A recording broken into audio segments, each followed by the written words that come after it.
Good evening, everyone. Before we begin our council meeting, we're going to have the swearing-in ceremony of our Ward 4 Councillor-Elect, and if everyone could just take their seats. It looks like everyone has been seated. So I'll turn the floor over now to Mayor Bowman. Thank you, Matthew. So it's my honor tonight to swear in our new councillor, Councillor-Elect, Councillor Lavalley. So Stella, if you want to join me in front.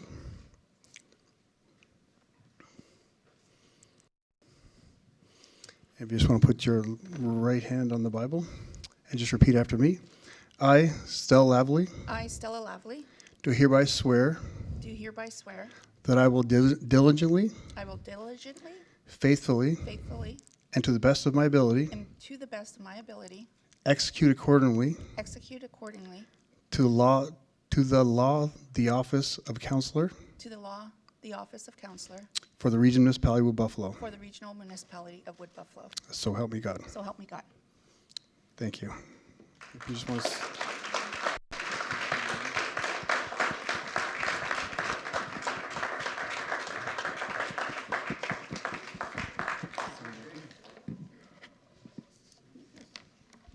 Thanks, Stella. And if you want to take your seat there, please. Speech.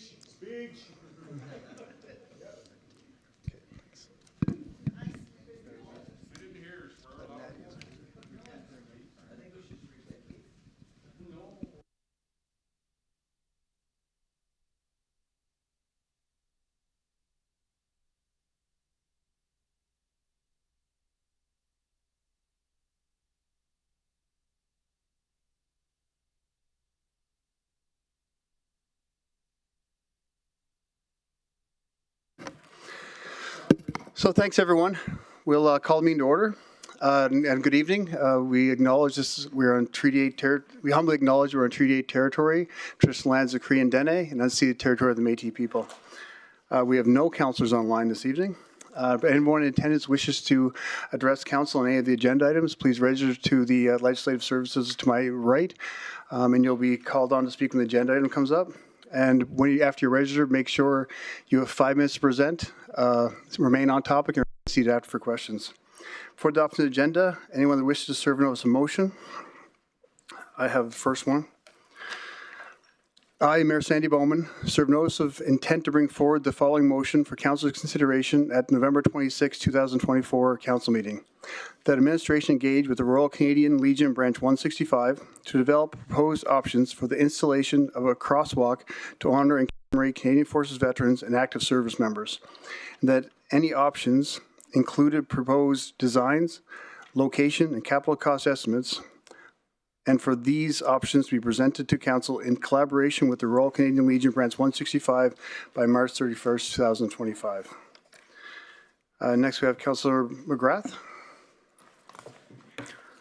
Thank you, through the chair.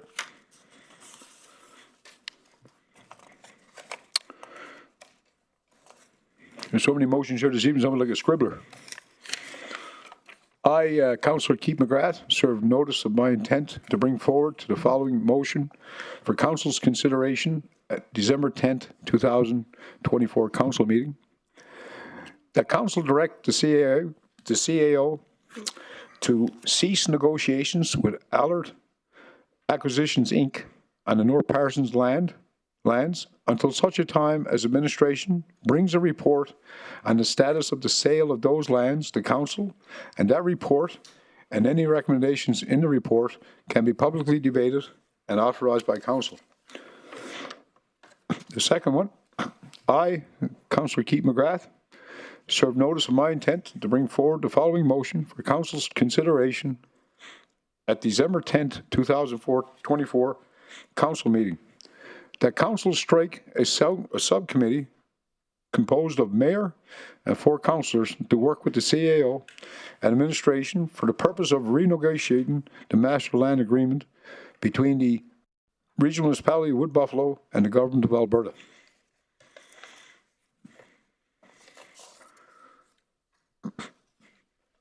Thank you, Councillor McGrath. Councillor Busquet. Yeah, thank you, Mayor Bowman.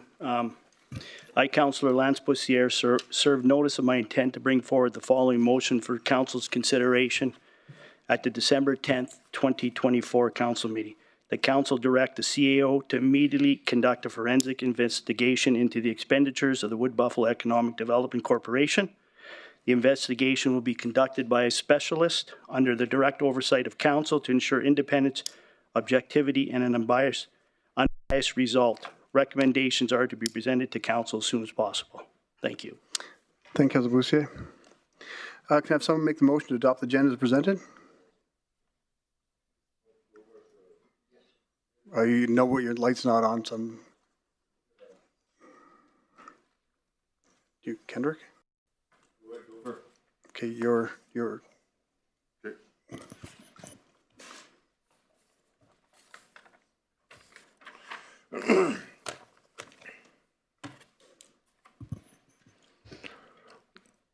I, Councillor Kendrick Cardinal, served notice of my intent to bring forward the following motion for council's consideration at the November 26 2024 council meeting.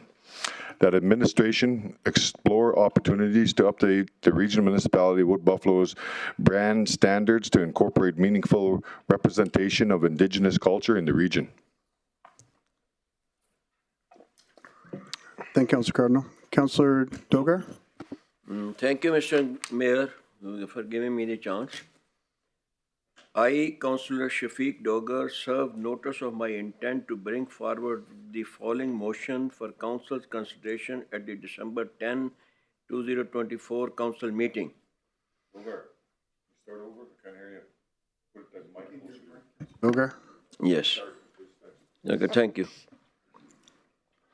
That council direct the CAO to immediately conduct a forensic investigation into how illegitimate bonuses were given to senior employees of the regional municipality of Wood Buffalo.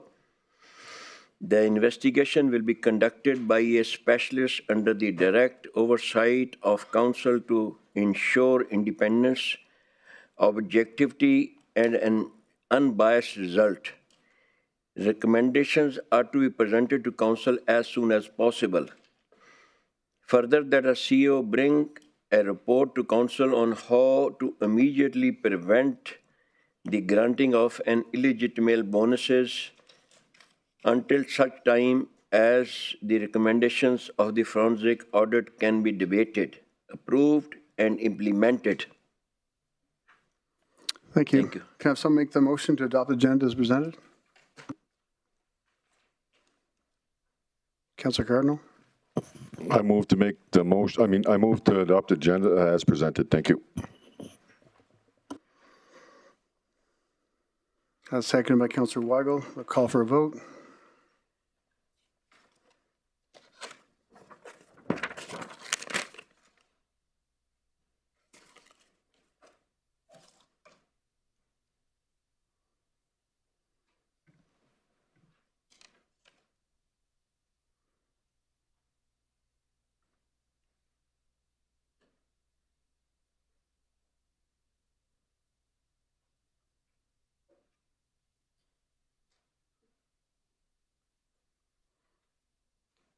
Councillor Grandison, have you voted there?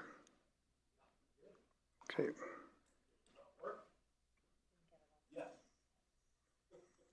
Okay, that's carried all in favor. Thank you, everyone. Move on to the consent agenda. Does anyone would like to remove anything from the consent agenda? Can I have someone make the motion? Councillor Walkwin? Thank you, Mr. Mayor. I move that the recommendations contained in items 4.1, 4.2, 4.3, 4.4, 4.5, 4.6, and 4.7 be approved. Thank you.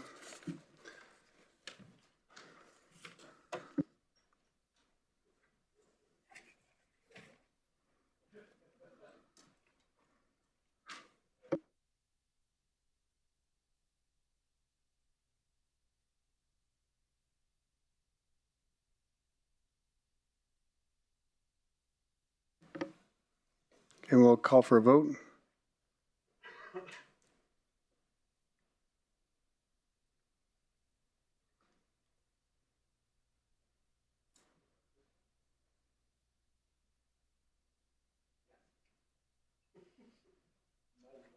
that work? That's carried unanimously. Thank you, everyone. We'll now move on to the public hearing for bylaw number 24/023, land use bylaw amendment for lot 116, plan 832-1906, lot 117, plan 832-1906, and lot 118, plan 832-1906 in Janvier. Before declaring this public hearing open for an overview of the hearing process, public hearing will be open followed by introduction of the items by administration and questions from council. We'll then move on to written submissions and hear verbal submissions from any speakers present, followed by questions from council. To finish, we'll hear closing statements, and then the hearing will be declared closed. So I hereby declare the hearing opened. So I'd like to invite Amanda Owens and Brianne Ionetti to present, please. Thank you. Good evening, Mayor and Council. For the record, my name is Amanda Owens, Director of Planning and Development Services.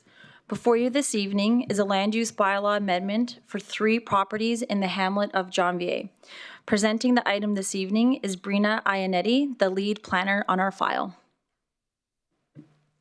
Thank you, Amanda.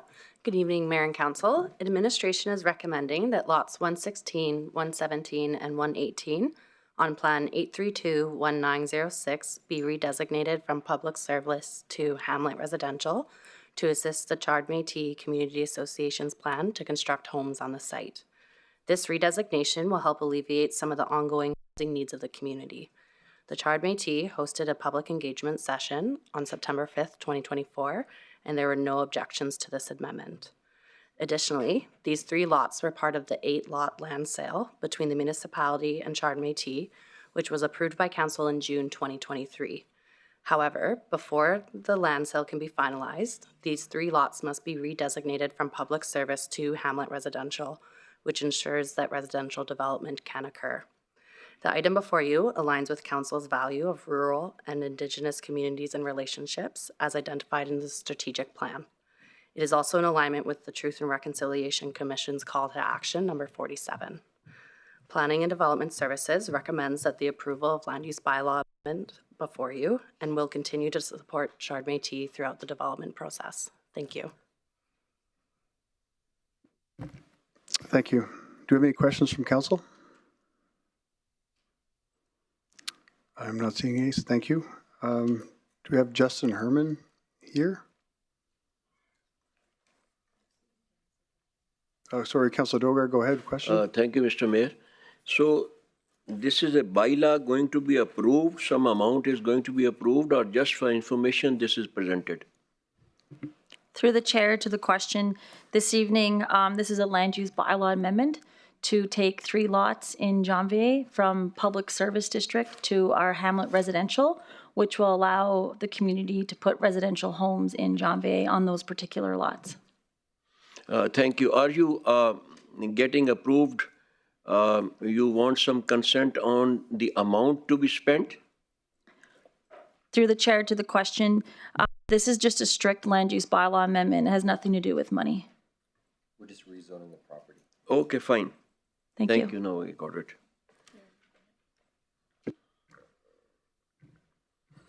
Do we have any questions from council? I'm not seeing any. Do we have any written submissions? So as a chair to council, we did receive a written submission from the applicant, and I believe it's been included in council's agenda package on page 209 in support of the request. Thank you. Do you have anyone registered to make a verbal submission? We have no registered verbal submissions this evening. Does anyone else in the gallery wish to come forward?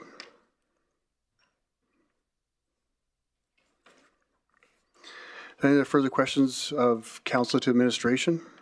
As a reminder, once the public hearing is closed, there will be no further questions or information gathering. I'll now declare the public hearing closed. As a reminder, members of the public present in the gallery who wish to speak to the agenda item must register prior to the legislative service prior to the start of that item. Coming out of public hearing, we now have second and third readings of bylaw number 24/023 for council consideration. Can I have someone make the motion for the second reading? Councillor Weigel. I move that bylaw number 24/023, being a map amendment to the land use bylaw number 99/059, designated lands described as Lot 116, Plan 8321906, Lot 117, Plan 8321906, and Lot 118, Plan 8321906 from PS Public Service District to HR Hamlet Residential District be read a second time. Thank you, Councillor Weigel, and thank you for the second, Councillor Ball. Do we have any other debate, discussion, or comments from council?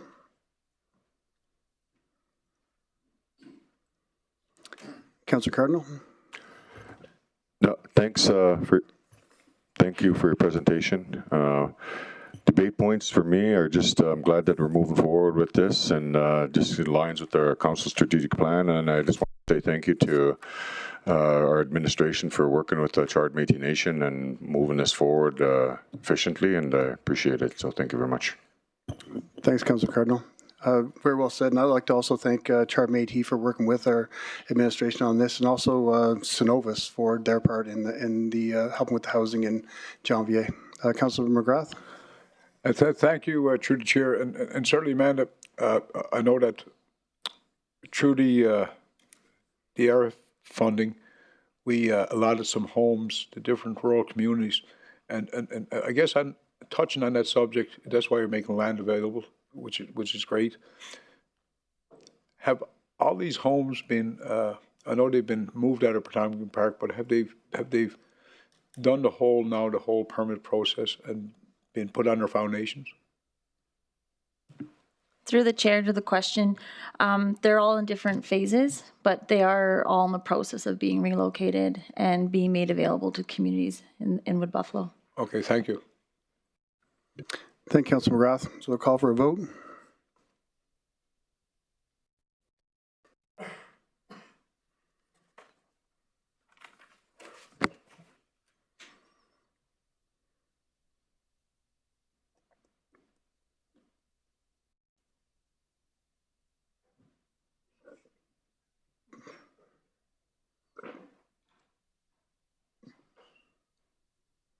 That's carried unanimously. Thank you. Can someone make the motion for the third reading? Councillor Ball? I move that bylaw number 24023 be read a third and final time. Thank you, Councillor Ball. Thank you for the second, Councillor Weigel. Any other debate, discussion, or comments from council? I'm not seeing any, so I'll call for a vote.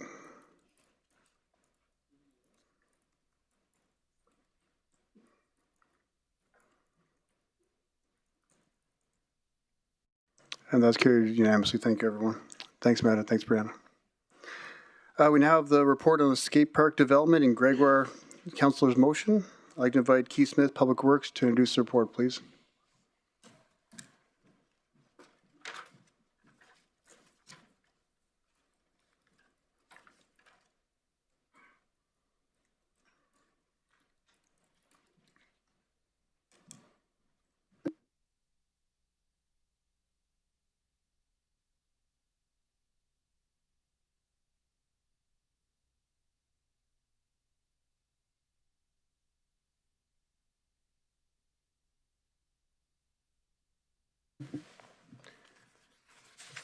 Good evening, Mayor and Council. For the record, my name is Keith Smith, and I'm the Director of your Public Works Division. On March 28, 2023, Council passed the following motion: that the request from Hank Heffing and the grade 5 and 6 students from Greeley Road School for a skate park in Gregoire be referred to administration to review and bring back a report for consideration of Council. On October 24th, 2023, Public Works presented a feasibility study report regarding the potential development of a skate park in Gregoire. In response to that presentation, Council passed a motion to further explore design concept, size, and budgetary considerations. This evening, I would like to present to you the findings of our investigation. As illustrated on the map, Fort McMurray currently has 4 permanent skate parks, including the upgraded Abisan Skate Park, which is currently under construction and planned for opening in 2025. This skate park will be approximately 7,500 square feet in size. SAP, built in 2003-2004, is approximately 10,000 square feet. Borealis, built in 1996-ish, is approximately 100 square feet. Parsons Creek, built in 2014, is approximately 7,500 square feet. There are 3 modular skate parks in our rural areas, that being Conklin, Janvier, and Anzac. Also of note, not mentioned on this slide, is the skate park at Vista Ridge. It was built in 2010 and is a part of a multi-use 20,000 square foot pad. We, the RMWB, does not service or maintain the skate park. This slide shows the modular skate parks in our rural communities. At Conklin, the modular structure has been installed on the corner of the asphalt parking lot near the multiplex. The size of the Conklin modular skate park is about 6,000 square feet and was built in 2011. The Janvier skate components were installed on an asphalt surface. The size of the Janvier modular skate park is roughly 7,500 square feet. Site would just recently receive the new asphalt surfacing, basketball hoops, line painting, park furniture, fencing, landscaping. It was completed in 23-24. The Anzac modular components have been installed on a concrete pad in 2025. The size of this skate park is approximately 6,700 square feet. Options for consideration. Our recommended option, option 1, remain status quo. Do not build a skate park in Gregoire and continue the level of recreational opportunity that currently exists. Keep in mind that over the next 6 years, the capital plan, which includes the asset management analysis to date, identifies over $940 million in projects. In addition, there's 201 projects already approved for 2024 and prior, which totals $433 million. This does not include the operations and maintenance of those assets.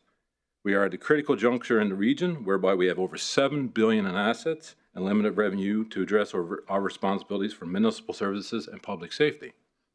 Adding additional infrastructure that is not public safety focused or considered a critical municipal service is not recommended at this time. The municipality has substantial responsibilities over the next 10 years to focus on the current infrastructure requirements. Alternative options. Option 2.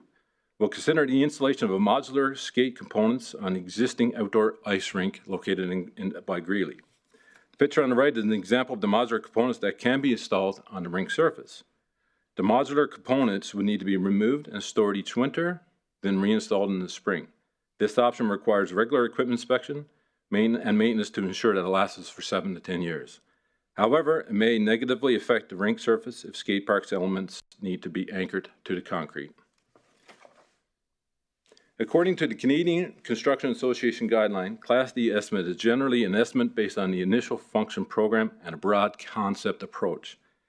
The accuracy of this estimate is generally plus or minus 20 to 30%, depending on complexity of the project and whether the project is new construction on a greenfield site or in renovation. This slide provides the cost estimates for option 2. The total cost for purchasing and installing the modular components is approximately $200,000. An additional $100,000 is required for design layout and site improvements to accommodate the multi-use facility, bringing the overall cost to $300K. Additionally, the estimated $2,500 annual operation and maintenance costs for the expected lifespan. It is important to note that during stakeholder consultations, the Greeley Road School Committee ranked this option as their lowest priority. The committee chair also expressed concerns about safety, citing reduced visibility due to the dashboards on the ice rink. Option 3. This slide details option 3, which involves installing modular components on a design-build concrete pad, approximately 6,700 square feet.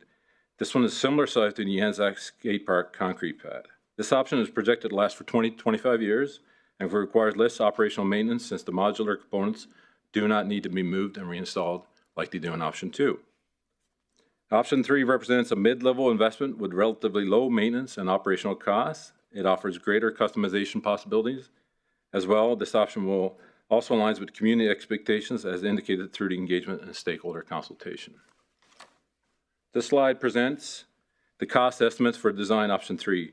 Considering inflation and rising costs, the estimated total for constructing the concrete pad and installing the modular components, including site improvements, is approximately $610,000. The total estimated operational cost for the 20-year lifespan is $200,000 with an annual operating and maintenance expenses of about $10,000. This option was also supported by the Greeley School Committee. Option 4. This slide outlines design option 4, which is design build of a permanent skate park. As noted in previous slides, Fort McMurray currently has 3 functional permanent skate parks and 1 being built. This proposed option is planned to be about 7,000 square feet skating park surfacing, considering the size of the newly developed skate park in Navasan. It is anticipated that a permanent skate park will have an estimated lifespan of approximately 30 years, which is longer than the other option with smaller yearly cost of ownership. This slide outlines the cost estimates for option 4. With rising construction cost inflation, the estimated total cost for completion is around $1.5 million. This estimate also includes expenses for lighting, shelter, park furniture, fencing, landscaping, and other amenities to be developed during the design phase. The total estimated operational cost for the 30-year lifespan is $240,000. Thank you, and I'm open to any questions you may have. Thank you, Director Smith. Are there any questions from council? Councillor McGrath?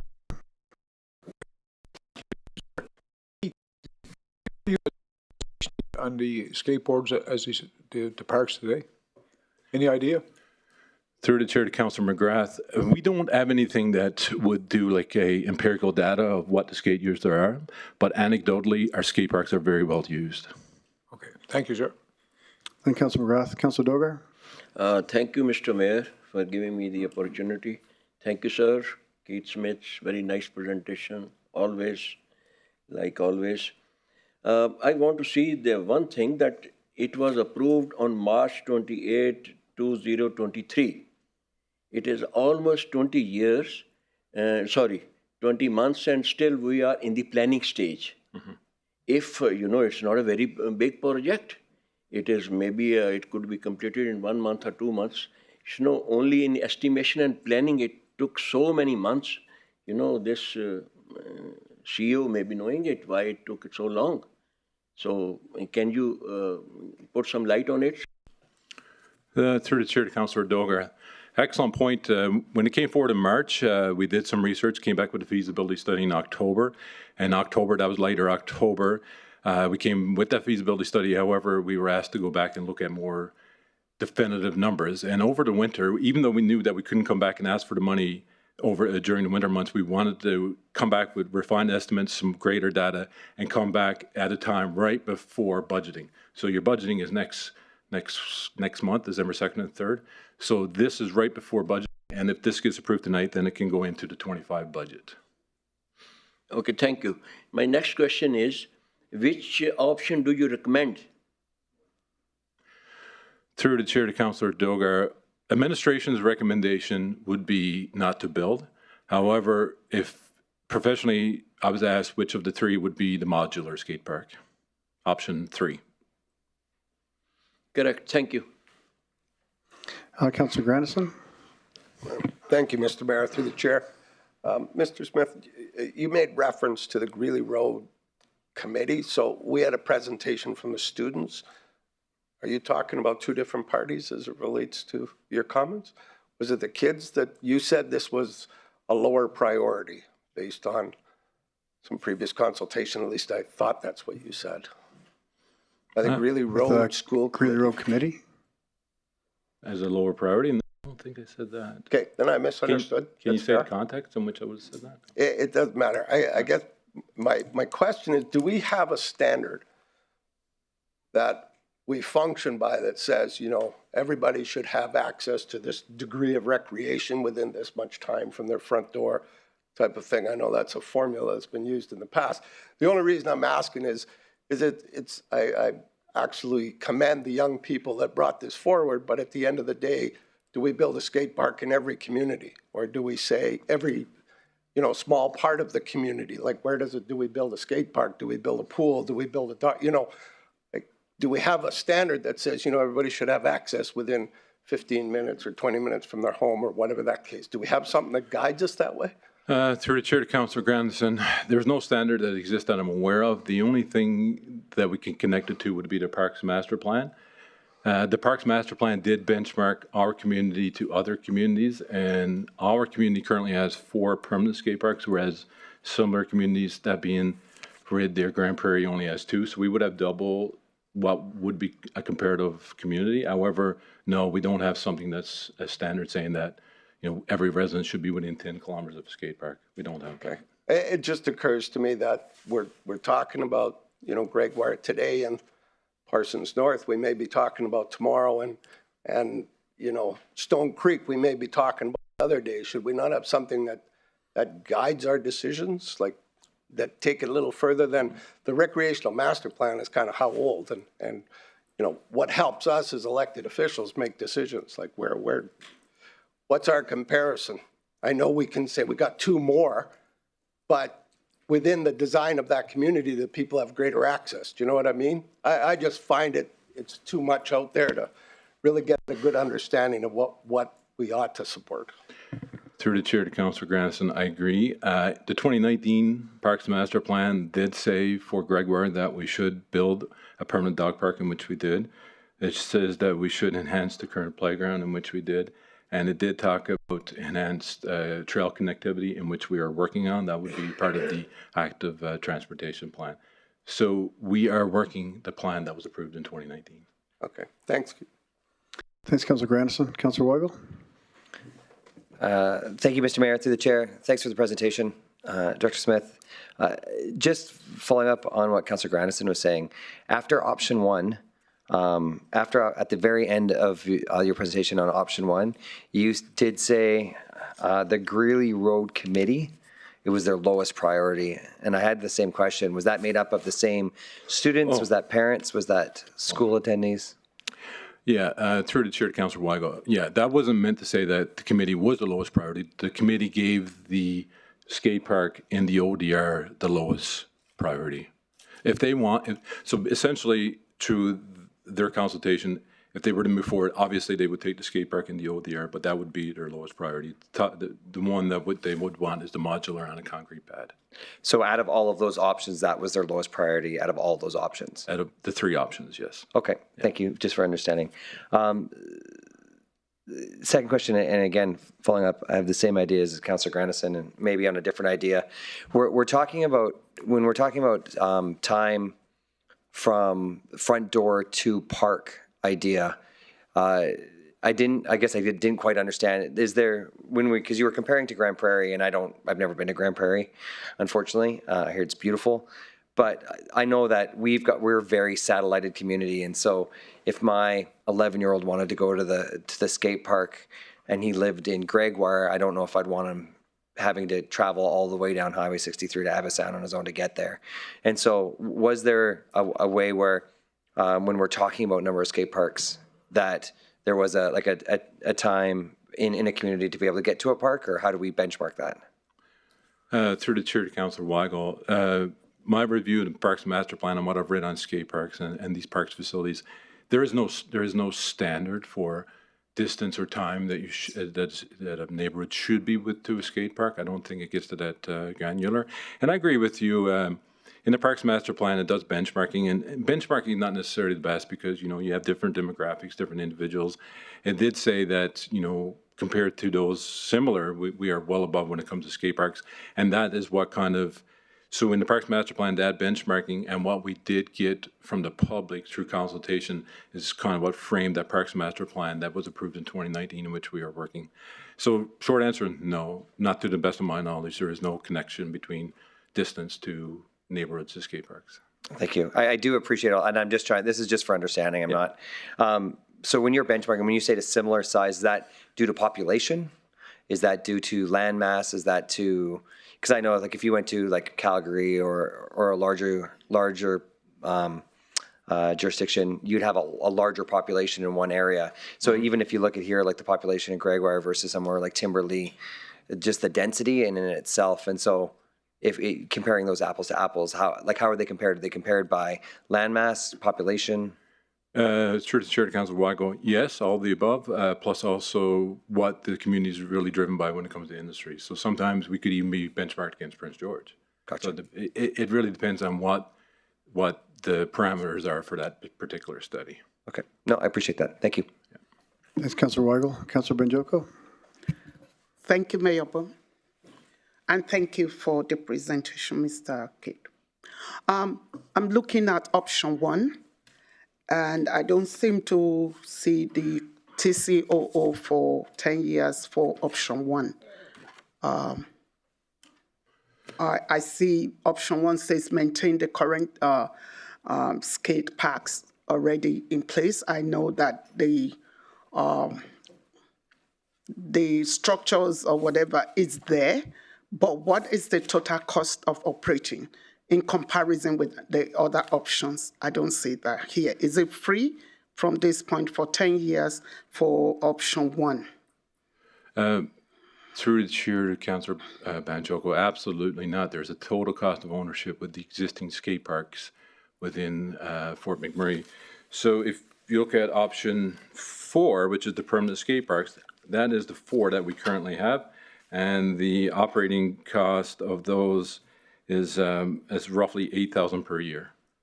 So if there's, if there's 10 years left in it, it would be $80,000 to operate for the next 10 years.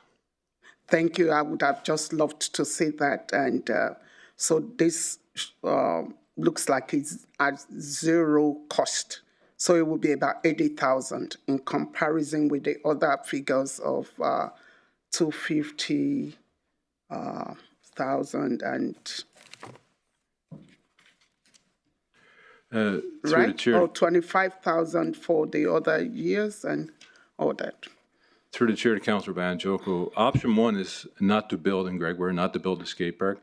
However, with that option, every other park facility that we have, we will continue to maintain as we are present day. So the 4 skate parks that exist, they will continue to be maintained and serviced. Okay, and the maintenance will be 8,000 per annum. Roughly, yes. Yeah, that's what I said is missing for option 1. And thank you so that gives a true picture, total picture of, and we're able to then look at what it took cost us. So then in all your presentation, is there anything that could address some of the needs that the kids identified? Is there, if we go by option 1, is there anything at all that the kids would have gotten out of coming to council to ask for a change? Through the chair to Councillor Banjoko, there would be nothing additionally from this point forward. However, the children in Gregoire will continue to enjoy the park amenities that exist within Gregoire and within our community.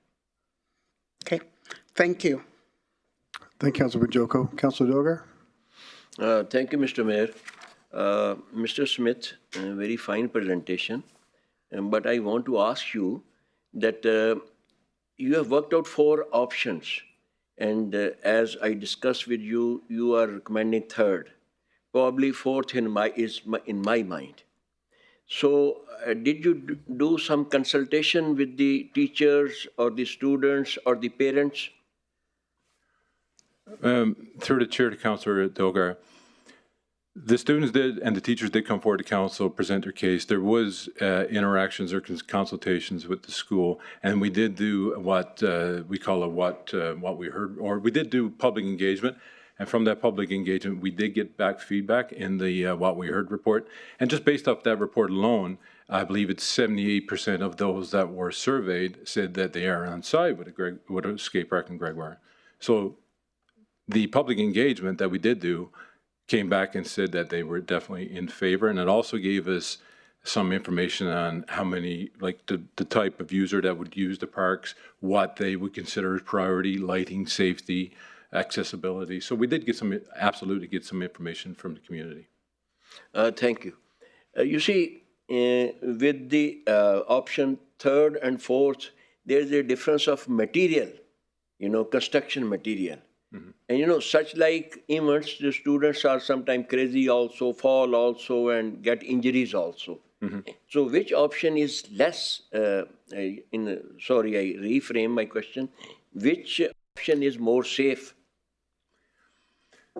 Through the chair to Councillor Dogar, when it comes to safety, with all options, we would definitely use what we would call CPTED, which is crime prevention through environmental design. So that would be more lighting and the safest possible. However, with a skate park, there's always an inherent risk of falling and tripping and just being risky in general. That's what they are by nature. Of the 3, I don't think there's either one that can kind of guarantee that kids won't get hurt if they fall. They can be designed. So if we go with option 3, which is the modular on the concrete pad, That is more for your beginner to your intermediate users. So then that would be less, I would assume, more safe for those type of riders versus the more permanent skate parks are more tailored towards your advanced users. So I hope that answers your question, but there's really no mechanism that's in place to provide that safety. Fourth one is permanent one. That would be a stony thing, like very hard. That might create some bone injuries also. That was in my mind. However you decided, whatever you.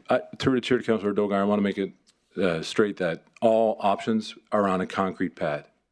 So even in the rink is a concrete pad, the modular is on a concrete pad, and the permanent would be concrete.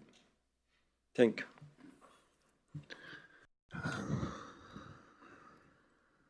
you. Councillor Ball. Thank you, through the chair.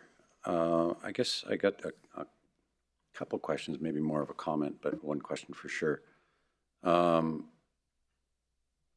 intention of this, as it was presented to us by the youth who came forward, and correct me if I'm wrong, was that this was meant to be for the younger kids, not the, say, teenage kids. Is that correct?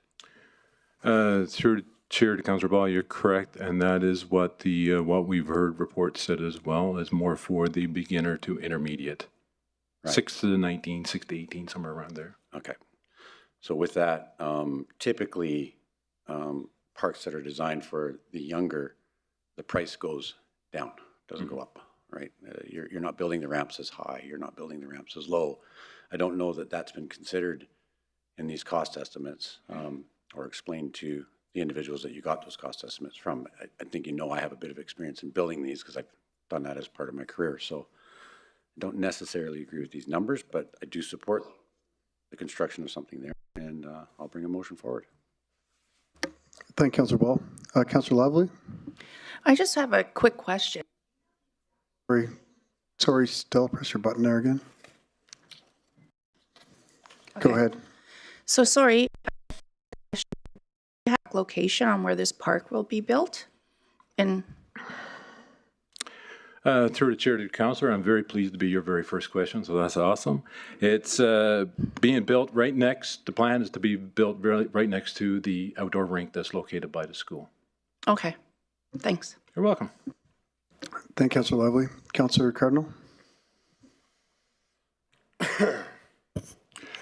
Keith, thank you for your presentation. Always a pleasure. Always a pleasure. I got a question about estimated costs for maintaining the existing skate parks that we have.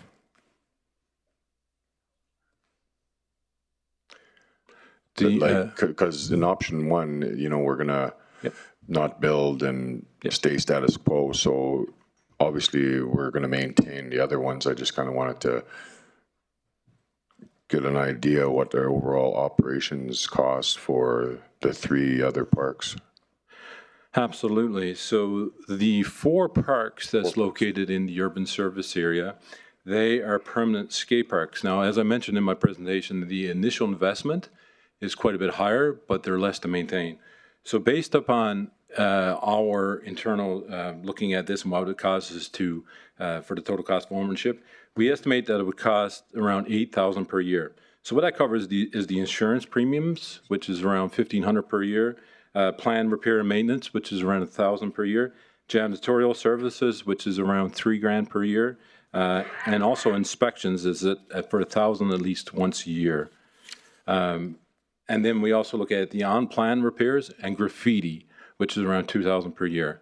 So that's around $8,000 for one skate park. So that's $32,000 per year, roughly, to maintain the 4 permanent skate parks in the urban service area.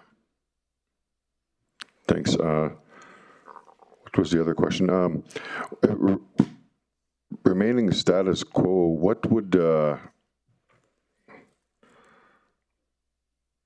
I lost my question there. I'm the last one too, so maybe it'll come back to me, but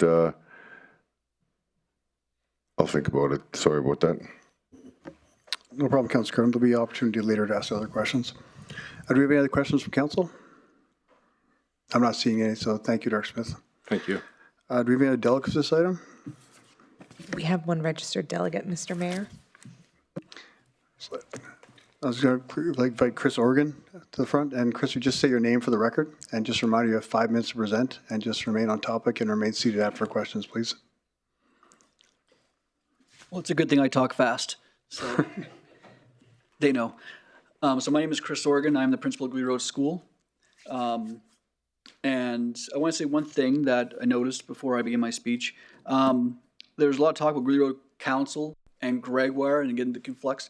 Gregoire Road School started this, but then and as you can see in the report here, we had 600 people come out and voice their opinions on the skate park.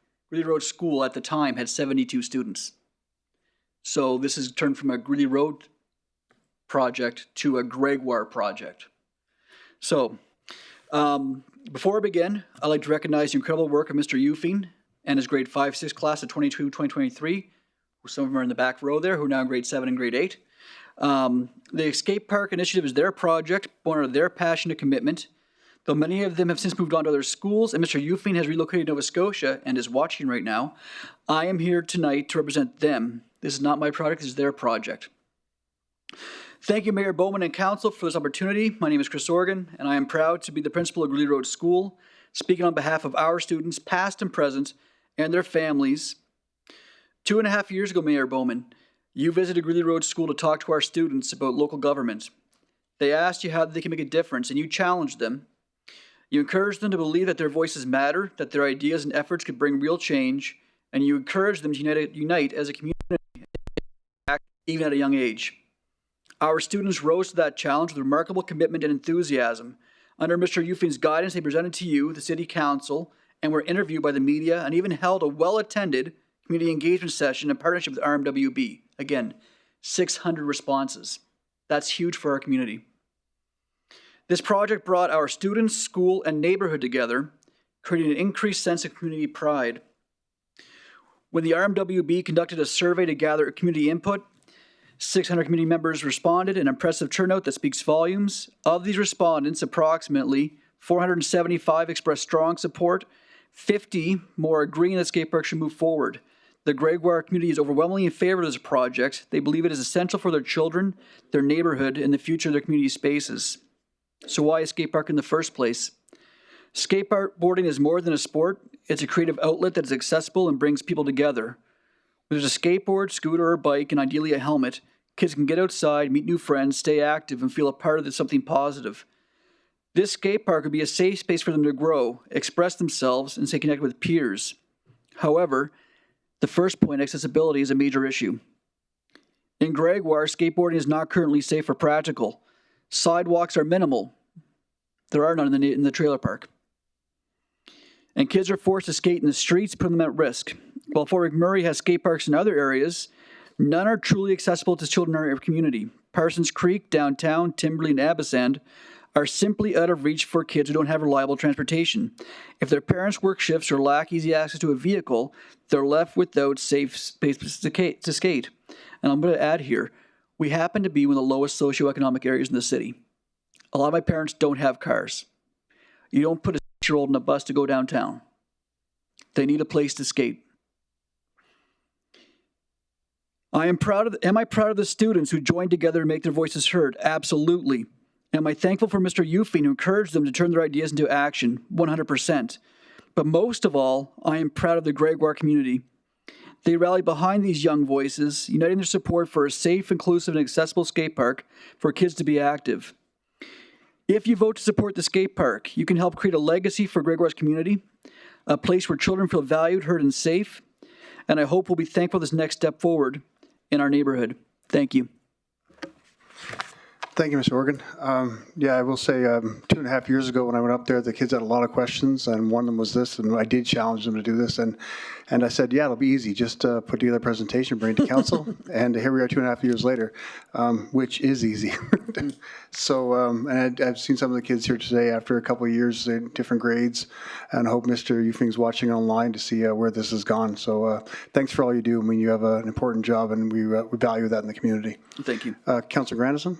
Yeah, thank you, Mr. Mayor, through the chair. And again, I certainly was obviously here and appreciated the efforts, and I appreciate the fact that these conversations have to happen so that our young people can know that their voices are heard, but we also still have to manage expectations when it comes to money. And is the school or the school board in any kind of position where they could support this? Because it certainly sounds like the school and the kids and parents and everybody want it. Could this not be some shared costs involved in a project like this? I'm not able to talk with school board finance. I don't have that information. I will say that right now, forgive me, funds are being cut across school divisions across the province. So I don't think we have the money for that whatsoever. And while the kids started, I'll again say this is a skate park for the whole community, and technically not on school grounds. The grounds that are used are RMWB grounds. Thank you. All schools are RMWB grounds, so I think that's pretty consistent across the board. And I recognize that it's not just a school project, but you had just indicated funds are being cut. And we're in the same situation as a council trying to figure out how to manage our budget as well. So I'm just trying to find creative ways to ensure that the voices that have been heard, that we can afford to produce an outcome. That's all. Thanks. Thank you. Can I just add one point there? Good. This project started 2.5 years ago, and since then other skate parks have been renovated, and this one has not gone off the ground, and it leaves some questions about the voices of lower socioeconomic areas. That's been brought up to me, and it's one that I think is worth considering. Thank you, Mr. Organ. Councillor Cardinal? Thanks for your presentation. So if the kids are not skateboarding in Gregoire at this time, where are they going to skateboard? They're trying to skate in the streets between the trailers there, but the problem is that asphalt is, I think it's a condo use area, that asphalt's rough, and you can't really skate there. Or they're trying to skate in our parking lot, which again is rough.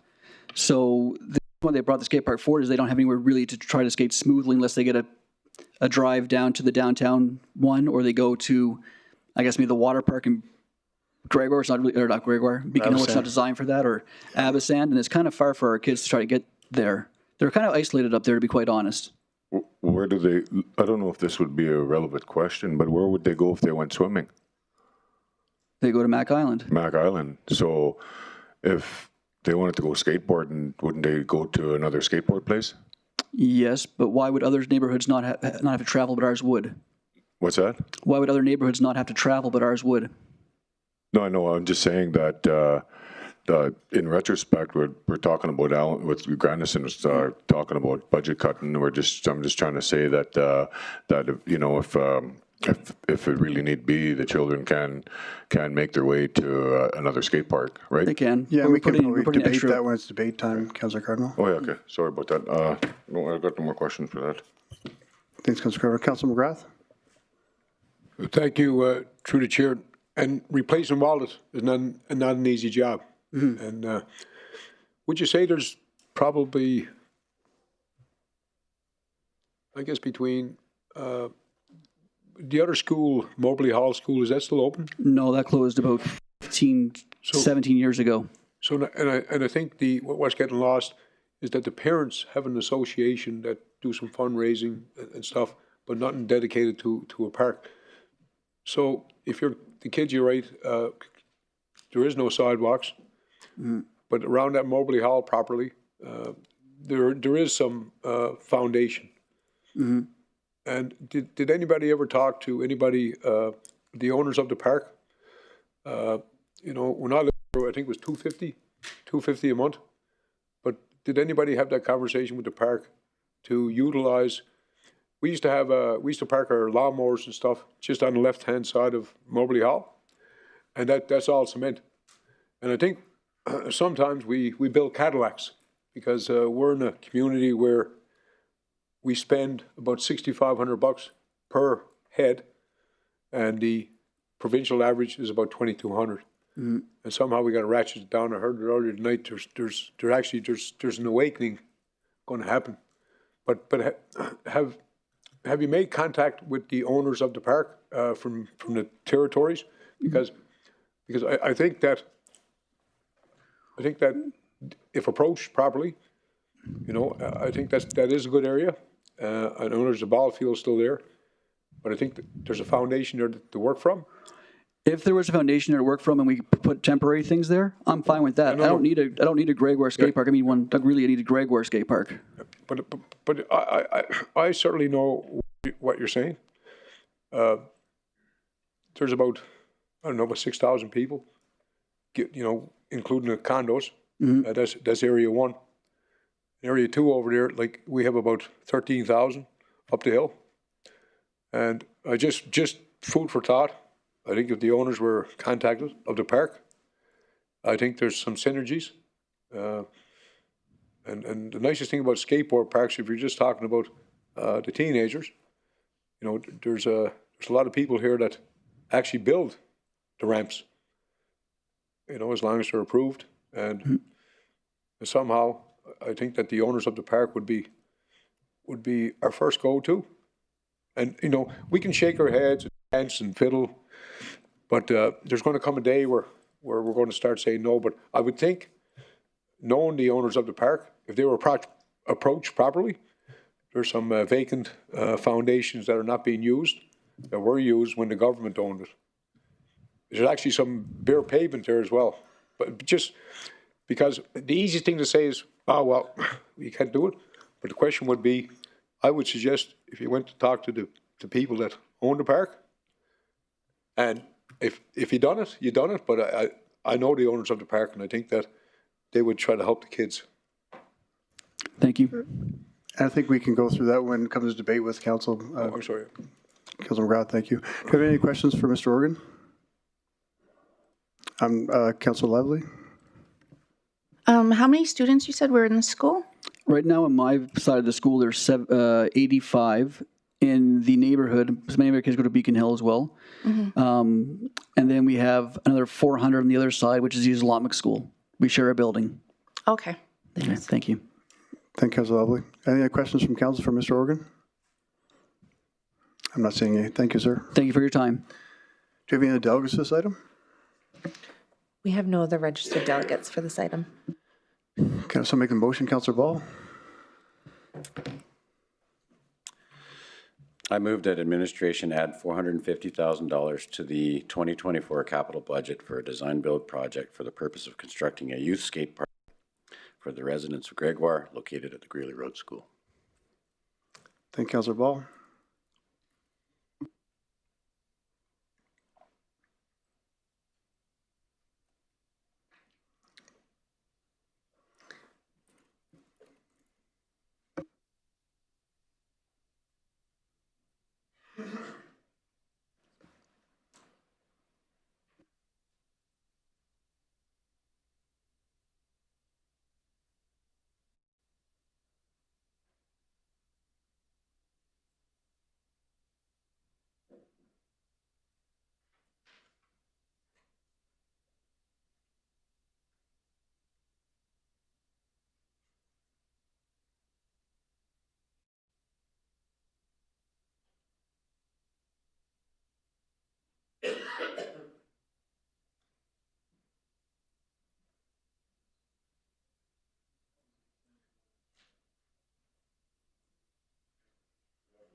And thank you for the second on that.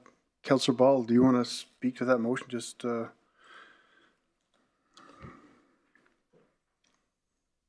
explain it a little bit. Sorry? Just explain it a little bit. I'll change the price first. Yeah, they got the wrong number up there, but thank you through the chair. The intention of this motion is to frankly provide a service for Gregoire Park that doesn't exist. The presenters are correct.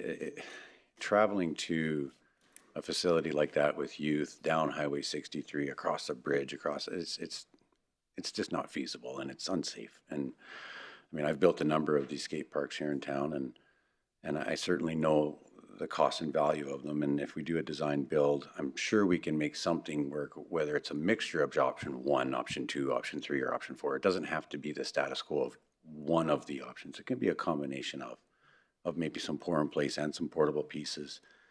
That's the beauty of a design build. They can put something together that works for the users. And the intention of this is for the young kids, not for the older kids. And I fully support something like that for Gregoire, because there is nowhere for them to do something like this without putting themselves at risk. So I hope everyone else supports this as well. And I supported it a year ago, and I'll support it today.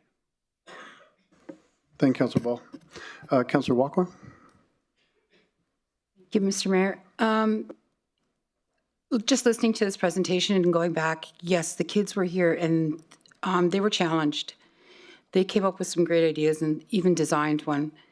And for, some to say that, no, they be raising the money or they be, finding a facility, I don't find that right. I think Councillor Ball, is on par with it. The kids deserve a new skate park, and they came here 2.5 years ago and brought it forward. They were actually, they walked out of here happy thinking that, the skate park would have been built by now. So I support your motion, Councillor Ball. Thank you for bringing it forward. Thank you, Councillor Walker. Councillor Benjoko? Thank you, Mr. Mayor, and I support the motion on grant by Councillor Ball. It's very important for us to, as leaders, the kind of examples we're giving. We gave the impression, just like my council colleague said, and then we turn around. I'm not happy with option 1, which is no, completely. So what we need to do is work. We did a budget that Councillor Ball is proposing and see even if we can make it lower, but no is not something that I would like to support. To dash the hope of the kids is not something I'm able to support. I know we are in a tough time in our region, but there are some things that we should give priority to, and this, to me, is one of them. Thank you. Thank you, Councillor Benjoko. Councillor Grandison? Excuse me. Thank you, Mr. Mayor. If memory serves me correct, there's a joint use agreement between the municipality and the school boards, and I'm absolutely 100% in support of this. But the reality is, I don't believe that the school boards have been following the joint use agreement for years and have not contributed as to that agreement at all. We build the playgrounds, basically. We support, maintain the playgrounds, and the cooperative relationship between the school boards and the municipality, which is provincial funding versus municipal funding, we continue to get the wrong end of that equation. And this, to me, is just another example of us not getting the financial support. That's just my memory. I may be wrong, so I'm looking for an answer to that. Councillor Ball might remember some of it. Thank you, Councillor Grandison. Councillor Dogar? Thank you very much, Mr. Mayor.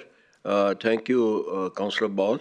We must get benefit of his experience. His talk always sense. Thank you. Thank you. Councillor McGrath? Oh, sorry, Keith. Thank you. Through the chair, I guess spending 18 years of being a trustee, the joint use agreement was always lived up to. And the city operate the playgrounds, they operate the parks. And that's a use. And the schools supervise them. And after the schools are finished, they're always a community piece. So it adds value and physical fitness. And certainly, I look at these kids, and I wouldn't want to be their age today, because if we don't make the outdoors attractive for the kids, we'll have a generation of mental health issues. And I tell you, what you're going to hear in a few minutes. We sit around here and talk about 400,000. That's a quarter of what we blew. So, and again, I think that today is a bit of seed money, so I recommend, thank you, Councillor Ball, good to have you back in chamber. And you might say that this evening is 450, but I think that these students that were here as elementary kids, and I watched a lot of 19 years watching kids come across the stage, graduating, and smart kids. And I believe that if you go back with this, you wouldn't be lost to go back to the park owners and have a piece of property that, is set to go. Because I think that if we don't look after the kids, elected officials, we look after the kids and the elders. That's what we're supposed to do. And I've seen about 20 million spent on Thickwood Boulevard and Confederation Way to save the grass. So I'm all for you, Mr. Ball. Thank you, Councillor McGrath. Councillor Ball. Thank you, through the chair. Just for a point of clarity, Councillor Grandison, so this project would be certainly on the Greeley Road school grounds, but it wouldn't be considered a Greeley Road school entity. Therefore, it wouldn't be part of the joint use agreement. It's not a school use, it's community use. We own the property. Typically, the joint use agreement only comes into play when a school grounds are developed, right, from start, where we have a cost sharing piece. And the province hasn't chipped in there, but that's just another story, so. Thank you, Councillor Wall. Councillor Cardinal. Thanks, Ken, for bringing the motion forward. I think that I might have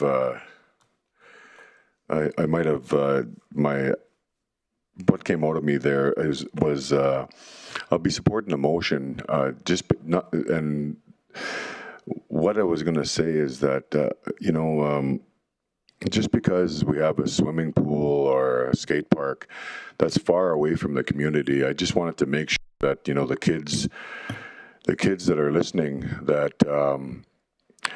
just because something is far away and it's a lot harder to get to, I just want you to know that you're able to get there. You're able to, try harder to make sure that you're able to get to your destination that you want to get to. I didn't want to have my comments my last comments be misconstrued. That I wanted to instill the leadership in the young youth, that regardless if there's things that are not put in front of you, and if they're at a long distance, I just like to say that you just keep on trying harder and keep on trying harder, and eventually you will get there. I am in full support of the motion, but I want to make sure that I have that message to our community members that are out there listening, that if something's far away, make sure that you try harder and it'll get done. So thank you very much. Thanks, Councillor Cardinal. Do we have any other comments, questions, or debate points from council? I'm not. So, Councillor Dogar. No, thank you very much. I appreciate the students coming here. I really elevated that they are participating in this and learning. And I appreciate the administrative member, Leslie, for taking a lot of interest in training our youth. Thank you very much. Do we have any other questions or comments or debate points from council?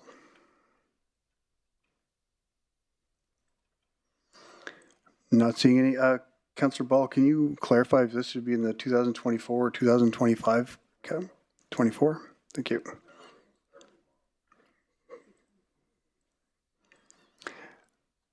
I'm in support of this motion as well.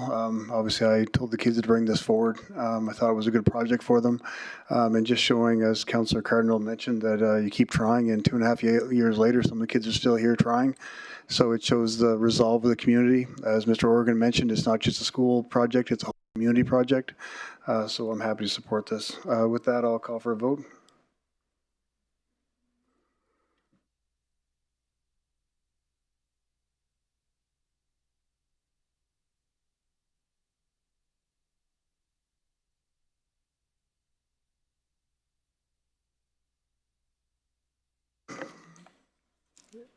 And that's passed unanimously, everyone. Thank you.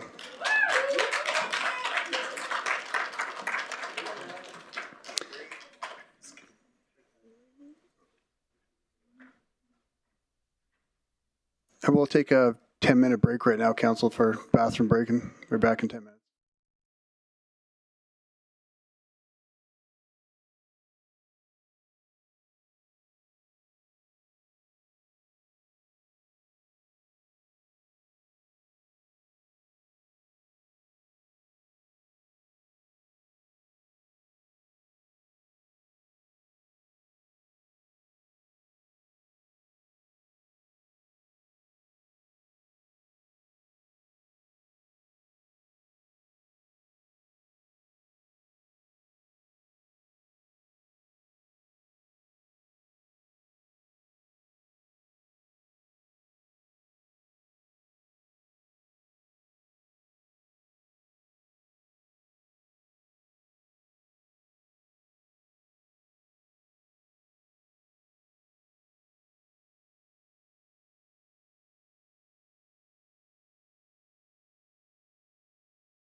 Thank you, everyone.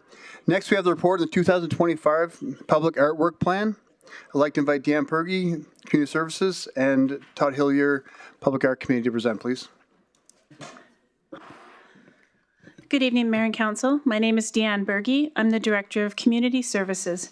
With me is Todd Hillier, Chair of the Public Art Committee.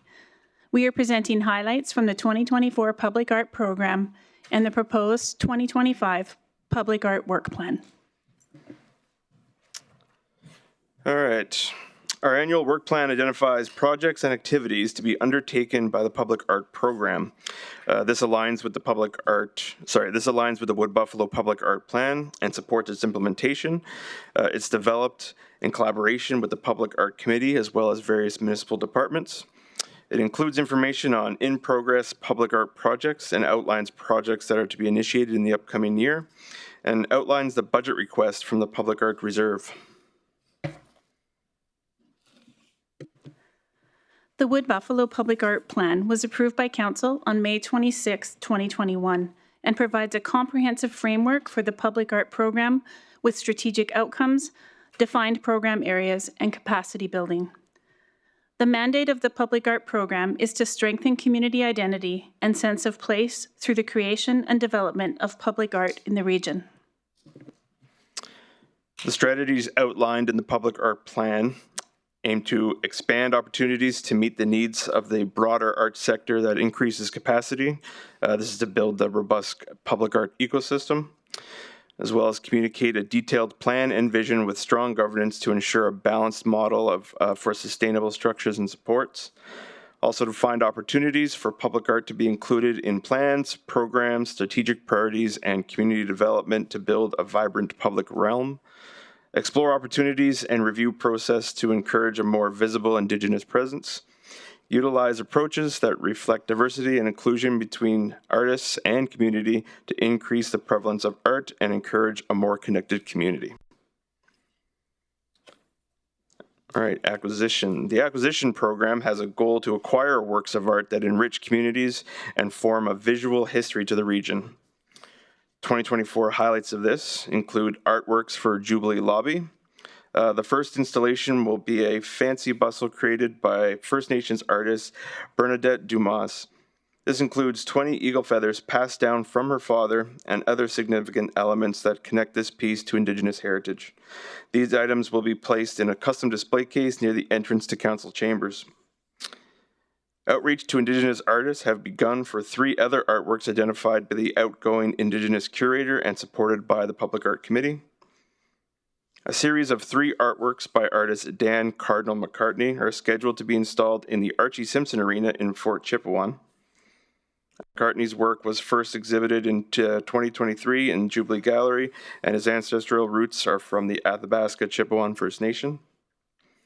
4 7 by 13 foot artworks by local artist Alexandria Kavanagh are currently underway. These will be installed at the arrivals level at the Fort McMurray International Airport. The 2025 work plan will utilize unspent funds from previous work plans and continue to seek additional opportunities for enhancing public spaces to build a collection that reflects the diverse artists of Fort McMurray Wood Buffalo. All right, temporary art. Temporary works of art are created for a specific event, place, occasion, and time. These works are not considered a part of the permanent public art collection, but just rather a specific time frame. 2024 highlights include the Jubilee Gallery, featured 30 images that were selected as part of the graphic program. These images will be reproduced on traffic cabinets and garbage bins and will replace the current wraps that are in need of revamp. The Street Banner program received a total of 183 submissions for the theme Spirit of Water. That was over double the entries received in 2023. All entries from the Street Banner program were featured at the Kirshner Family Community Art Gallery in July, an excellent exhibit. The Street Banner program receives 70% of the submissions from youth, which is classified as anyone under 18 years of age, and 15% of those submissions were from our rural communities. 15 images were finalized by the selection panel and includes entries from all communities within the Wood Buffalo and age ranges. Images are fabricated on street banners and are displayed in the community for a year. Mural Fest had a successful inaugural year. It started with a Canada-wide artist call and a call for walls to local business owners. The public art program established partnerships with businesses and community organizations to identify sites and projects. Over 83 artists applied to the artist call. A selection panel submitted a short list of artists to the project partners based on their desired art form. The partners then made their final artist selection. Mural Fest featured 4 local artists and 4 Canadian artists. Over the course of the summer and fall, Mural Fest provided community engagement and mentorship opportunities that further built skills and confidence of emerging mural artists. All right, some of the murals.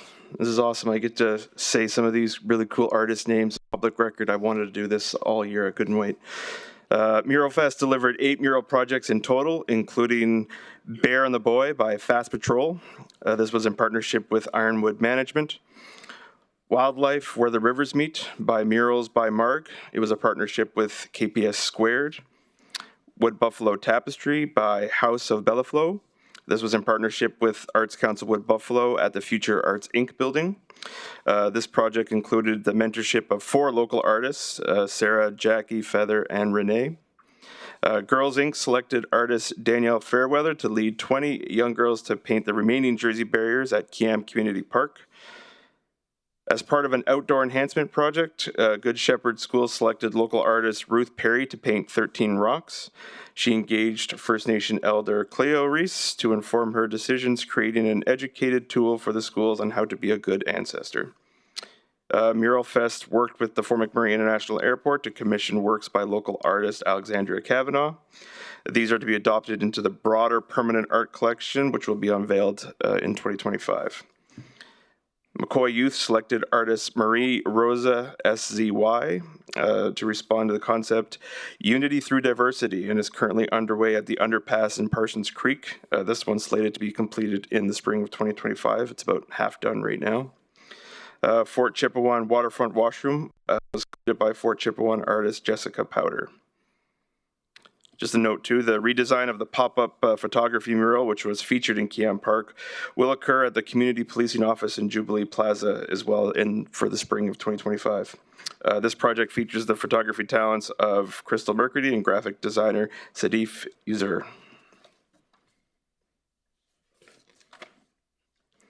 More on the Mural Fest, ran on August 24th at Kiam Community Park.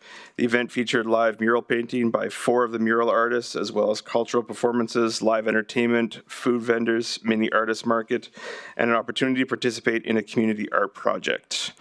The mini murals that were created during the live mural portrait of the late Councillor Stroud by artist Daniel Fairweather has been relocated to the Anzac Recreation Centre. Work by House of Bellevaux was gifted to Arts Council Wood Buffalo, and the 2 other artworks will be protected and installed at outdoor park spaces in 2025.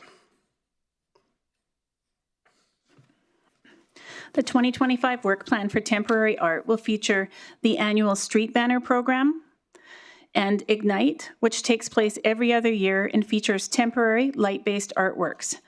The 8th Ignite event is planned for 5 nights in October 2025 at Kiam Community Park. This event will feature local live performances, artist talks, and food vendors. The mural completion at Parsons Creek Park Underpass and the installation at the Fort McMurray International Airport Courtyard will also take place in 2025. Art of Social Change was developed in collaboration with the Regional Advisory Committee on Inclusion, Diversity, and Equity Committee. Art of Social Change projects will creatively explore and interpret the theme of accessibility through public art. The Jubilee Gallery is in the 2025 work plan for temporary art. It's an opportunity for local artists and art enthusiasts to curate an exhibition to celebrate the artistic talents of Wood Buffalo.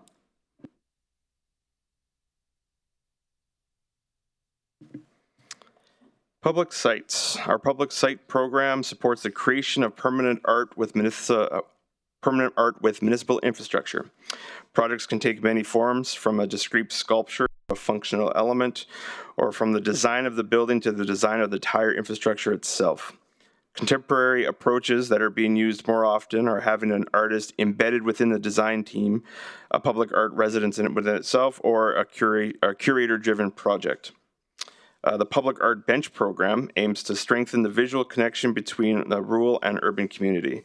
This specific program has 2 benches being created, one that sits in the rural community and the other one that sits in our urban service area. Fort Chipewyan artists Emma Voyager and Jessica Powder are in the process of hosting community engagements and will be working on the design of the final benches, with the fabrication to occur in 2025. The 2025 work plan for public sites will feature a public art bench program in the community of Fort McKay. The public art program will identify engagement opportunities and artist recruitment for the next set of benches. The public sites work plan includes Northside Twin Arena. This building will attract a significant number of visitors and will be a welcome addition to the cultural landscape of the community. Uncommitted funds from the 2024 Public Art Work Plan will be combined with the 2025 budget to allow the Public Art Work Plan to support a large-scale exterior artwork that will amplify the visual appeal of the Northside Twin Arena. The Public Art Committee reviewed the projects outlined in this presentation at their October 9th, 2024 meeting and voted in support of the 2025 Public Art Work Plan. The Community Services 2025 budget request includes a transfer from the Public Art Reserve for $219,000 for the 2025 Public Art Work Plan, which includes $149,000 for the Temporary Art Program and $70,000 for the Public Sites Program. The recommendation is that the 2025 Wood Buffalo Public Art Work Plan be accepted as information. That concludes our presentation. Thank you. Thank you, Deanne. Thank you, Todd. Exciting projects coming forward. I'm looking forward to Ignite next year for sure. Questions from Council? Councillor McGrath? Thank you, through the chair. And, it must be you, Todd, because, you're hitting the city administration. It was just one complete flow, right? First of all, thanks for what you do in the community and forever, picking on me. I appreciate that. And I know that truly you've been an arts fan for years. And I used to enjoy going by your house doing the Totsky show. And that made us famous. But my question is, I guess, to administration. There was a motion I think I put forward maybe 16. No, it wasn't 16. That was a bad year. Maybe 15. That I think it was 0.1% of the capital budget allocation would be stored away for public art. And I just wondered what the balance is of that today is.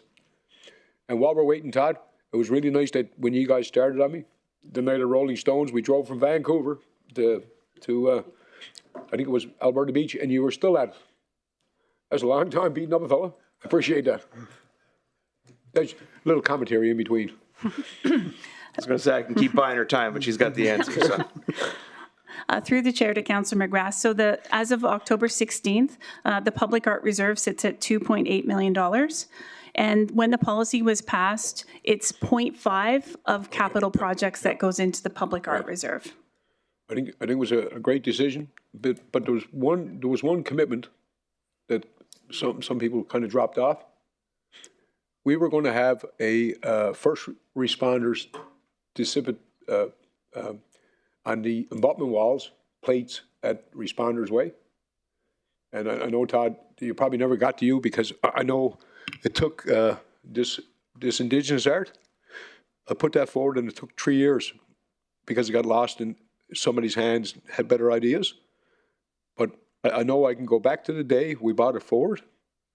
And this wasn't about anything personal. It was about that little sign, Responders Way, that took some work. But having a mural, not to be sad when you drove past it, but be proud of how a community came together and how a community rebuilt together. Quicker than there's still 2 communities in Alberta trying to rebuild. but we had the plan, we had the people, and I think that we wouldn't do that justice if, you know, if you could put it back on, because I think that piece of work at Parsons Creek, beautiful, you know, and as long as we can put some lights around it, you know, because wherever there's light, the crime goes away. Absolutely. So certainly a heartfelt thanks, and I can't wait for your next Tajki episode on Bubba here. Yeah, and I can just touch on, I don't recall the Wildlife Memorial. I recall it being a project. I don't think it went to the public art group, but definitely something that can be looked into. We'll definitely take it forward as well. Because what happened, I think what got mixed up with that that big arts piece from somebody from, you know, I recall Canada. a statue or something like yeah, exactly. Yeah. And that's kind of got where it got confused. And we have a nice little nest egg there, you know. For sure. Definitely we can take that one back. But I did want to touch on, you said just how long it took for the Indigenous art, especially for these council chambers. I just want to make sure whenever we do the requests, we want to do it right as well. Like not just do it for the sake of doing it. If sometimes it does take longer than what necessary is, but let's get it done right in the first time. And so I think that's the more important part of it there, because we did notice how long it take for you to put that motion in for us to get it done, but I feel it was done correctly. I put in motion, sir, that were against the law, and when somebody else put them, they passed. I get that politics, but I can guarantee you, growing up here, there's never a need to go out of this community to get an Indigenous piece done by Indigenous people. And it's not just Fred. We have more talent in this community. We just got to tap into it. And again, I appreciate you as a dad and what you do for the community. And I love it when you're picking on me. Thank you. We can talk about it after, and that's the main thing. So we're still buddies, even though we got to change that hat. But either way, okay, we'll save that for a debate later. Thanks, Councillor McGrath. Councillor Dogar. Thank you, Mr. Mayor. Thank you for the nice presentation, Madam, and the presenter. So, you see, presentation is good, but everything has a dollar value. Dollar value has not been calculated in this. There's a budget meeting coming, so we should know that. Otherwise, it's very good. But we have to see how much dollars you are asking and ultimately spending. Is it possible? Through the chair to Councillor Dogar. So this evening, we're providing you this presentation for information. The dollar value was included in the presentation, and it's $219,000. So in the past, we've had council approve the budget, and then we came forward in January with the plan. So we tried to make it make sense. So we give you the plan, and then you approve the budget. So it is a little bit different this year, but we wanted you to have the information before you approve the budget. So in the community services budget in December, there is a request for $219,000. So we've asked you to accept this as information tonight because that's the plan. It's your opportunity to ask questions, and then you know what you're approving if you approve it in December. Thank you for the nice reply, logical reply. But the thing is, we are part-time council. So many things come from our original job, from family, this and that. The things may be faded away by then. You see, actually, the money and the reason and logic, they coincide. They have to be weighed equally. Anyhow. Administration and other councillors will give their own opinion. My second question is it activity going to be on the arts center, which is building which is under construction? Through the chair to Councillor Dogar. So Arts Council Wood Buffalo is separate from the Public Art Committee. So that question would be for the Arts Council, but tonight is the Public Art Committee. Okay, fine. Thank you for the nice presentation. Councillor Boussier. Thank you, Mayor. Through the chair to the presenters. Just a comment or a question. When these pieces of art are damaged or these wraps are peeling or coming off, whose responsibility? Is it public art to get it fixed, or is it the RM, or what actually happens? So through the chair to Councillor Boussier, so if something was damaged, it would be the municipality that would look after it. And part of the Public Art Reserve funding is for that ability to keep the artwork well and healthy. So if there was damage done, we would look at it as the municipality. So further on that one too, a maintenance program is what we look at when we actually commission these artworks. We know that we can't just install something and then just leave it be, even though it is part of the program with the municipality, but we look at that too as well for the permanent art structures and the temporary ones. Well, they're just up for a short period of time, so. Okay, so if someone notices damaged art or a damaged mural, do we just phone the pulse line? That's what residents do? Through the chair, Councillor Bussier, yes. Okay, and then I guess there's, Todd had mentioned a maintenance. There is a charge back to the RM then? The RM charges back to Public Art or Arts Wood Buffalo to repair this? So through the chair to Councillor Bussier, it would be part of the plan. So the Wood Buffalo Public Art Plan, in part of that, the funding is for maintenance. So it's, I'm just trying to look here where we have maintenance. Yeah, go ahead. So it's like part of our actual reserve will go into partial maintenance. So build back to Public Art is kind of, Public Art just gives it to the municipal department from what I gather out of the Public Art plan, so. Okay, thank you. Thank you, Councillor Bussier. Councillor Cardinal? Thanks for your presentation. I noticed that I heard you say that there's engagements happening in Fort Chip. I just kind of wanted to know who does the engagements in Fort Chippewa. If I had the name, no, go ahead. I had the names in front of me, but go ahead. Yeah, go ahead. No, I don't have them in front of me. Through the chair to Councillor Cardinal. So when I talked about public engagement, I think I referred to Fort McKay. So that's where the bench program is going to go. So the engagement happens with the community. Okay. So there would be advertisement that would occur. There would be notification of local artists. So with the Mackay bench program, is it just Fort McKay that's getting it? I noticed that, I don't recall Janvier being mentioned at all in this as a rural community. I'm not sure if anything's happening there, or how is that all looking there? So through the chair to Councillor Cardinal, there has been several benches put in place already. Okay. So for 2025, the intention is to do Fort McKay. Okay. So there is a bench in Fort Chipewyan, Anzac, and I'm just going to turn to the experts. Sapre, it's on the list. It's, every rural community will get one. We've just done Sapre, I think it was 2 years ago. Fort Chipewyan is doing their consultations. I do got the names. I'll get them to you. And then Fort McKay is just on the docket for 2025. So Janvier will be, I don't know if it's 2026 or it'll be after Fort McKay. It's just next on the list of usually takes 1 year we want to do per bench. So. Okay. How many engagements is there per year? Is it 2 or 3? Through the chair to Councillor Cardinal. So it depends.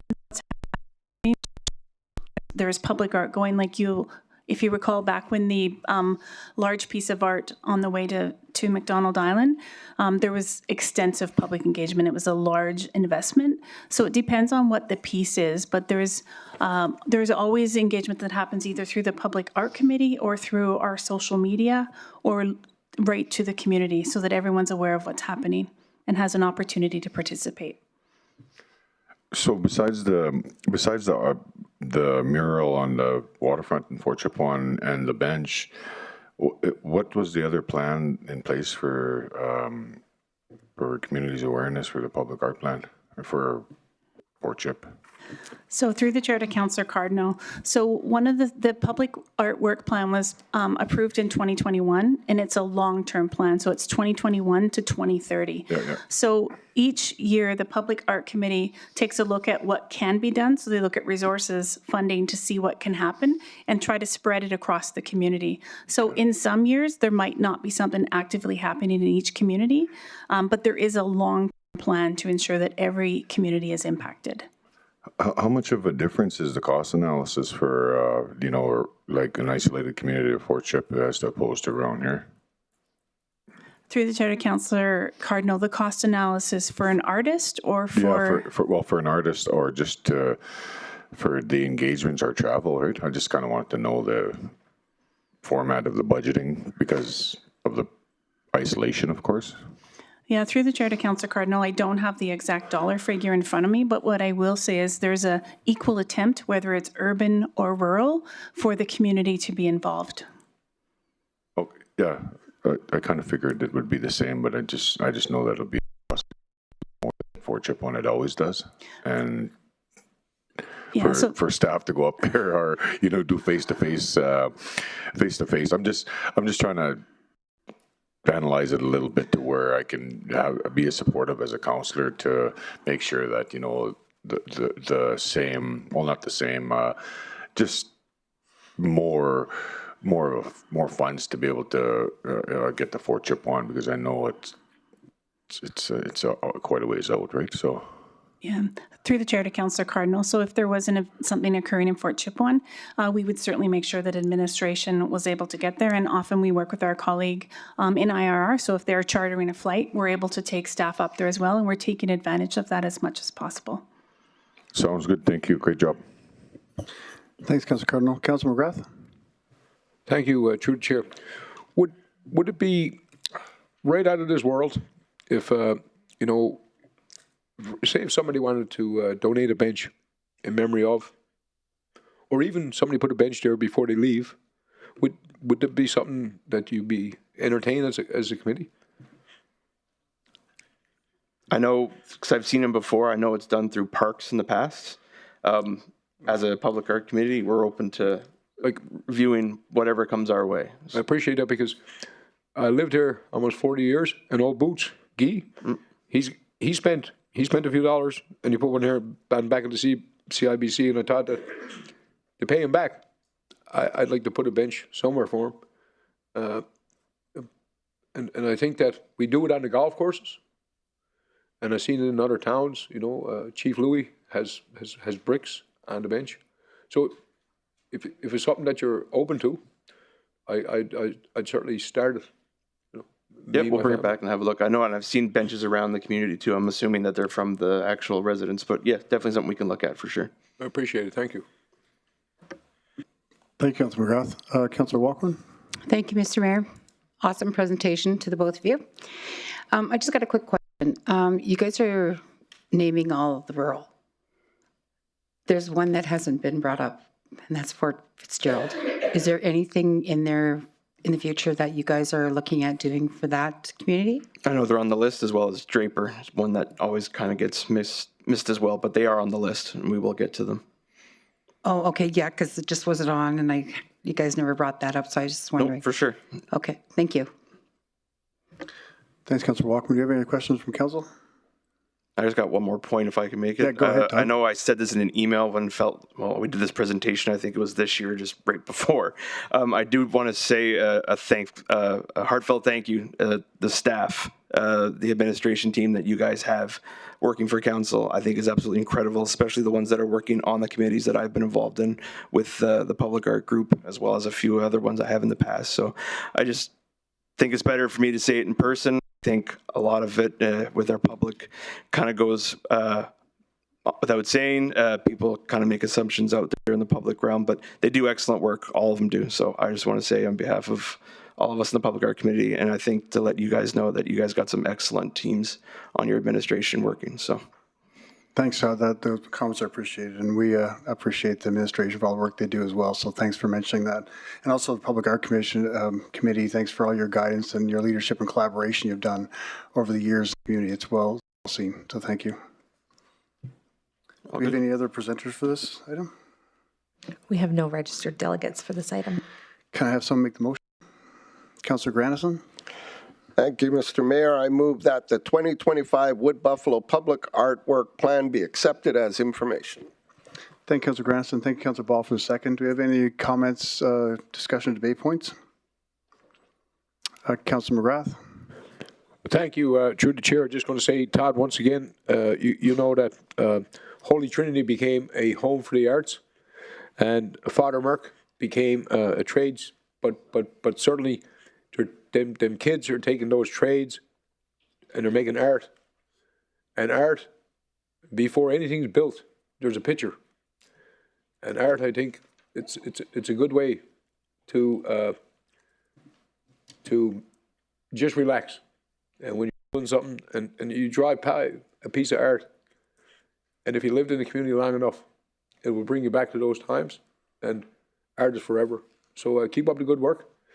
And I really think that, you know, between the benches, and if you could maybe just scratch at the surface and see see where that paperwork is for the abutments, and we'll bring it back to the government because they were going to help us with it. So I appreciate your work. Thank you. Thank you. Thanks, Councillor McGrath. Councillor Cardinal? Where are you going, man? Didn't see the light. Come on, we spoke face to face when you're on the committee.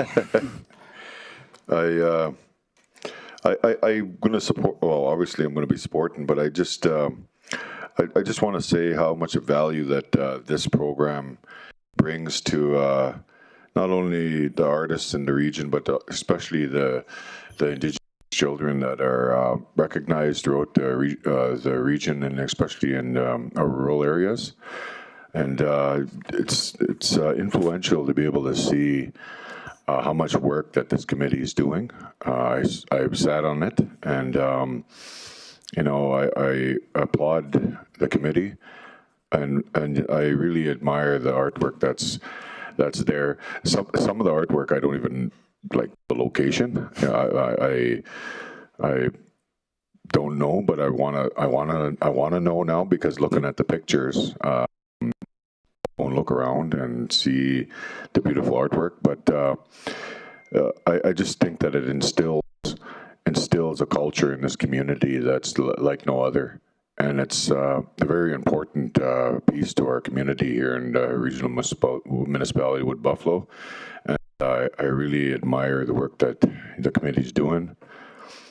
But from a cultural perspective, I think that it's important to be able to recognize when you're traveling by to see an Indigenous child on a billboard or on a mural on a cement wall, and just be able to have that sense of connection to that photo, because that's true reconciliation right there. And I really applaud you guys and your committee for doing the wonderful work that you're doing. And so does the past children of our ancestors and what the residential school put us through. And you know, it's I want you guys to be able to work with that on your shoulders when you work with Indigenous kids. It's very, very important. So I appreciate it so much, and I hold it dear to my heart, and thank you so much. For sure. Thank you very much. And to see their artwork on a street banner, I think, is incredible as well, because some of the most beautiful, talented people I've seen were from the rural communities, and they didn't even know they had it in themselves. So, no, thank you very much, Council. Thanks, Councillor Cardinal. Thanks, Todd. So with that, we'll call for a vote. Can I go now? Yeah, you're good. All right. Thanks.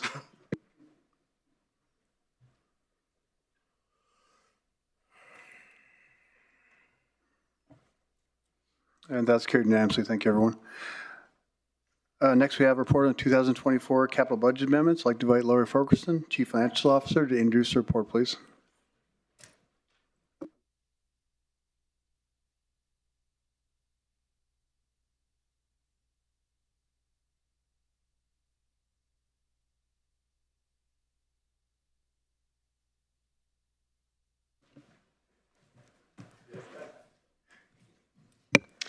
Good evening, Mayor and Council. For the record, my name is Laurie Farquharson, Chief Financial Officer, and here with me this evening is Elliot White, the Director of the Project Management Office.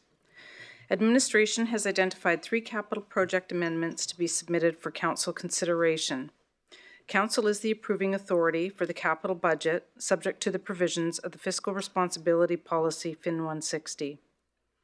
These capital budget amendments will result in a net increase of $59,630 to the 2024 and prior capital budget, as outlined in the budget net change summary. The first item is the Draper Community Sign. This amendment is to add $9,500 to the overall budget to cover additional costs incurred during the installation of the sign. The second item is the Gregoire storm outfall. The amendment is to revise the scope and remove the rehabilitation of the storm line. This change results in $8 million of savings to the 2026 budget plan. The third item is the Stone Creek Disc Golf. This amendment is to add a gazebo to the project scope at the cost of $50,130. $24,130 is being funded from a donation from the Multiple District C Lions Club, and the remaining balance of $25,000 will be funded from fiscal savings. Administration is recommending that the 2024 capital budget amendments, as summarized on Attachment 1, 2024 capital budget amendments, cancellation and amendment, net impact dated November 12, 2024, be approved, and that the revised cash flow of capital projects, as summarized on Attachment 2, 2024 capital budget amendments, cancellation and amendment, cash flow summary dated November 12, 2024, be approved. This concludes my presentation. We're happy to take any questions. Thank you, Laurie. Do we have any questions from council? Councillor Weigel? Thank you, Mr. Mayor, through the chair. Thank you for the presentation, Laurie. The question is on the Stone Creek Disc Golf Park. The gazebo wasn't in the original plan, was it? Sorry. No, through the chair to Councillor Weigel, it was not. It was added after the fact. And so did we just add it just because somebody came forward with a donation and said, hey, I'll pay for half, so we'll pay for the other half? Through the chair to Councillor Weigel, I'm not sure on the exact circumstances of the change. At the time, the PMO was not created, so I do want to give opportunity to Keith to speak to it exactly. So Keith, if you want to go ahead.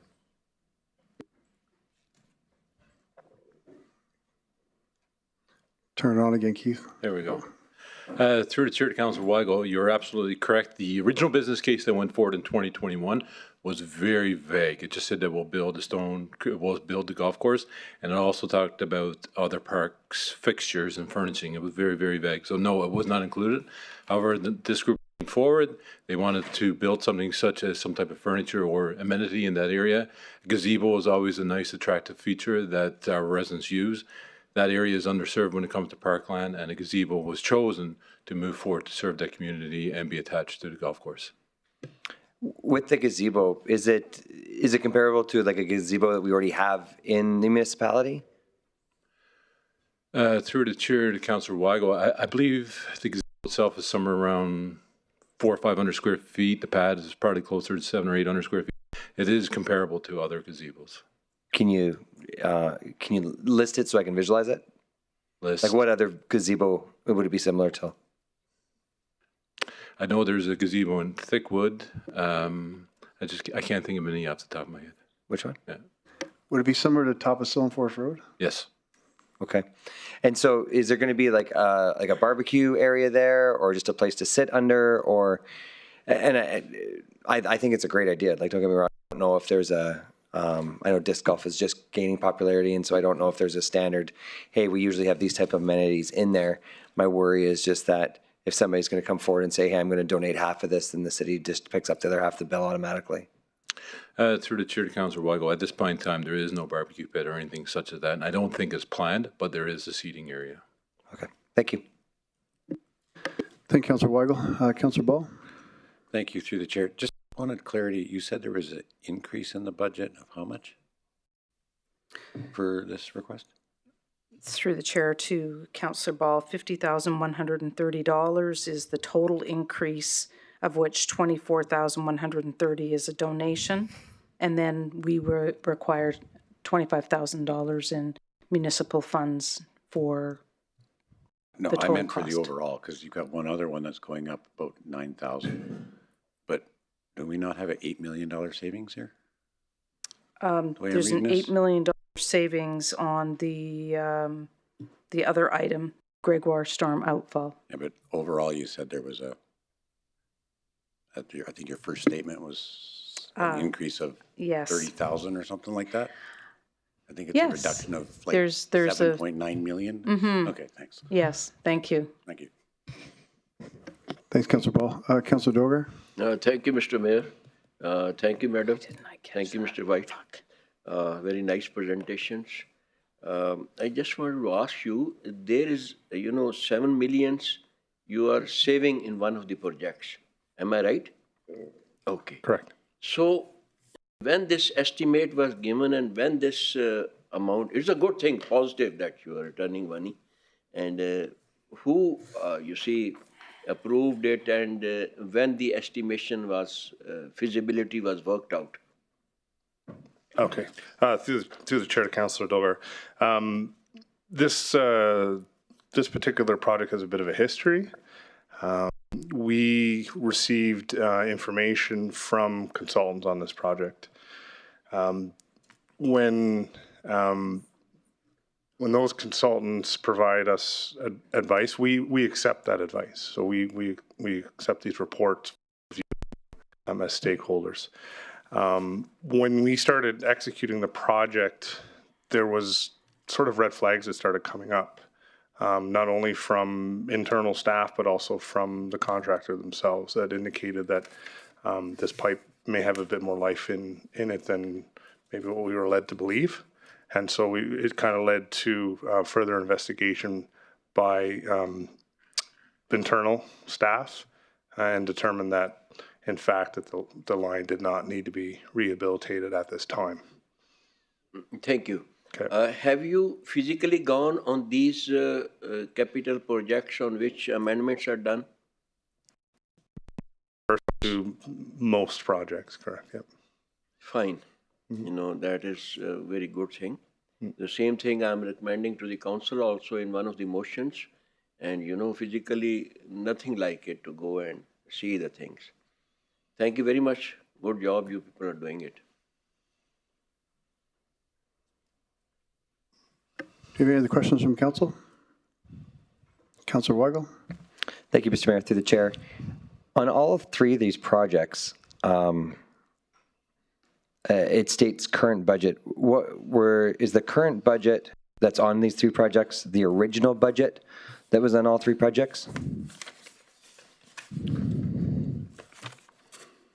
Through the chair to Councillor Weigel, if you refer to attachment number 1, it will show you it should be the original project cost in the first section. So on your... My apologies if I missed that. There you go. So for example, for the Gregoire storm outfall construction, it had a total project cost of $19 million. 1.8 million was federal grants, and then 17.2 was coming from the reserves. And then if you follow down, it'll show you the revised project budget and then the net budget impact.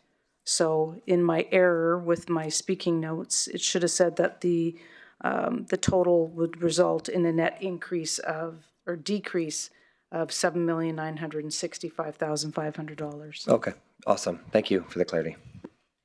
Thank you, Councillor Weigel. Do you have any questions from council? I'm not seeing any, so I'll make the motion. Councillor Grandison?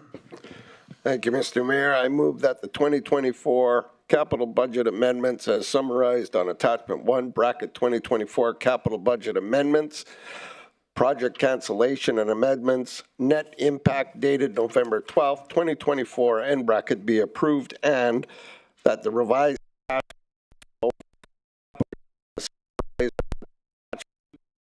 capital budget amendment, project cancellations and amendments, cash flow summary dated November 12th, 2024 be approved. Thank you, Councillor Grandison. Thanks for second, Councillor Ball. Does council have any other comments, questions, or statements? I'm not seeing any, so it's great to see savings like that picked up, and thank you to the Lions Club for stepping forward to pay for half the project for the community. I'll call for a vote.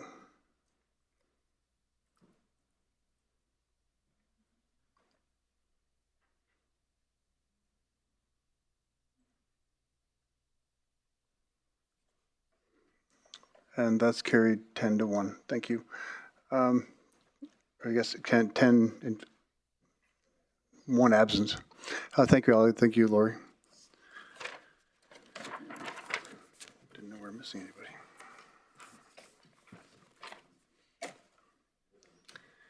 Moving on to item 7.1, exempt staff bonuses. I'll ask Councillor Binjoko to read her motion, please.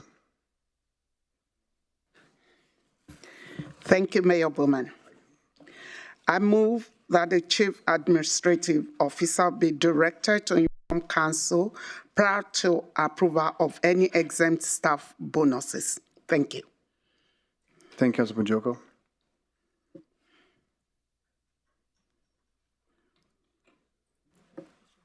Okay. That's seconded by Councilor Walkman. Thank you. Councilor Banjoko, do you want to speak to your motion? Thank you, Mayor Bowman. My motion is a proactive measure of what we do going forward. We are currently in a situation in the region which we are all aware of. I have since reviewed the current policy that guides the approval of bonuses to exempt staff. The current policy gives CAO total power, therefore also exposing him or her. You never need it until you need it. I'm sure when the policy was drafted, we did not know we would be in this situation. The CEO needs this protection that the motion would offer. So does the exempt staff. It's currently a case that inspired my motion, and because there's a legal process in progress, I would not talk much about that. This motion might not take care of the past. However, posterity will judge us on what we did after what had happened. I've looked at best practices. I had the opportunity at the just concluded Rural Municipalities of Alberta Convention to ask some of my colleagues from everywhere around Alberta randomly. Some of them didn't even understand what I meant when I talked about bonuses for exempt staff. Others talked about bonuses of less than $100. Those who have always had to seek, and then the others said, no, the CEO would have to come forward, present, and seek council approval. I've also checked other organizations, not necessarily council or government. The practice is that the board always has to approve for exempt staff. In RMWB, there's currently none, no checks, no controls, no controls. The CEO should be very happy for this motion. I also checked the record for RMWB. The maximum allowable percentage was set at maximum 4% in RMWB.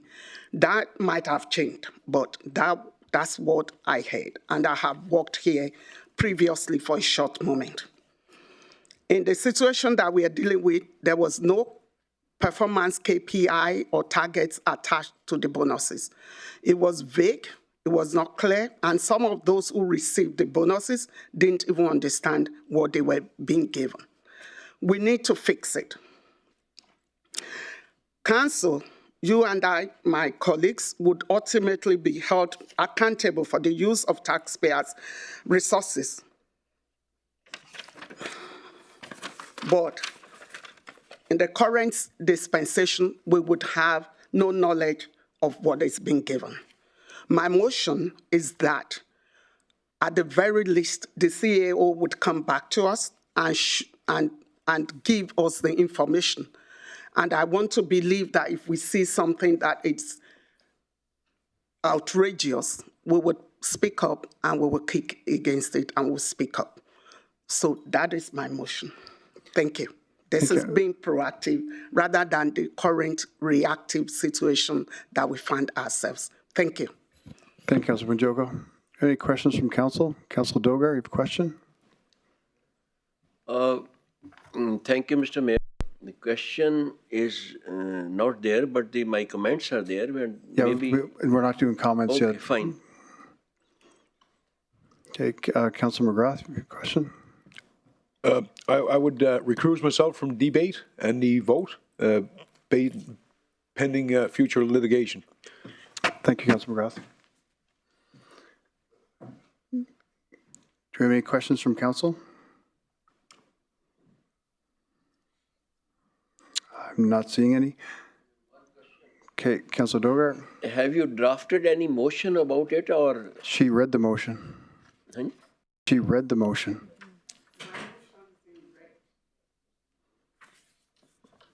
It's on page 12. Exempt staff bonuses. This thing shows that no bonuses. You know, that I do not agree to it, you know. According to rewards and punishments are always with the administration. Those who do good, they should be given. Those who doesn't good, they should be deprived. And there should be a proper procedure of giving it. Of course, the directors may give something to their own department, then CAO, then council.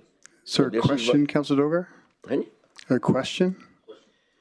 My question is that the motion and you see, it is not giving proper picture what the councillor wants it. You know, maybe I'm incorrect. You know, this is what I feel. Yeah, okay, thanks. That's not a question. Councillor Grandison?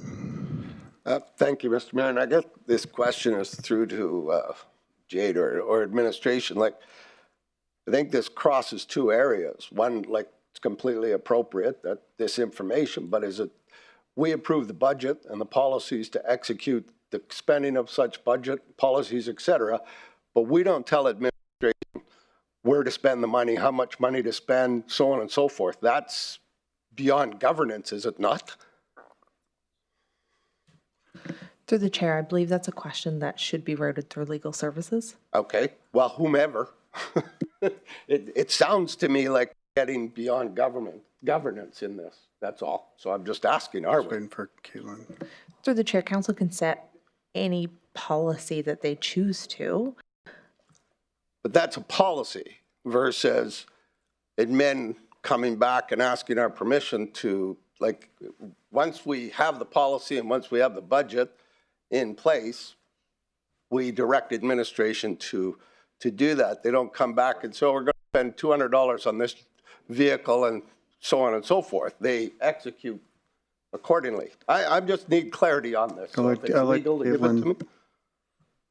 Yeah, through the chair to Councillor Grandison, I believe we do have an exempt compensation administrative directive that is set by the CAO that sets out sort of the parameters upon which exempt compensation will be awarded. If council wanted to explore having some sort of compensation policy that set out parameters around when we might go to council to seek approval, that would be something that could be done. So does this motion cover what you just said? Because I don't feel like it does, that's all. Through the chair to Councillor Grandison,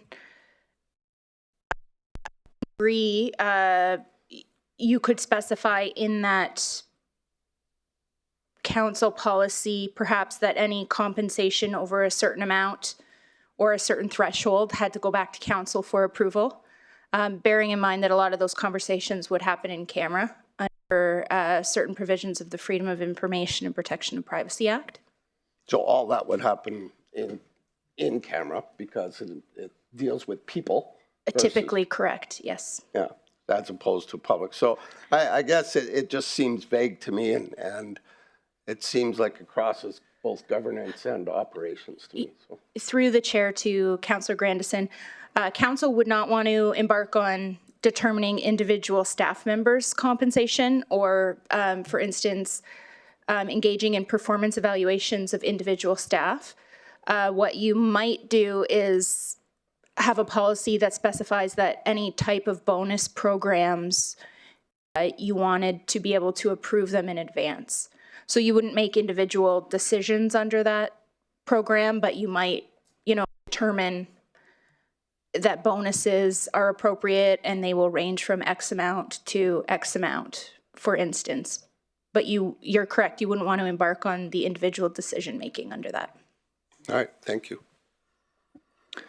Thank you, Councillor Grandison. Caitlin, I want to have you on there. So this motion would be just, it wouldn't cross over any MGA lines or anything, just for us to have the CEO bring forward the information to council on bonuses.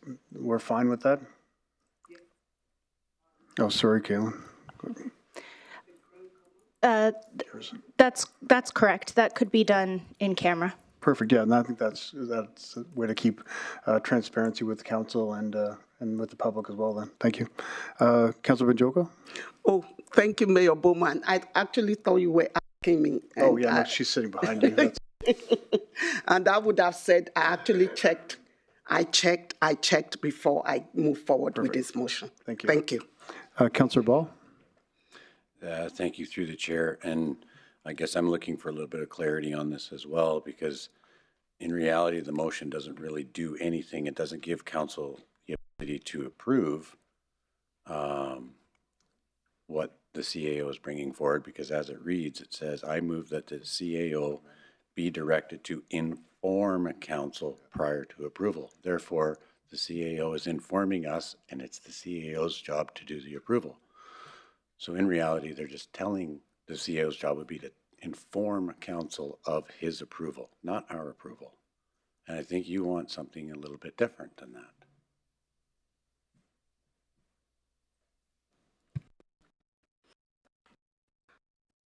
Ball and Councillor Grandison. My ask is that CAO must bring forward any approval or any proposal, actually, of bonuses to exempt staff. And we will be endorsing it, whether it's in camera or public, wherever. We are going to be held accountable. We need to know. Okay, so is the intention that council would make that approval for the CAO based on your motion? What would you rather have? Oh, it's not rather. I'm just curious what the intent is, just to make sure that, I mean, we're crossing some lines here, right? So I think everyone over there is thinking that we are, and I'm pretty sure we are. So okay. I would like to see a rewritten policy, a CAO policy that frankly everybody agrees with, and we just move on. Okay. Right? So I think whatever that directive is or policy or whatever you call it today, we simply rewrite that, approve it, and move on. And it's the CAO's job to basically adhere to that policy. Okay, so the way the policy is written right now, like I said, is loose. I have it opened in front of me, and we would need to rectify it. That's all I'm asking, and CAO seems to have a comment about that. All I wanted to mention was that the likes of, I think this is crossing over into operations. The MGA and the council policy, CAO policy,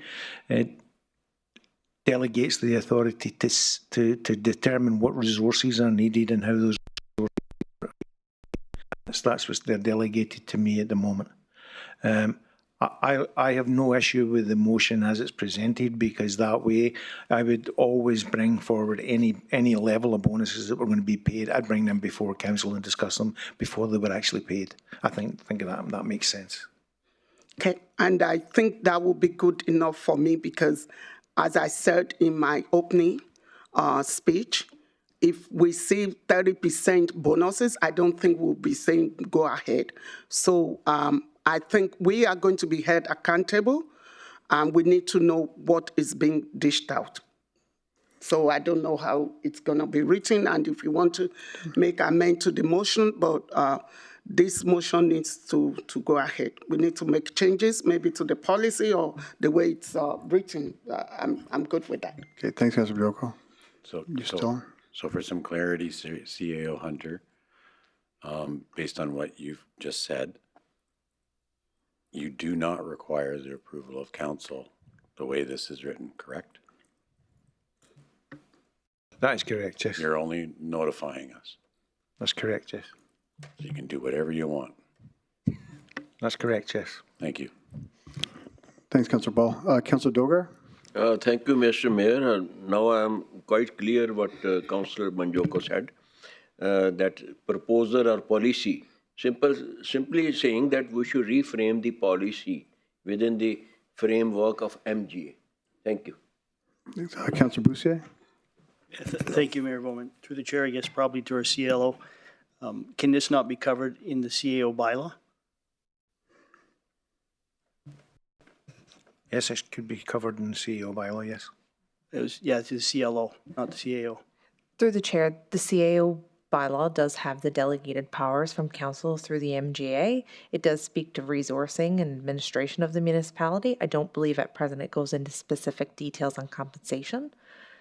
I'm not sure why it wouldn't be able to be included, but again, I always lean into a policy of that type of nature because a policy document is more fulsome and speaks to the scope of what we're looking to do.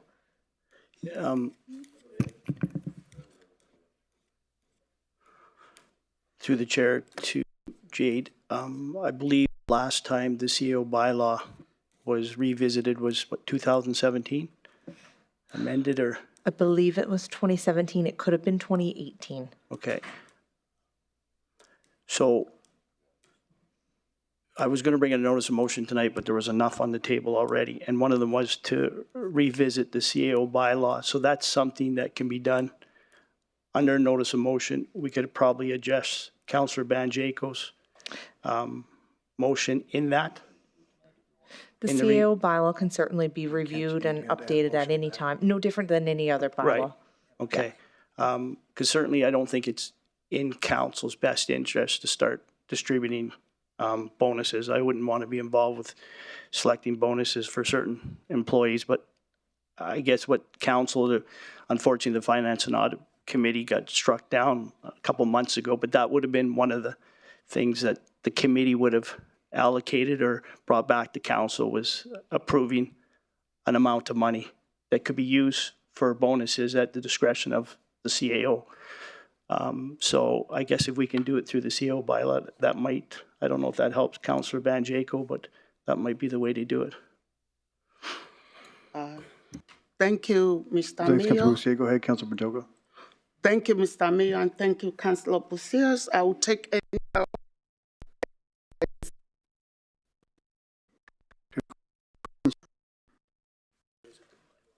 Go ahead, Councillor Cardinal. Yeah, thanks. I just want a little clarity on what's going on here because she got the motion on the floor. We're debating it. Questions for the motion, discussions about bylaw, discussions about other motions, discussions about We're not in debate. We're not in debate amending yet. it. Are we taking it back? Because it's unclear at this moment. What are we going to stick with the motion? No, right now, we're just questions related to the motion. We'll be debating after we have delegates present, then we'll debate. And then if there's any amendments that someone would like to bring forward for Councillor Bajoko to consider, then we'll do it then. But right now, we're not in debate. I'd like to recommend an amendment and take a 5-minute break. Once we're in debate, we can. We need to hear from the delegates first. Okay. Oh, shoot. Okay, I didn't know we had delegates. Sorry. Yeah, thanks. Councillor Weigel? Thank you, Mr. Mayor. Question back to legal. When we were talking about in camera, we were talking about policy and the amount and just with the privacy. So does that, when we get that information, are we getting a lump sum policy saying, hey, you know, you're directed to give out $30,000 in bonuses, or does it say this individual is receiving this and this is why?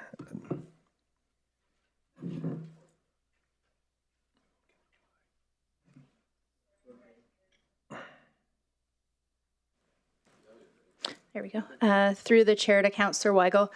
I would say the latter. So when if information being presented to you were at a level where there were discussions about individual performance evaluations and amounts of bonuses, that's what you would want to have in camera.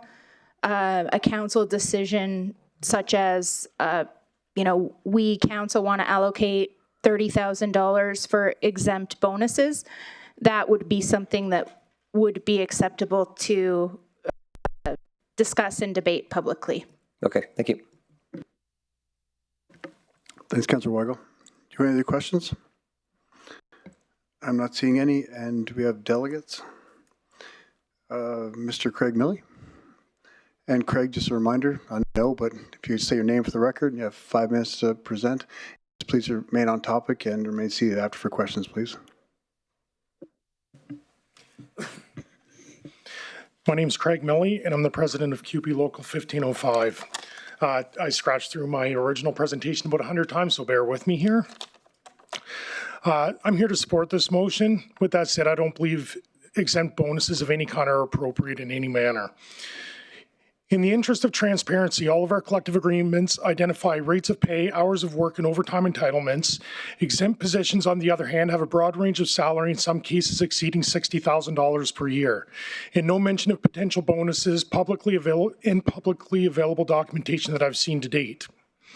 Based on the conversations I've had, I understand in recent years, lower-level exempt employees see minimal, if any, bonuses, as they appear to be largely absorbed by senior leadership. More troubling, the ability to receive bonuses under the current structure appears to be largely arbitrarily appointed.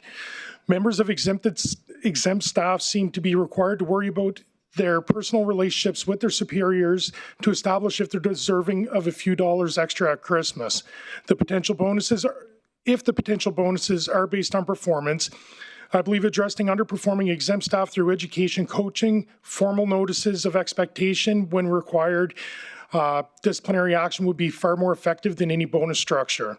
I struggle to understand why the RMWB would be resistant in the interest of transparency to pay their exempt employees a structured salary where they're not reliant on a potential of bonus. In the exempt compensation, if the exempt compensation is competitive and fair as identified in their job postings, any potential bonus entitlement should not be required.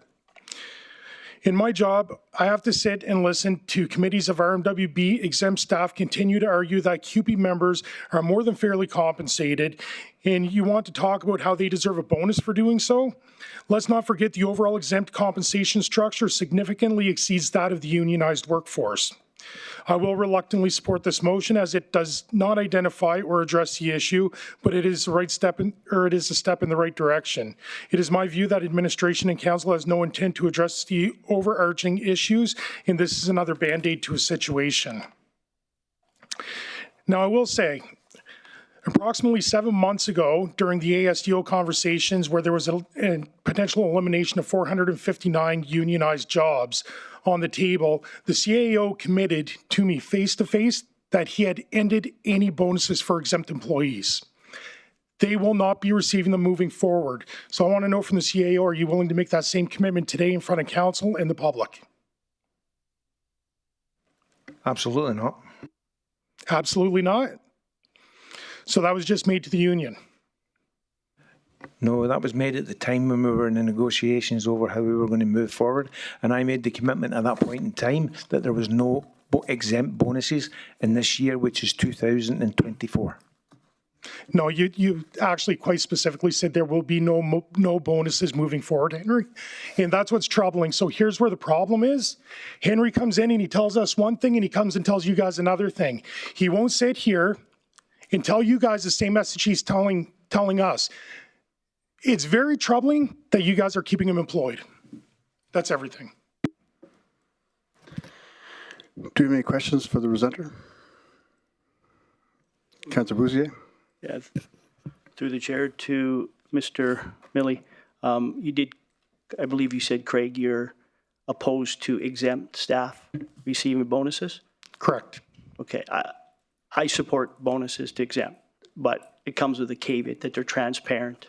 They're earned. They're not arbitrary, as you said. I guess I just would ask why you would not support. When we have our members are asking for, an extra sick day or two in a collective agreement, which is, 1/3 of what exempt gets, and they're told their compensation is already more than competitive. It's already fair enough. Then we have exempt staff going to work and getting a bonus. I'll take you back to the 2016 wildfire. 2016 wildfire, a large number of our outside staff had to return back to the municipality and work while this place was burning to the ground.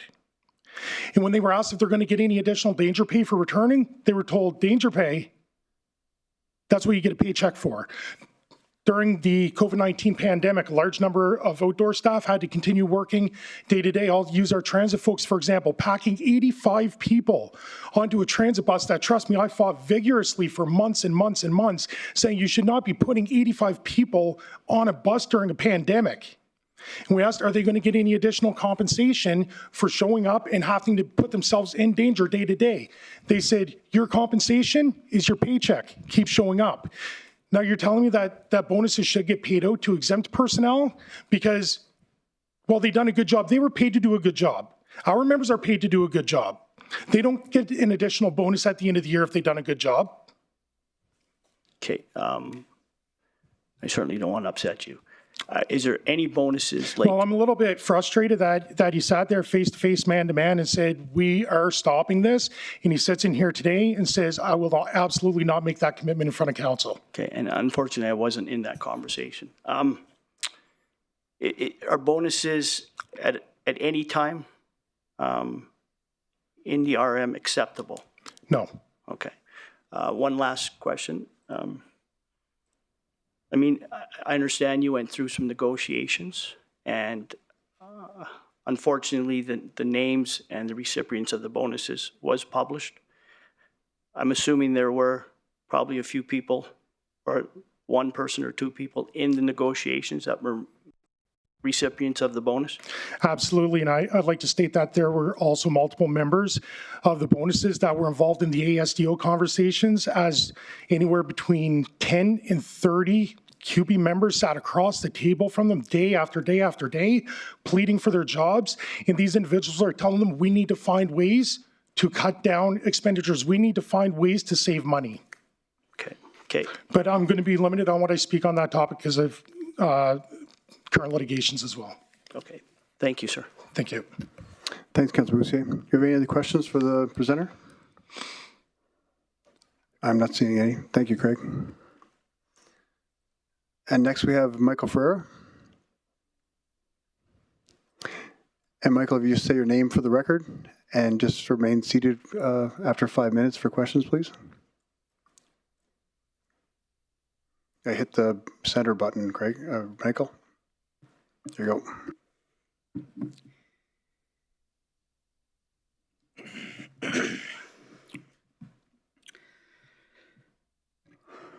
My name is Michael Ferreira.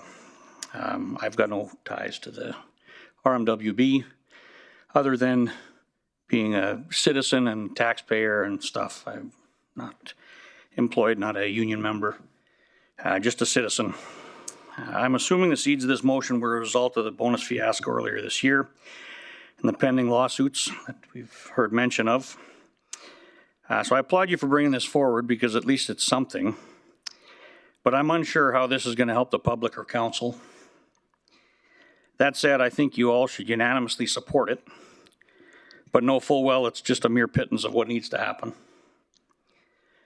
Last meeting, economic development was on the agenda, and Councillor McGrath had suggested a forensic audit would have had a field day with what went on in economic development. Part of the admin team even agreed with him on camera. This same admin team wants council, as some call it, was all just one person's doing, and all the other bonuses were on merit. That defies all logic and common sense, and to this point, council has just sat there and taken it. For what? Is there one member of council that actually believes that utter nonsense? That one person moved over $1 million, no one else had any idea, nobody had to sign anything, and that person only kept a small percentage of it? What kind of a field day do you think a forensic audit of that would be?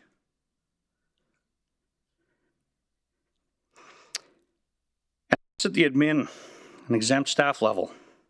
Were I sitting in your chairs, I would have zero faith or confidence in the admin team that brought that to me. If council wants to truly fix this, a full forensic audit of the RM and probably all the Par 9 should be undertaken. I'd imagine the admin team isn't happy to hear this publicly. This nonsensical idea of having an audit team reporting to an admin team that was in the middle of all this is just silly. So we can all puff chests in this horseshoe and pretend we care with motions like this, but it'll all end up being just more of the same. But at least this is a start. You know, I've been coming to council in person lately rather than just watching at home, and it's pretty eye-opening. It's also very clear there's little factions within council and administration, and they work together or don't work together. And some work with some people and some don't, and you really get a feel for that when you're sitting in this room watching, not just watching the screen. And those little groups, I don't necessarily think those are for the benefit of the RM. I think those are for the benefit of those groups. There's lots of gamesmanship. You have about a year left on your terms. Some of you will be seeking re-election, some may not. If you want to leave a valuable gift and legacy to the next council, I urge you to be the council that has the political will to commission a full forensic audit of the RMWB. We throw away millions of dollars annually on nonsense. Let's take a few of those millions and fix the mess. That investment will pay itself back with interest. Bonuses are the tip of the impropriety iceberg. Procurement, hiring practices, contracts, all of it. A forensic audit will fix it. And it'll probably hurt in the short term, but pay huge dividends moving forward. I'd imagine a number of you will be approached by admin regarding this, saying it isn't necessary. That means it's absolutely necessary. I think Councillor Banjoko should not be satisfied with the answer just provided to her by the CAO. He may have inherited this bonus mess, but the handling of it to this point should not give any of you satisfaction that he'll bring forward anything extra to you. I think you're on the right track wanting to go down this path, but it needs to be far more. Thank you. Thanks, Michael. Do you have any questions? Councillor Banjoko. I just want to appreciate you for coming forward. I know you are coming from work, and I deeply appreciate your involvement, and I share in most of what you've said, and I believe the least we can do is make a demand that we be informed for what we'll be responsible for. So thank you. Is there anything else you think you would like to see on this motion tonight? That's my question to you. Well, I mean, I think you have to start somewhere, and if you have a motion on the table currently, you either amend it or go with that, or, I mean, I think you want to send a message that you want to look into this. But, I mean, we've been dealing with this for months, and now we're into a lawsuit. And I just listened to 45 minutes of, banter over skate parks that really are going to cost nothing, right? How much is this lawsuit going to cost that we're part of? I mean, it's millions and millions. And we're going to lose, right? Like, you guys all know that. Like, we're going to lose. So it's going to cost even that much more, right? And we're worried about skate parks for little kids. And I mean, like, let's right the ship. Like, it's time. I've been saying we should have been doing this 10 years ago. And everything just keeps getting kicked down the road. Well, like, it's time. Right? Revenues aren't getting any better.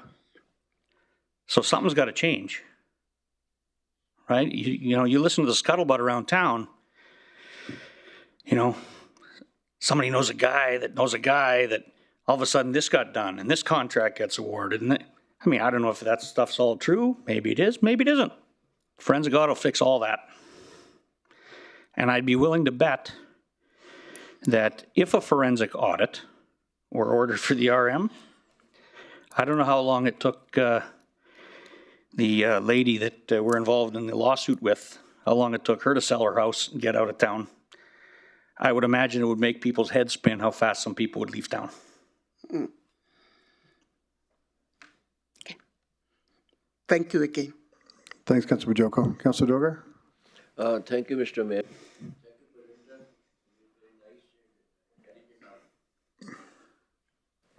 And thank you. Very nice and intelligent arguments, certainly thought promoting. We'll consider it. Thank you for your time for coming here. Councillor Boussier. Oh, sorry. Through the chair. Oh, sorry, Lance.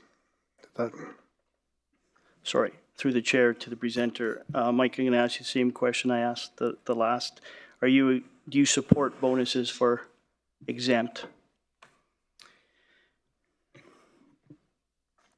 Well, I think that's maybe not a yes answer. I think that's a yes with a caveat, like you said. I think any job that somebody does maybe could have some potential for bonus. But like, we've got to have some well-established, benchmarks at minimum that have to be attained to get there. I mean, we're talking about bonuses in 2021, 2020. Really? Like, some of these people that got bonuses didn't have staff to work for a year. Does anybody here think their productivity went up during COVID? Because this would be the only place on planet Earth that it did. Right? So yeah, I think if you had some baseline and stuff there, but I would also say that for the most part, especially in the case we're dealing with here, and I mean, I only know what I read in Fort McMurray today that I can dig up, because you're not allowed to look at stuff online anymore in the world we live in. But it seems like these people are compensated fairly well. And I can't imagine what they had to do over and above that would have warranted these types of things. I further wonder, I've never anywhere, and I'm somebody who gets bonuses, I've never ever been asked to sign a non-disclosure agreement. I mean, that should be a red flag for everybody too. And I don't know that this is a, part of the motion, and maybe we're going a little off track there, but, to answer your question, yeah, maybe there's some place where bonuses are I think, a good thing for just about everybody's job. However, just like, regular people in the private sector, like you've got to attain something. Okay, thank you. Thanks, Councillor Boussier. Do you have any other questions for the presenter? I'm not seeing any. So thank you, Michael. Could I be indulged for just 20 seconds here? Just before I stepped away, I just wanted to offer my congratulations to our newest member. And I know you're in there in maybe not the best of circumstances, and you got big shoes to fill, but I'm sure you'll fill them well, and good luck to you. Oh, thanks, Michael. It's appreciated. Do you have any other delegates to this item?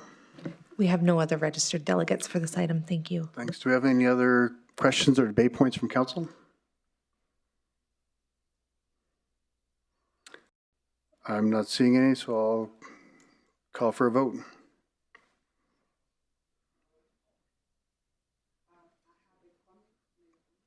I've already called for the vote. I asked if there was any other comments or anything. Nothing came on. No, I asked for any comments or anything from council. Go ahead. I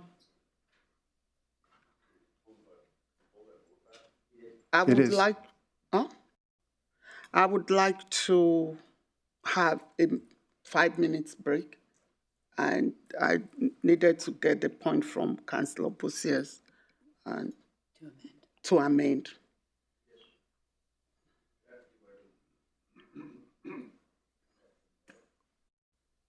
You can amend it in public. Huh? You could amend it now. Okay, then. We can do a motion recess and we'll get it to draft a motion if you need to change it. Okay. Okay, we'll take a 5-minute motion recess. Thank you. I didn't get So resume it.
Welcome back, everyone.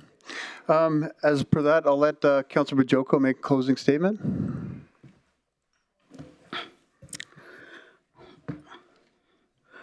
Thank you, Mr. Mayor. I would like to close by appreciating the Coupe leader. I know he left the room, Chris. Thank you for your time. Thank you, Mike, for coming. And I know many people are watching at home and they're waiting for the decision tonight. I appreciate all my colleagues for the questions that, opened up many more work that is still to be done. I believe this is one step in the right direction, and this is what the public, our residents, the people who put us on these seats, they are expecting us to do something. So I encourage my colleagues to do the needful tonight and not fail the taxpayers of RMWB. People are angry. Some things have been done in the past. We can't change that. My motion is about what we do going forward. And there's more work to be done. I heard about the need for forensic evidence. I heard about the need to change the policies around CAO's responsibilities. I heard it all. And I believe this is the first step. And I encourage you all to support this motion. It's a proactive plan, and I hope you will get behind it. Thank you, Mayor. Thanks, Councillor Bajoko, and I do support your motion as well. I think it's good to be transparent with everybody, public and including council. So with that, I'll call for a vote.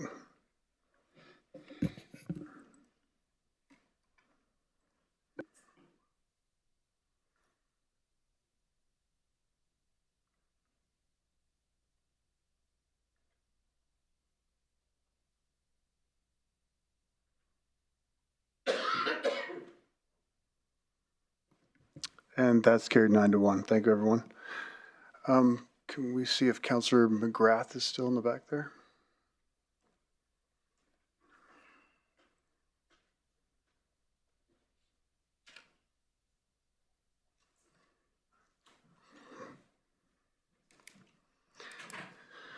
So moving on to item 7.2, former Heritage Society funding. I'll ask Councillor McGrath when he's seated to read his motion.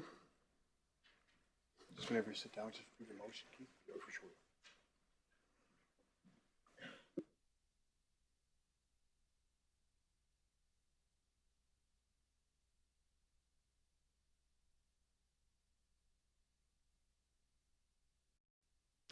Thank you, Mr. Mayor.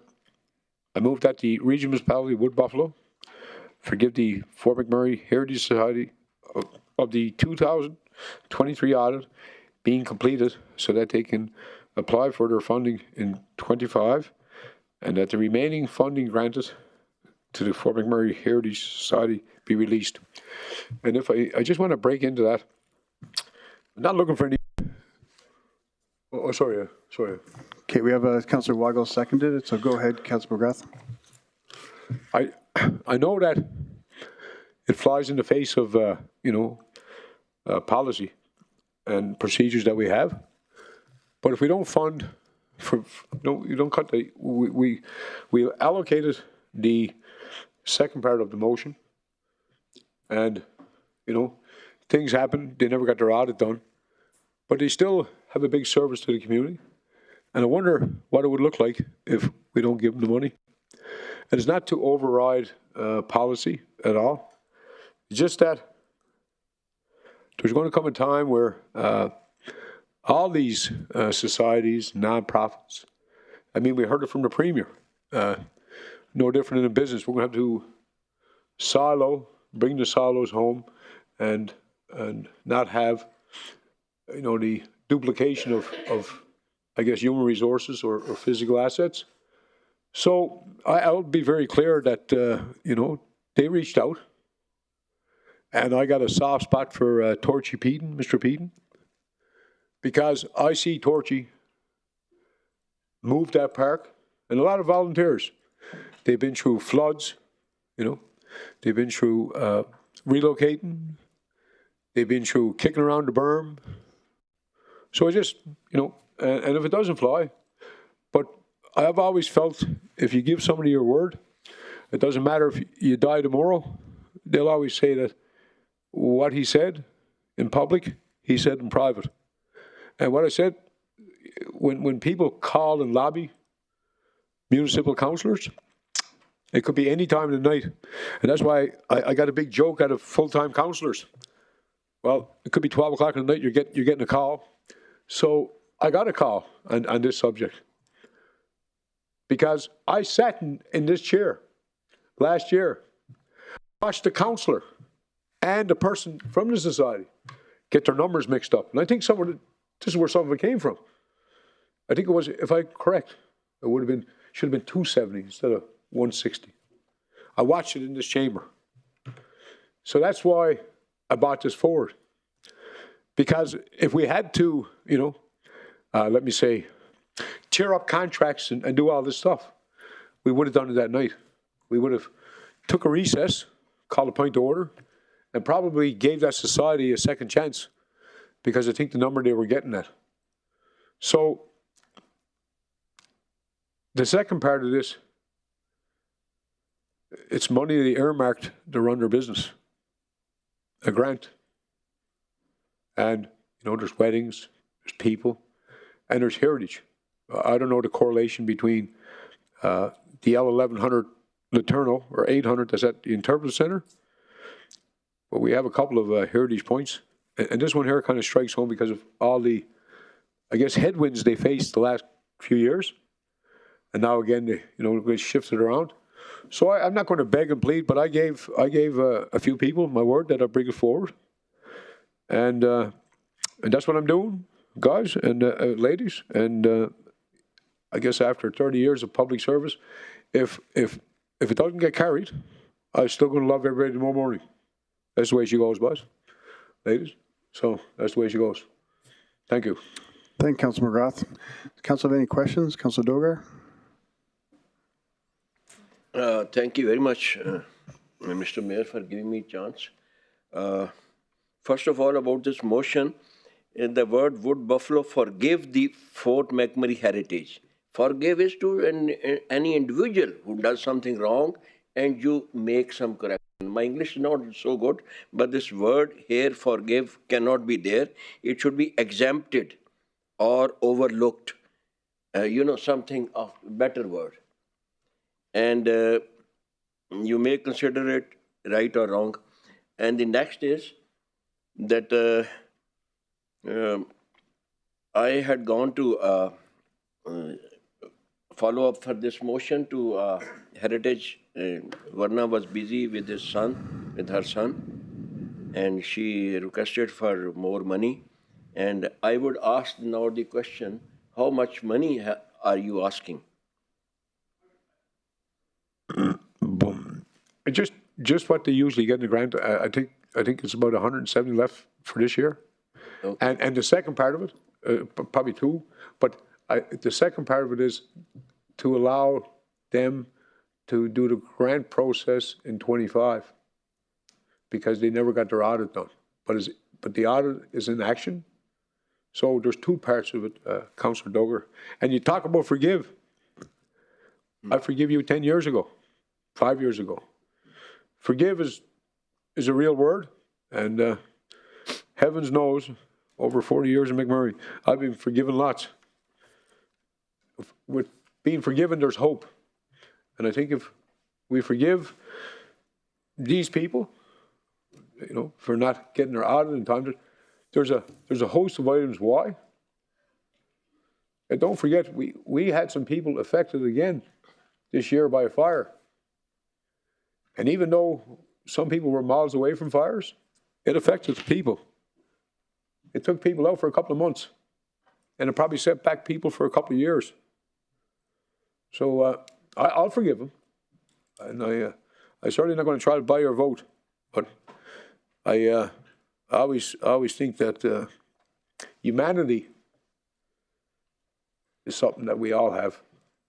And this is not trying to buy votes, because this is my last leg. But I know that Torchy Peaton built a park on his own. Andy Frame bought houses from Uranium City. And I remember those guys. And I remember being part of Keanu College with the Goloskis, moving some of that stuff. So probably some of that, Doger, Councillor Doger, that's why I'm in a forgiving mood, because I've forgiven lots. Forgiven is more appropriate to the individual. Sorry, sir, Mr. Mayor. I'm not a doctor. About the events, you say probably exempted or delayed or something like that. I could accept that a friendly amendment, but I don't know. Exempt is not the same thing as forgiven. I'm going to stay with it. I stay with my motion. Councillor Joko. Thank you, Mr. Mayor, and thank you, Councillor McGrath. My question is how this motion will work with the motion we approved that was moved by Councillor Grandison, I believe, last meeting. So I would like to know if this will work concurrently with a change in the organizational structure that brings the Forchipwin and the Heritage Society together, or are we looking for an approval for a short term? I looked at the motion talking about applying for their funding in 2025. So I need that clarification. Oh, thank you, through the chair, Councillor Banjunko. All I know is this, is that the add-on of the outside facilities in Fort Chip, in Janvier, in Conklin, you know, they do have some heritage pieces. Anzac, that might come later, but dealing with the matter at hand today, they have a third, fourth quarter to get through. So that piece of approved money, if they get that, they operate for the rest of the year. Okay. And then they're at their audit. All they want to do, I think, is get in on budget season to bring a grant request forward. So I think we're up about 50, 60 million to nonprofits, societies. And this is a small piece of it, but it's an important piece. So that's the best I can tell you, Councillor Banjogo. Thank you. Because I think the request we got is talking about the release of funding, I mean, from Heritage Society as a body. They're asking for the release, their funding for the remaining part of 2024. Yeah, so, if I can, through the chair, to simplify it. Yes. They applied for $2 last year. They got $1.50. So they're looking for the last 50 cents to get through this year. Yes. And in the meantime, as the auditor brings back this, I don't think they have a whole lot of stash cash. And we support it. Yeah. So I think the first piece is to allow them to pay their bills and operate. It's a nice place to be around Christmas time. Yeah. I know Luana's going to really hate me, and give them a chance to apply for their grant. Forgiveness, and I hope, Luana, you're going to forgive me. Thank you, Councillor McGrath, and for sure I would want to support that they are able to operate and provide services to our community. Thank you. And I would be remiss if I never said maybe some staff fell behind because as my boy in Ottawa tonight, he's healthy, and my daughter's good friends. We had a personal employee that head up the organization and about to lose her son. And that comes into a bit of play for me. Sometimes when you're busy at work, you forget about your family until it's too late. And I think I owe that to Mitch. Thank you, Councillor McGrath. Councillor Weigel? Thank you, Mr. Mayor. Question, I guess, is this a debate point or a question? Are we against delaying the audit versus just fully forgiving it? Just obviously, I know that they're in the Process. audit process. It was my understanding after meeting with the board that it's a $90,000 process, which is a crazy amount for an audit. But to waste that money now just to forgive it, where if we could just instead, and this is obviously to Councillor McGrath, but it would make sense to have them still go through the audit. And if we do this, it's a delayed process where they can still apply for their funding, get approved, but it's still required to get the audit done as part of the next year, or put it something around that.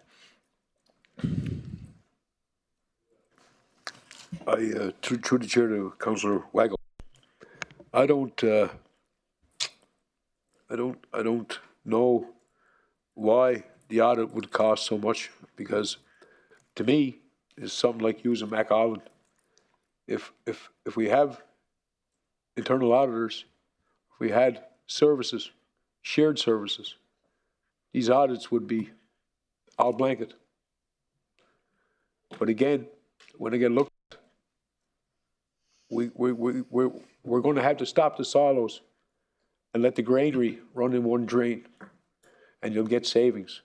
When a heritage society shouldn't have, I don't think, a $90,000 audit, but I can't comment on that.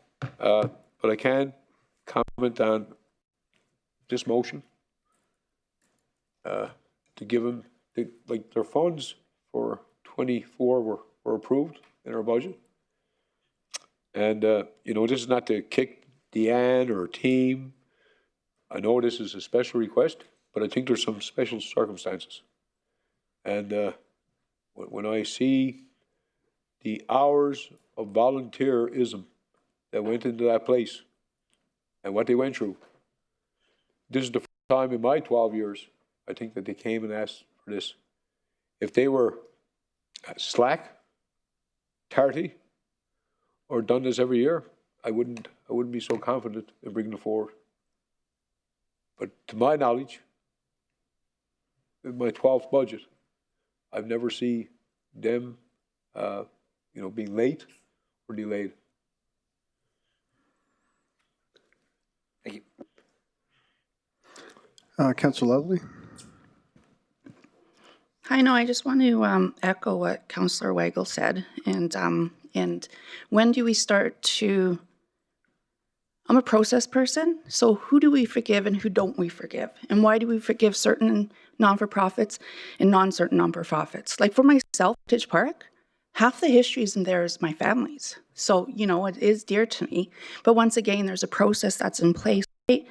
And what's the implications if we don't forgive the 2023 audit? And just like everyone else, they have to go through with it, right? So do you know the operating costs? Like, how do you know? I know you assume that they don't have any money, but is there a budget? Do we know what their funding is right now? Like all of that, right? I guess through the chair. I guess through the chair. How would I know? Because I see their finances.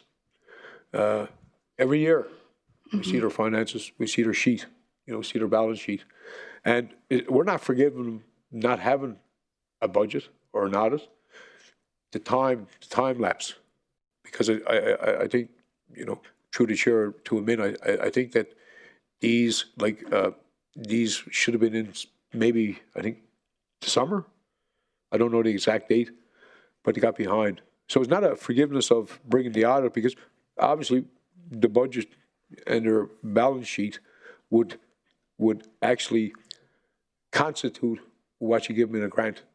Because if you're sitting on $1 million and your operating budget is only $200,000, you wouldn't get any money.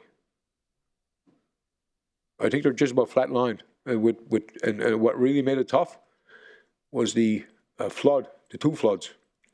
And I agree with you. There's some stuff down there, but to me, it's a piece of our heritage.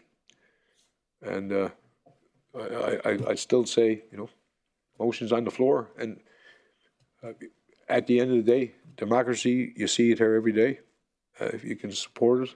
And does it set a precedent? I guess we will, if it sets a precedent, that means we blanket everybody. The only time a precedent is started is when people figure that they're going to do it all the time. But you take the staff level of this organization, and then take the staff level of some other organizations, you have the longevity and the resources to get the work done. But sometimes it's just one captain of the ship, and when they're out, it's a lot to get caught up on. Thanks, Councillor Lively and Councillor McGrath. Councillor Ball. Thank you, through the chair. I guess I've got a couple of questions. One would be, what's our risk? Like, is there a chance that the doors will close, do you think, this year, or if this isn't approved? Well, is anybody here from Heritage Society? Yeah, there's no one here, so So what I'm told, and thanks for the hat, Ken, beautiful hat. What I'm told, Ken, they won't make. That's what I'm told, Ken. Okay. I don't look in their bank. I got trouble enough to try to find a few bucks for myself. But what I'm told is they're behind right now. Okay. And this is one society that they've been transparent since Torchy's come off the Buffalo farm. Okay. I guess my other question is actually for Councillor Grandison. Was there not a motion brought earlier last week or a couple meetings ago? Can you explain your motion and I certainly how that might correlate to this? I certainly can. So I need to take a minute to explain a bit of this. So I first want everybody to understand, I talked to Torchy Peden, I talked to the chairman, and I talked to 3 of the board members. I talked to the ED, I talked to our administration. I know that Heritage Park has struggled for years, not just this year, for years. I don't believe they've been properly supported to maintain the infrastructure, the archives, and everything else. We have an issue in Fort Chip. So the motion was to pull everything back and put it in the hands of administration, pull it out of the whole CIP process. Administration has made a commitment that they will support through intervention, maintaining the park and ensuring that it's open and available for the public, because my big concern was not shutting down the park.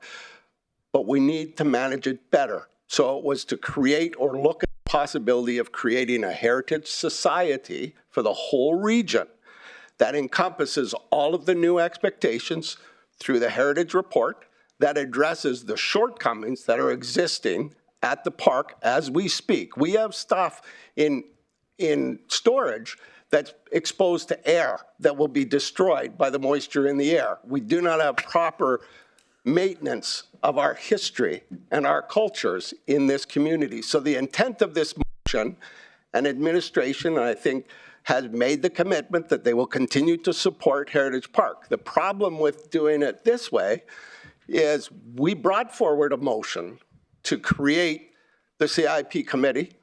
These people in the community worked hundreds and hundreds of hours to create this policy. And to me, this motion would just totally ignore all of that, and we'd have everybody in here that's not getting the funding they're looking for coming back to council, which is one of the things that we as a collective group wanted to work with the community to establish a program that the community could work with. Separate from that, my motion was to maintain the integrity of the park, come up with a plan that would support, and for years in the future, to maintain our history and our culture. That was the intent of the motion. And administration has worked with me, and all of the board members that I spoke with were 100% in support.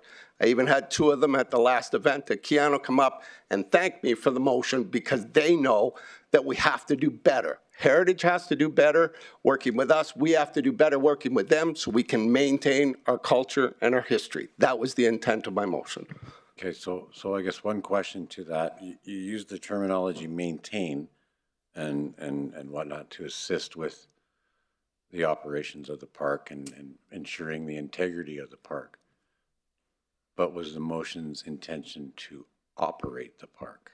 Because that's what this group is doing. They're operating it. So does it cover that piece off? Yeah. I think we can get into that when we get into debate. Right now, we just have the one motion on the table, Councilor McGrath's motion. When we get into debate, we can go back and forth on what the other motion was. Crossing lines and covering I each was other just off. trying to explain because of his question that, but he's asking what the intent of the motion was and will it accomplish this? I'm trying to explain that it will, because admin has made a commitment.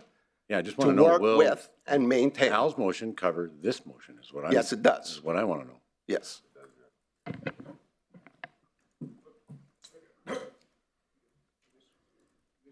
Through the chair, to add to that, I don't spend half the time with administration as it sounds like. I don't know the plans before we know them. I'm not privy to that. I don't be privy to that. Don't need to be privy to that. What I do know, that I don't go around and say I'm great, because I'm not. I'm elected to represent the people, and the support was supposed to be behind me. But did anybody reach out to them sometimes and say, hey, Mac, your audit, where is it? Do anybody lend out a hand until they fail, and then we jump on top of them? So to me, these things are not alike, because we can't cut the grass across from the Royal Bank. So I don't know if we're going to be operating anything else. You know what I mean? So let's face it. How much trouble do we have to clean up downtown, where we spent over 25 million? People, beautiful places. But you look across from the Royal Bank, old Billy B's snowmobile shop, the grass was 5 feet high. And I said that to admin, and it's still like it today. They are tapped out. They're tapped out. So I would imagine that Heritage Park will operate the way it is today. And when we bring in some other facilities, like I know the museum in Fort Chip, absolutely needs work. But what I see, the addition to that is not going to happen overnight. This is a current need. So I don't know, maybe I see things, like I don't spend every day here. I'm not going to. And maybe we have different information levels, because guess what? I heard something tonight that I didn't know was happening. But at the end of the day, they're just looking to finish out their year with the money we promised them. And I don't want to go back and forth. We call a vote. If it doesn't work, it doesn't work. But at the end of the day, I can put my head on the pillow and say that I do what I say in public or private, and sometimes you get a lot of trouble. If we can honestly say that we can take on more work, Smith and the boys, they're flat out. Councilor McGrath, we can get that with the debate, with the closing statements. We still have a delegate to get to too, so. I just got 101 about how good everybody works with, the information. We don't have the same information. That's all I'm pointing out. Okay, thanks, Councilor McGrath. Councilor Boussier? Yeah, thank you, Mayor Bowman. I guess through the chair to admin, if this motion is passed, how many other organizations were late or missed the deadline or have been turned down for grant funding? Do you have that, Janelle? Because this will open a can of worms. Tien has it behind you. It's going to...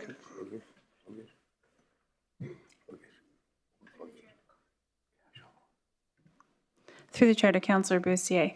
The grants applications for closed on October 15th. So the Community Investment Program Advisory Committee will be doing the allocations once the budget is passed by council.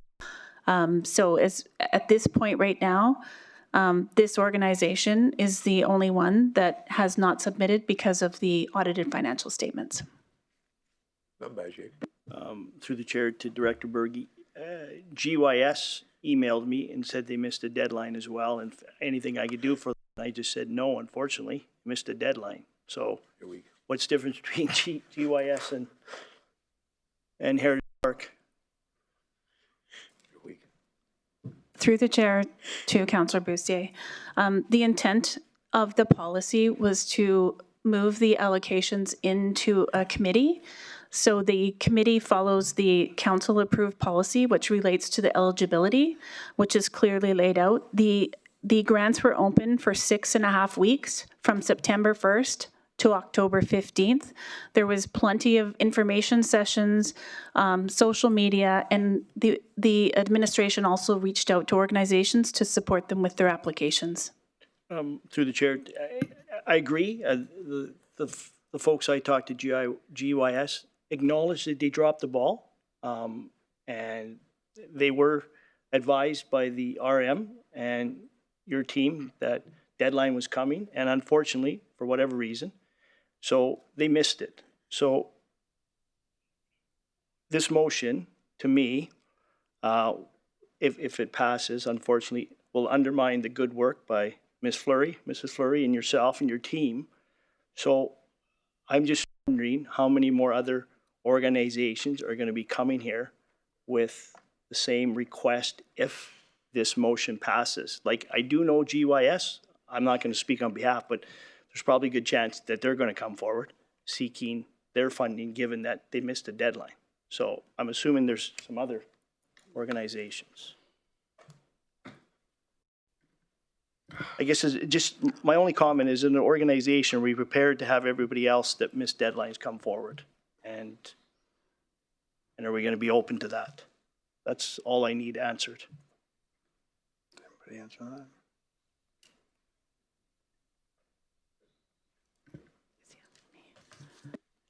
Yeah. Through the chair to Councillor Bussier, sorry, I wasn't sure if you were asking me that question. I'm just anyone from administration. If we pass this tonight,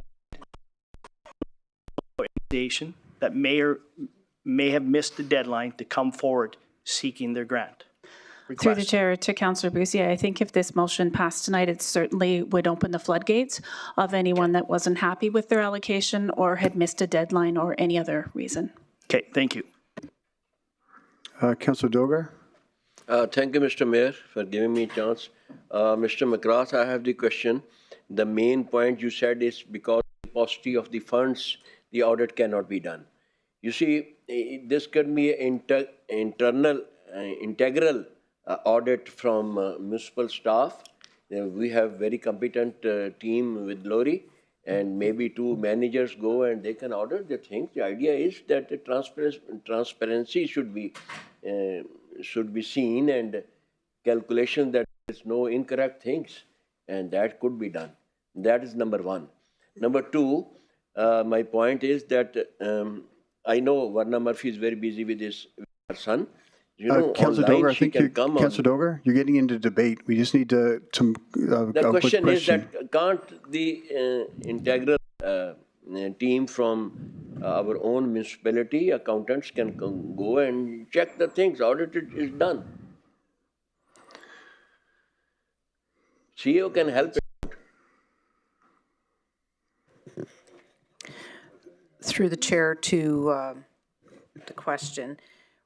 Internally, we can only do internal audit. What we require from the community perspective when they are submitting their applications is an independent must do a review and an audit of those financial statements. We have to stay at arm's length from that.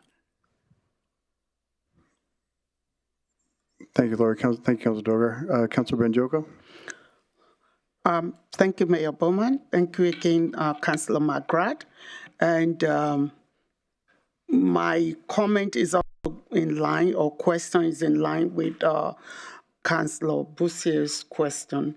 I was approached by McMurray Gospel Assembly, the MGA church. They also missed the deadline. So what would you suggest that we do? And I think, Councillor Benjoko, once we get into debate, we can get into that. We can let the presenter, delegate present, and then we can get into that. And then if somebody we have comments in debate points, or if we call a vote, we can at that time. But I think we're going around in circle right now with the same. Okay, thank you, Mr. Mayor. Councillor Colonel. Thank you, Mayor Bowman. To you, Councillor McGrath. Fort Chipewyan Museum didn't provide their audit. Therefore, we did not fund them this year or last year. So I think it's unfair that. Okay, Councillor. Okay, so that's my question. Yeah, we'll go to, that'll be, Councillor McGrath, I'm going to go to delegates now if you want to. I just want to respond. I just want to respond. I want to respond in a professional matter. I'm not slighting the work that the Ann and her team done. Okay. I'm doing what an elected official should do, and we're going around. You're correct, Mr. Mayor. We're going around in circles. We can go back in circles all night. We call the vote, right, and it's done. At the end of the day, I'm not disregarding their work. Point of order. Let's get to the question. Sure. There's no point. That's not a point of order. But I'm just saying that I don't want to go home tonight thinking that, hey, I'm trying to start a big floodgate. At the end of the day, because I think I say this over and over, we spend more time like on yearly budgets. It should be like a 3-year budget for these societies because the money is always the same. A couple of dollars here, a couple of dollars there, but the money is always the same. It's manpower that should be out shoveling the snow for seniors, maybe spending more time with your kids. Okay, let's let the delegate come up, then we'll do a debate, and then we can cover a vote, Councillor McGrath. We only have one. We have one delegate, Luana Boussier. If you could just state your name for the record, Luana, and then you have 5 minutes to present, and just remain seated for questions, please.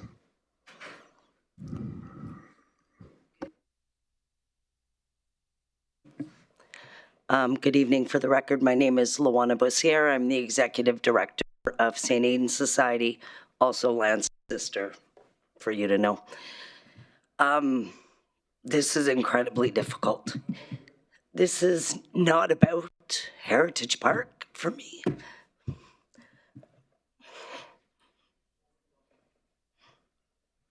Dad would kill me.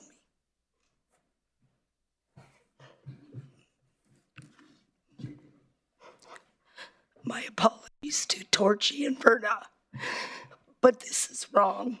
Councillor McGrath, we fought for years for a transparent process that would make it fair and equitable for all nonprofits. I have some, thank you. That would make it fair and equitable for all of the nonprofits.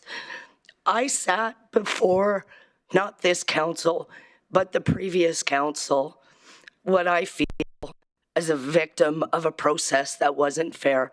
I got $21,990 that year because the process wasn't fair. And a number of us came together, and just for the record, I got $327,000 last year. So it was a massive hit. We asked administration for a fair process.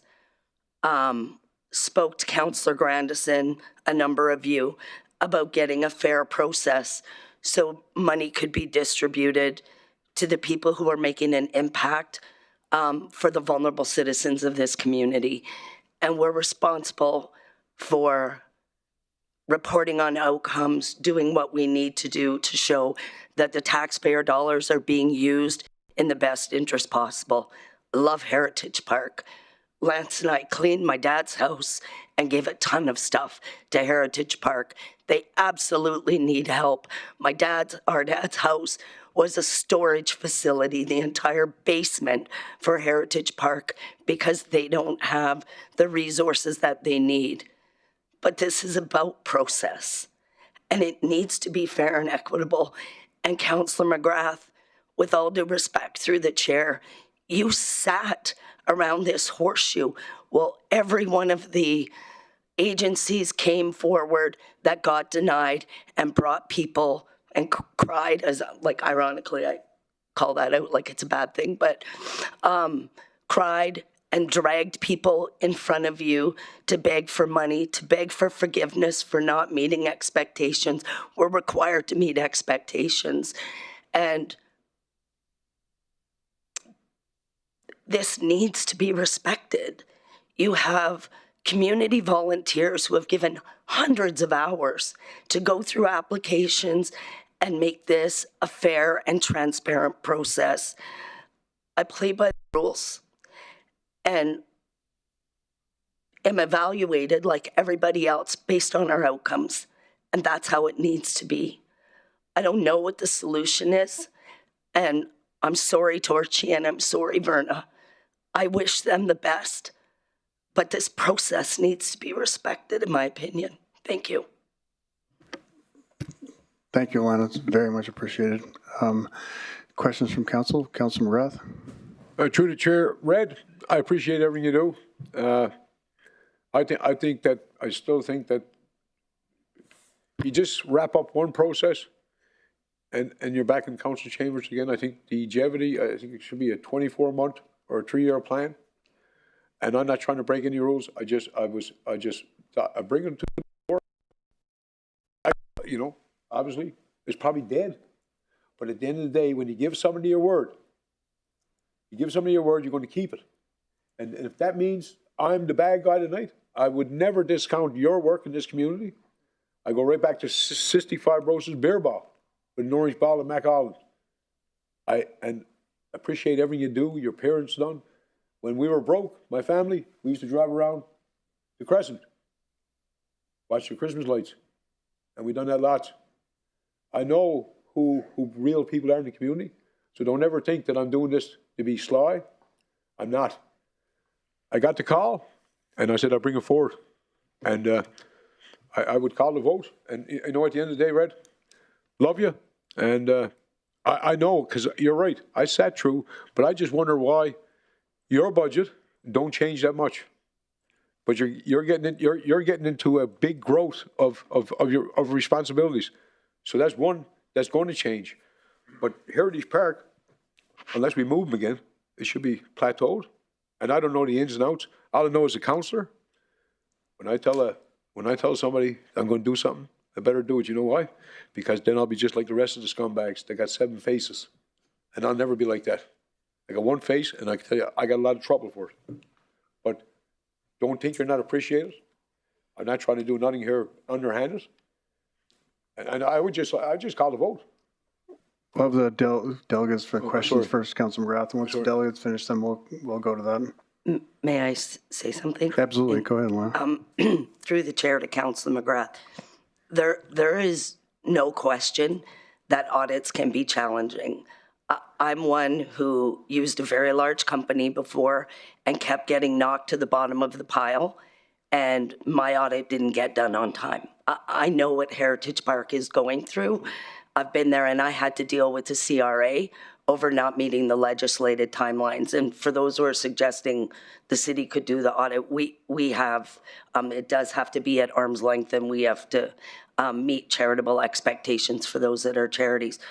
So I do understand that, Councillor McGrath. I guess what I really wanted to point out is any process you or anything any of us do, we gather evidence and we gather data and we look at it and we reevaluate, and maybe some changes need to be made to the policy that allow for exceptions in exceptional circumstances. I don't know. When Councillor Grandison brought this policy forward, it was clear from him and from administration that it was a work in progress. And so some feedback from stakeholders might be helpful. And I don't know, it's what you guys decide to do with the, I don't know if it's a policy or a bylaw, I don't know the difference really, but maybe some considerations need to be made. Well, and you know what? The only way we're going to win a game is together. And if one person sits on the pot of information, I find out stuff every day. But you know, obviously, I think this is going to fail. But I still say, I can go home and go to sleep and say, hey, I made another day. We keep my word, and not slighting the city workers. Certainly not slighting you, because I'm afraid of you still. But I learned a lot here tonight. But I won't be spending any more time here in the red brick building, I can tell you that. Because our jobs are to listen to the residents and have fluid conversation like we did. I learned a lot. All I know is if I'd done this in my business, I would probably reach out and if I knew I had an October deadline, I'd probably say in July, you know what, our staff are taxed. We haven't got money to do this, can I have a little time? And then you're being transparent. Agreed. I don't know, like, you know, as an elected official, we're just here to serve the people. Serve them gracefully, honestly, and have one face. That's very important. So I got one face, and I think we can call the question pretty soon, because I don't think it's going to pass. Thanks, Councillor McGrath. Councillor Boussier? Councillor Boussier? I don't think it's going to pass. And you're right, I think, but one thing I do, all jokes aside, I think it's a painful process to go through year over year. Not, you know, probably 25 organizations that the budgets are always the same. But there's some growth coming, especially our seniors. We should have a question from Councillor Boussier, Councillor McGrath. Yeah, through the chair to my sister. You had mentioned the one about exceptions. Can you think of one? Well, I mean, the woman is going through hell. Like. What'd you say? I'm sorry. It's okay. I mean, what she's going through is horrible. Like. You make me cry. Don't. Okay, let me phrase it. If the vote passes, do you feel, and I know you talk about respecting the policy and it undermines the work of Director Berge and Janelle and all the fine folks, do we open the door for every other person or every other organization? Absolutely. Okay. Yeah, like, being honest, you absolutely do. And it was what you guys wanted to avoid. Like, look how long we've been discussing this here, and it's one agency. I don't know how many applications they got, but you guys, council put this policy in place so that, with all due respect, the experts could evaluate the applications using a process that is transparent, that is based on outcomes, that is based on fiscal responsibility, that they could be the ones assessing that and scoring it.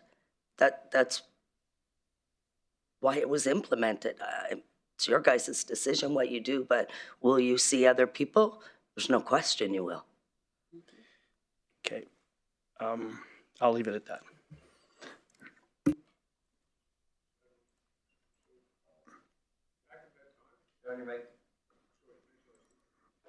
My baby left me.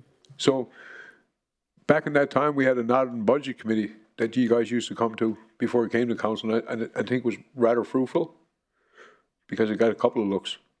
And back in the day, that we stuff came used before to, council. Yeah, but before it did, it went to a nod and budget committee, and there was some questions outside of that. They used to go back. But I agree with you. You fought tooth and nail to get a process in place. Follow the process. Follow the policy. So, deviate or forgive, I'm not sure. But I'm glad about it forward. And You can't forgive an audit. We're required to have an audit. I know. Just Yeah. forgive the, I guess, meeting the timeline. We'll just have a couple more questions and we'll go to Councillor Ball. Thank you, through the chair. I guess one question is something that Councillor McGrath brought up, and I'm curious, it might get us away from some of this stuff, is if would your agency support multi-year approvals versus these 1 year, 1 year, 1 year? And the other thing I wanted to ask is, got any suggestions of what we do here? Through the chair to Councillor Ball, I was under the impression that multi-year agreements weren't an option because you guys approve your budget every year. So we sort of have multi-year agreements, but not really. My suggestion is it may be prudent to have some stakeholder engagement, being the nonprofits and obviously the CIP committee, to find out how things are going and use those learnings to improve the system. It's been only a couple years, and I mean, maybe there does need to be exceptions. It's pretty cut and dried right now, and maybe that wasn't the answer. You went from this extreme where everybody came, dragged everybody you could, asked them to cry so you could get your money, to there's no appeal, there's no, like, and maybe it can be approved, and maybe there needs to be a process in place. I don't know. I know my heart absolutely breaks for Verna. I feel horrible for Heritage Park. If my dad is looking down on me, he smacked me because he was a board member there forever. But it's about process, and you have to follow process. That's just what I believe. Yeah, and I respect that as well. And to the multi-year, I don't think that's too much of a stretch, considering we do multi-year capital budgeting. So I don't see how we couldn't do multi-year grant budgeting. So it's certainly doable, because frankly, coming back year after year, whether it's to us or to a committee, it's a waste of your time. You've been in operation for how many years? St. Aidan's? Yeah. Since 1973. Yeah, so every year. Yeah. Since 1973.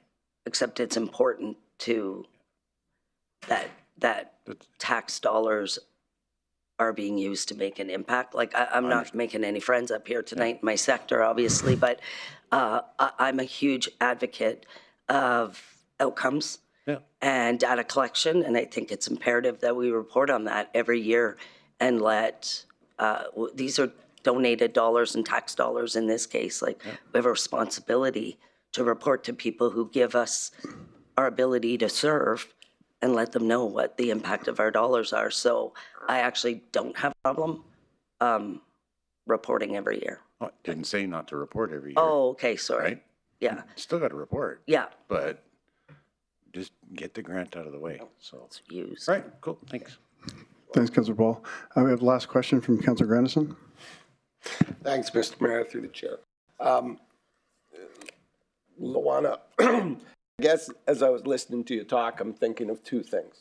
One, and I'm just asking you your opinion because your involvement with Heritage Park for years, as to whether you would agree that in the big picture, things haven't been working as well as they ought to with regards to Heritage Park. Would you agree with that? 100%, I would agree. And so my attempt with the motion is to look at this in a much broader perspective so that we can address the core issues on why it's not working.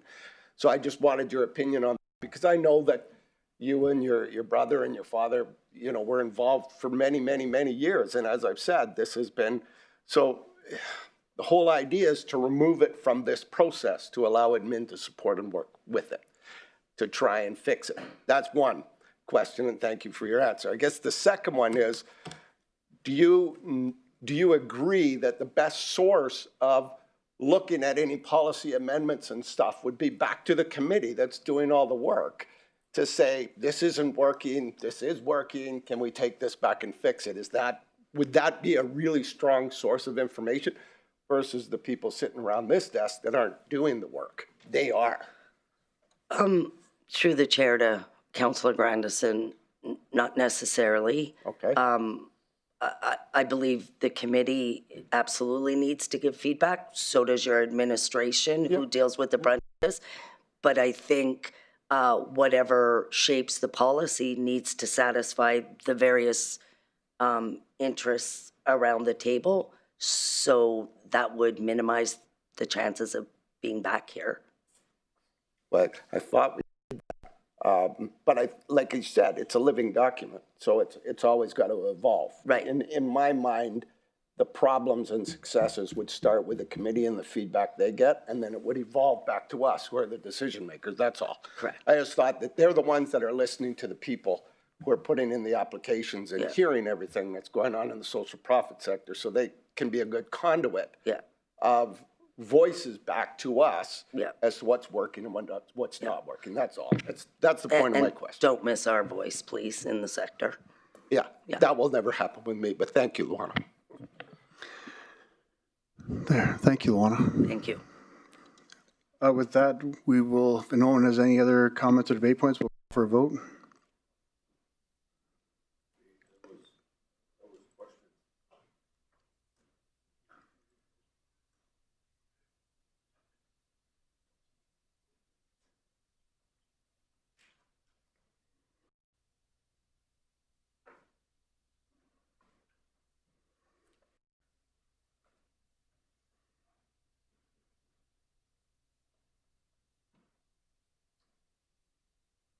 And that's been defeated.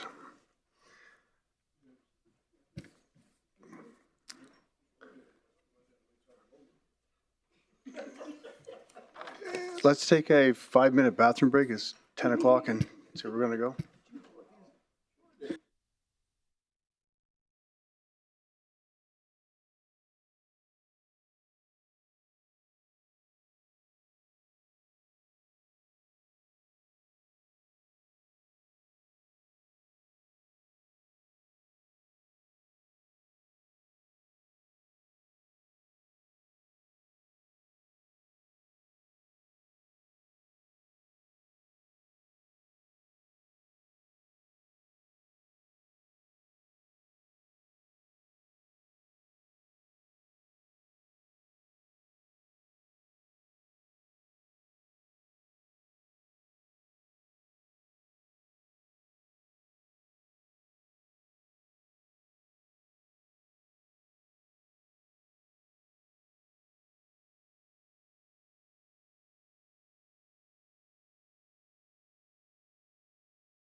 Welcome back, everyone.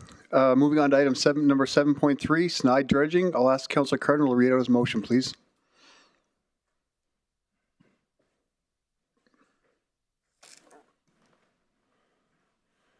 Thanks, Mayor.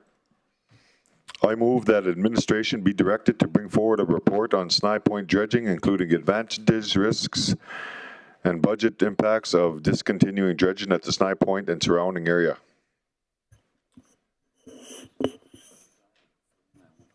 Thanks for the second, Councillor Dogar. Councillor Cardinal, like to speak to your motion?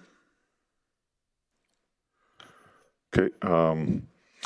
A reason why I brought this motion forward is I feel that the amount of money we're spending on the dredging project down at the SNI, and speaking with Director Smith about the implications of not dredging this year and trying to find an avenue to look at the future of how we can actually keep the place alive in some other way and use the money that we've been using towards the Snipe Point dredging to have a different opportunity at the other end of the SNI, and hopefully get some sort of a flow through there. As a avid land user, I just feel that spending the amount of taxpayers' dollars on the SNI and every other SNI that I've known is eventually just dries up, and I know that this one's going to dry up eventually. We've seen the water recede from past years until now, and I just feel that spending the amount of money that we did, 500 and something thousand last year, to 600,000 is just going to increase as the years go on. And I find that we could utilize taxpayers' dollars better to find a different avenue to make it work better, or build another dock somewhere else. That's all I got to say for now. Thanks, Councillor Cardinal. Councillor Boussier. Through the chair to admin, just a couple questions regarding, is the SNI still considered an aerodrome? Anybody? Through the chair to Councillor Boussier, yes, the SNI is still considered an aerodrome. Okay, so having said that, and I'm sure Councillor Ball is going to correct my terminology with this, but I believe there's a couple pipes or sluice gates or whatever we call them running between the SNI and the Athabasca. When's the last time they were actually opened? Through the chair to Councillor Boussier, they were opened, I believe it was not last summer, summer before, so they are definitely functional. However, they are not operational. The sluice gates, the valves itself, do not allow flow to flush through the SNI. What it does is, if the oxygen levels in the SNI doesn't meet a certain parameter, it will allow fresh water in to increase the oxygen level and keep the SNI living, and won't flush it out, and won't do what's expected of dredging. Okay, sorry, Director Smith, I missed. So they're functional, or they're operational, or they're not functional? Through the chair to Councillor Boussier, the gates itself will open. However, the inlet from the Athabasca River is blocked. So if we open it, the gate will open, but water will not flow.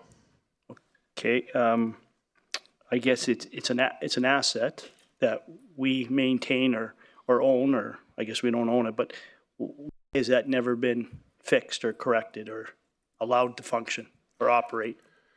Through the chair to Councillor Boussier, or asset, it's never needed to be opened. It was never really captured in any type of asset management plan. That's what we're putting in place. And the original responsibility of the sluice gate opening was to a department that no longer exists. And I do believe that that responsibility may never have been passed along. Unfortunately, it should have been kept operational, but it wasn't. And I do believe it's based solely on need. Okay, I have some more questions, but I'm sure Councillor Ball will probably ask them anyways. Thanks. Thank you, Councillor Boucher. Councillor Ball. Thank you, through the chair. I actually wasn't going to ask about the sluice gates, so I can appreciate where your concern is on this, but I think there's a greater question that needs to be asked and or answered. We do have a council, I'm losing the wording right now, but we're supporting building the waterfront, developing the waterfront. We're going to spend $15-16 million down there developing the waterfront. It's in our strategic plan. It's one of our goals. And if we stop dredging, let the Snipe die, we're kind of going against our strategic plan, in my opinion. So how do we address that?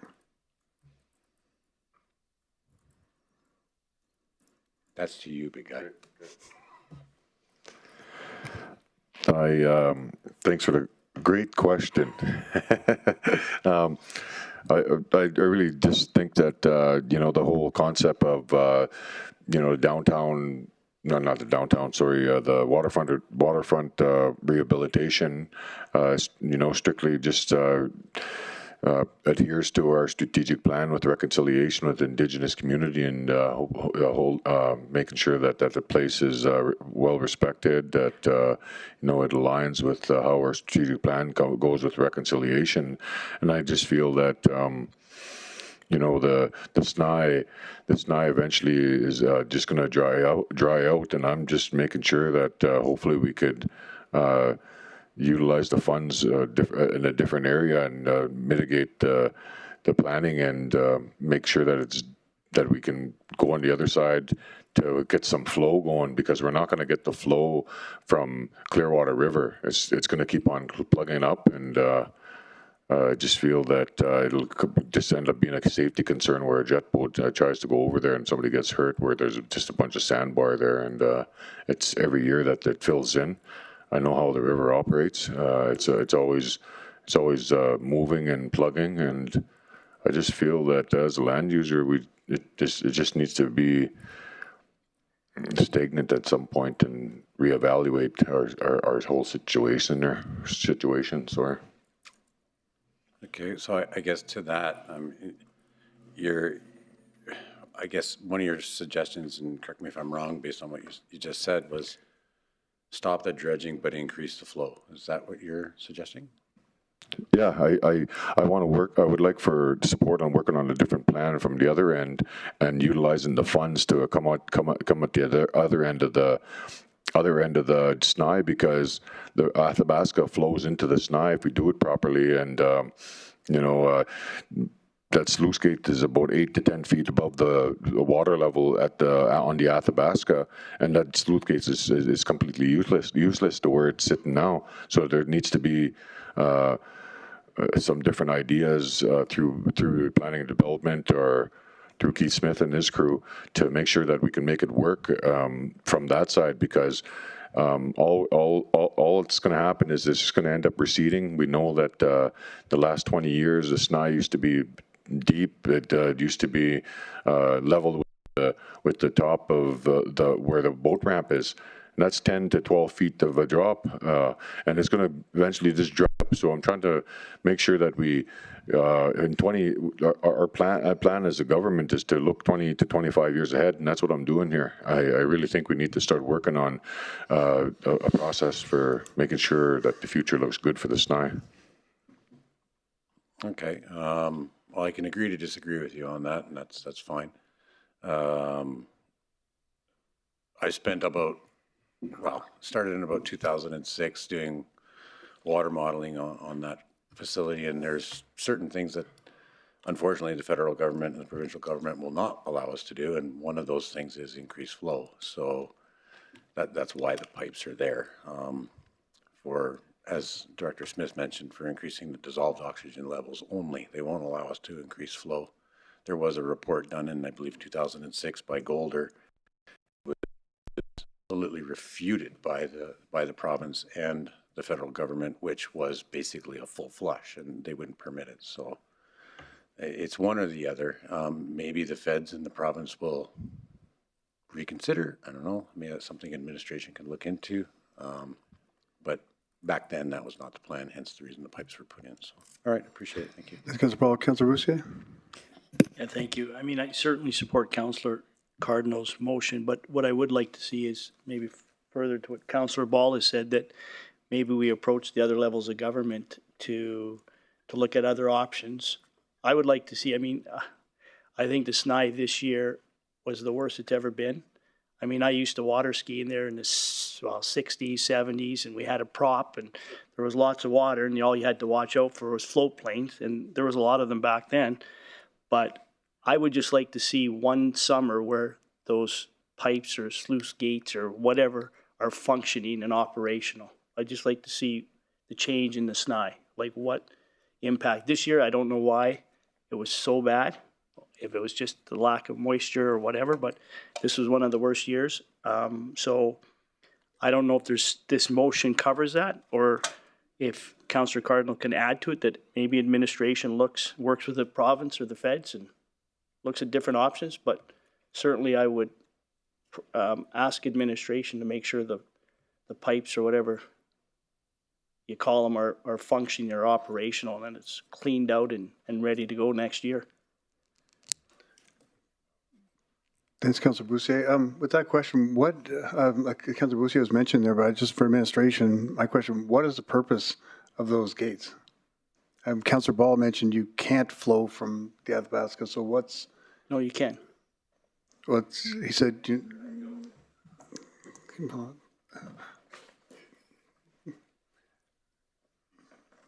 Who's going to answer it? Somebody? Keith, you can answer it.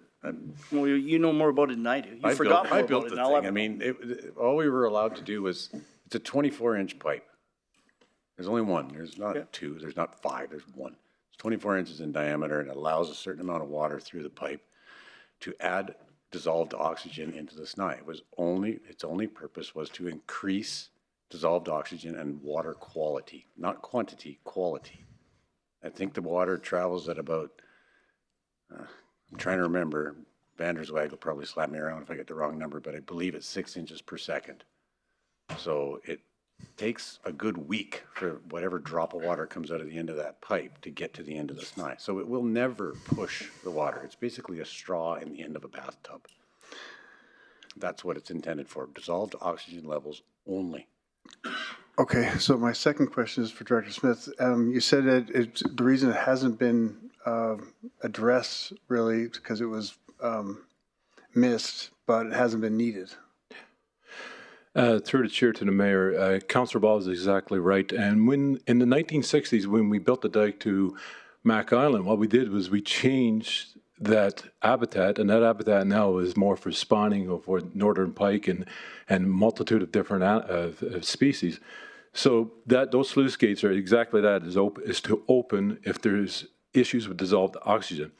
For whatever reason, when these gates were put in, there was issues, but we also at the same time put in some outfalls along the perpendicular side of the Snipe as well. And we are thinking that may have increased the oxygen levels at the Snipe. So there was never a need to open those sluice gates. The water levels in all water bodies throughout pretty much the world is lowering in levels, and that's indicative of the Snipe too as well. But and to get to you for other questions, that it's never needed to be opened. The Athabasca itself is fierce. Without any type of mechanism to clear that inlet, it grew over, sediment got there, it can no longer open the gate and the water would flow. It needs to be cleared out.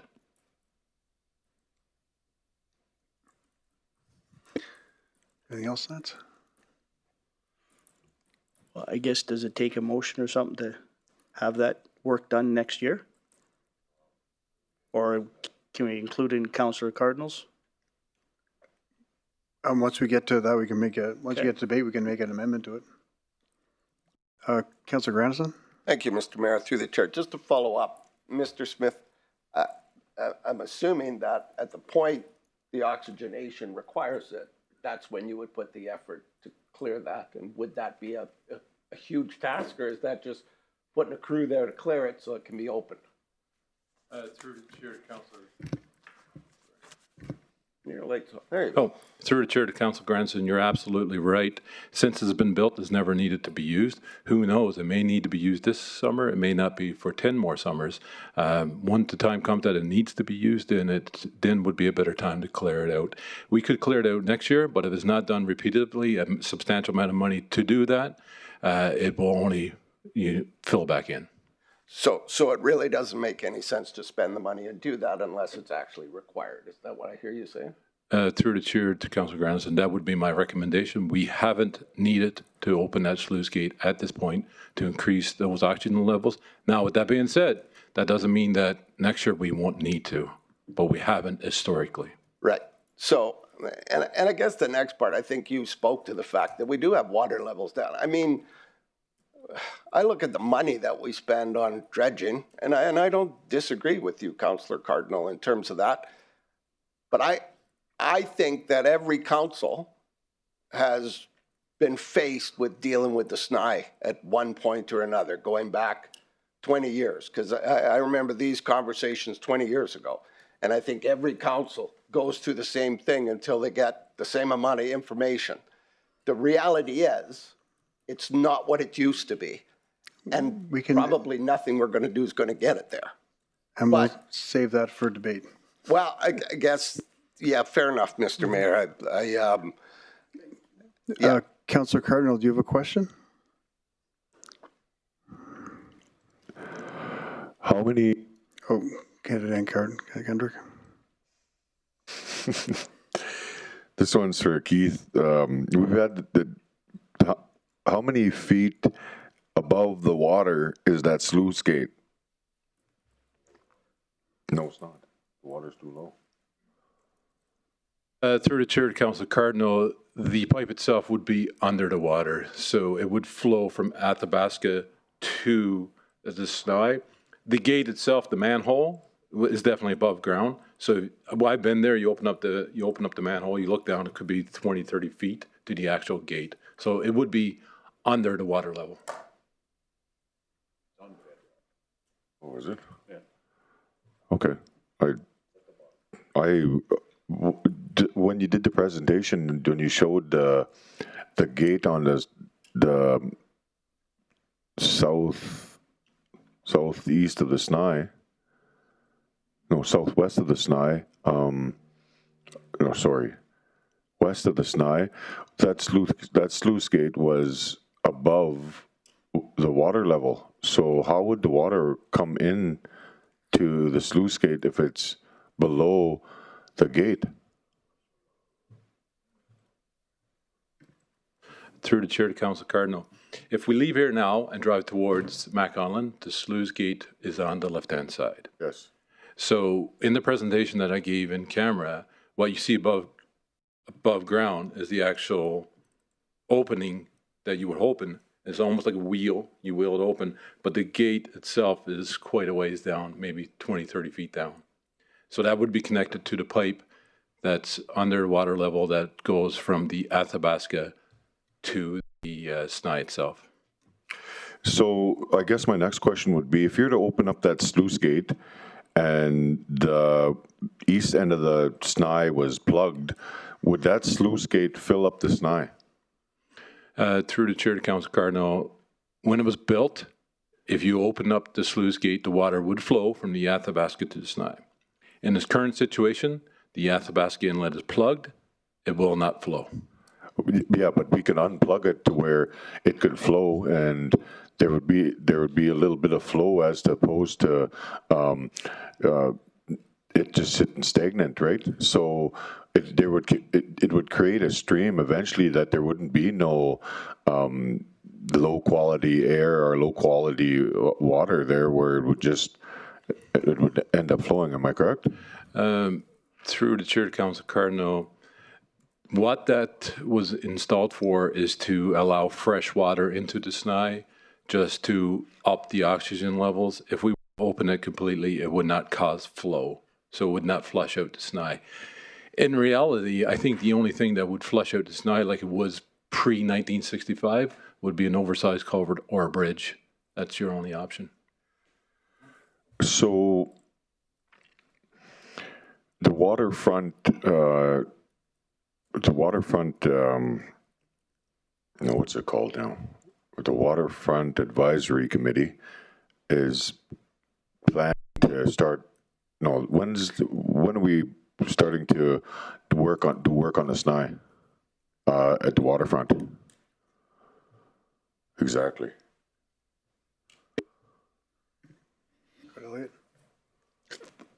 Through the chair, the plan is to start work next summer after river breakup.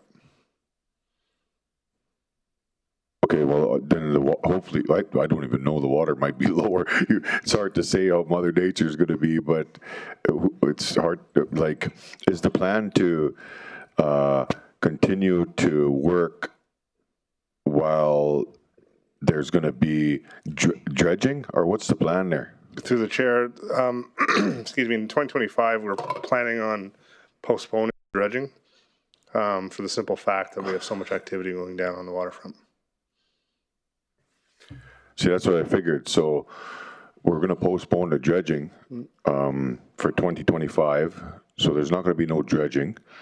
So the SNI will dry up, and concerns will come in. There won't be any planes being able to land. The feds won't be able to do anything about it. And we don't even know if it'll be on time for the revitalization of the Moxon Flats. Through the chair, I can't necessarily comment on some of your comments regarding what will happen if we don't dredge. It's something we do every year. In terms of Moccasin Flats, I'm not sure how that relates to the dredging. So maybe you can elaborate on the question. Well, I'm just talking about the congestion of operations of the Moxon Flats is obviously the SNI. That's why I'm talking about Moxon Flats, and the reason why I'm saying that the dredging piece. Well, if we're not going to dredge this year, 2025, correct? Right, and obviously that hinders the dredging project. So there's not going to be no dredging. So then that'll hinder the flow of water. It's likely that because we don't dredge on that end of the SNI, that it will impact the river, yes. But what the impact is unknown at this time. We haven't done any studies associated with that. That's so I'm just saying, like, well, I don't know if anybody will believe me or not, but I know that thing's gonna, you're not gonna have any access there in 2025 to going in and out of the SNI, especially if we're not dredging. So what I'm trying to say is that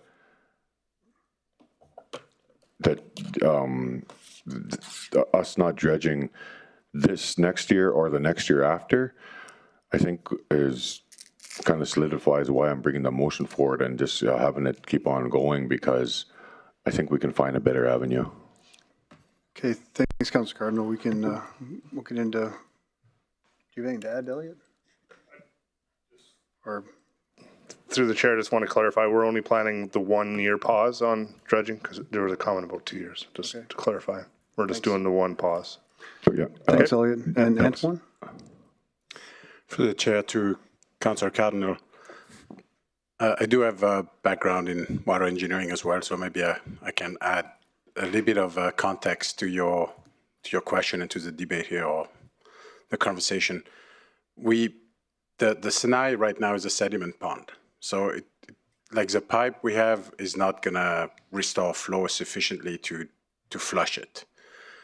So you were suggesting that maybe we should decrease dredging and increase flow, but maybe what we should consider, and part of your motion is to study, like do a study what we can do with it, but maybe we should stop the flow and dig it and turn it into a pond and stop the connection to the river, because what happens every time in the spring, the brown water gets in there, it just settles and it fills it up.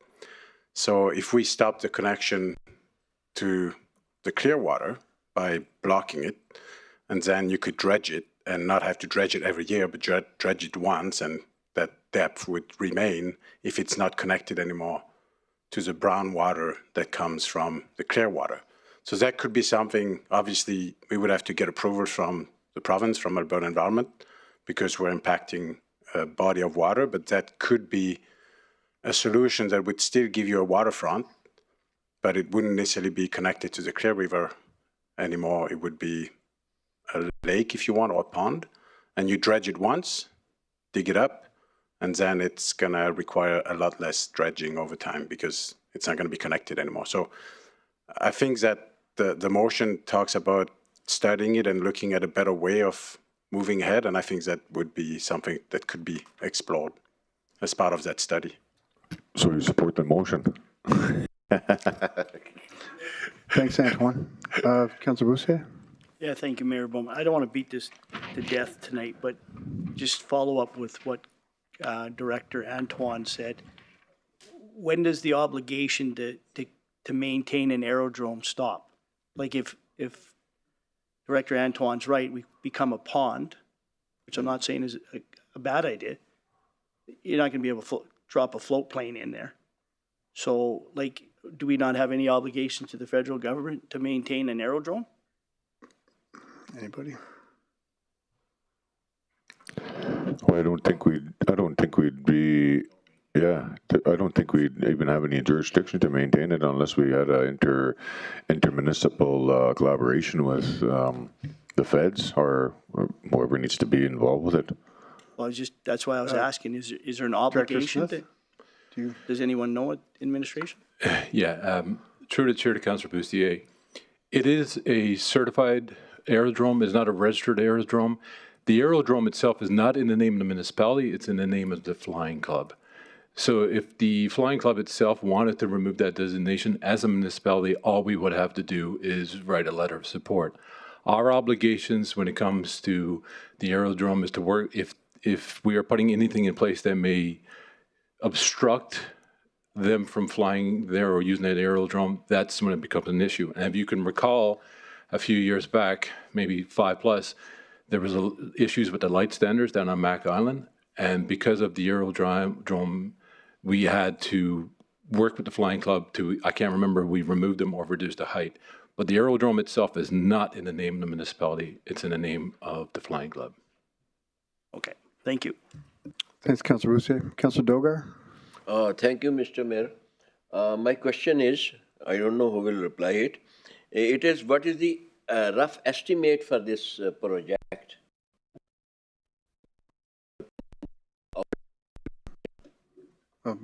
I should know the, estimate, and accordingly, my question, next question would be there. Well, if you recall in some of the emails, Councillor Dogar, our rate is, correct me if I'm wrong, Director Smith, it's been, our highest yearly rate was at about 570,000 to dredge. And then an average of about 350 to 400,000 the last 6 or 7 years. So it's been a 3.3 million. No, is it one? Yeah. $3.3 million since 2014 that we've spent on that. And I think that if we really work to use that amount of money, and it's going to cost more if we keep on dredging it for the future. So. Oh, thank you very much. It is very thoughtful of you, Councillor, that you brought out this point. Does this drainage cleanliness affect the environment? How do you affect it? How are you affected? Being the resident of Fort Chippewa, are you affected by it? No, I'm not affected by it at all in Fort Chippewa, but it is my obligation to manage how we're making better choices and managing the taxpayers' dollars. No, good, great idea, but how does it affect if we do not do it? Everything has a reason to do it, a reason not to do it, because we are going to spend quite an amount on it. Well, I think it's a great idea to stop the dredging, and you'll see the after effects when we start putting a plan in place, or we just let it dry up, and they're not even using the airport anyways, and it's become a safety issue as well for people with canoes and paddle boards and. So Fine, fine. Thank you. You have a reason. You know, in our part of the world, the canals or the drainages are cleaned so that the flow of water is more smooth and the irrigation is a better one. That's why I asked this question. Now, is there any specialization in this field, river drainage? The director may be knowing, Director Smith. What's the question, Councillor Doger? The question is there any specialization in this? Some experts, some consultants over it? Antoine said he was. Dr. Smith. No, Director Rest actually just said he was an expert at it. Who? Director Remp, this one's for you. He just said that. Fair, fine. So I just want to. He has given his point of view, I think. Yeah, he Yes. did, yeah. Okay, fine. Thank you. Councillor Benjoko. After Councillor Benjoko, we'll go to the delegate. Mine is a comment. Is it good or? We can do comments after. Okay, thank you. Do we have any delegates for this item? Mr. Mike DeRoche. And Mike, I know you know, but if you could say your name for the record, and you have 5 minutes to present, and remain seated for questions, please. All of us.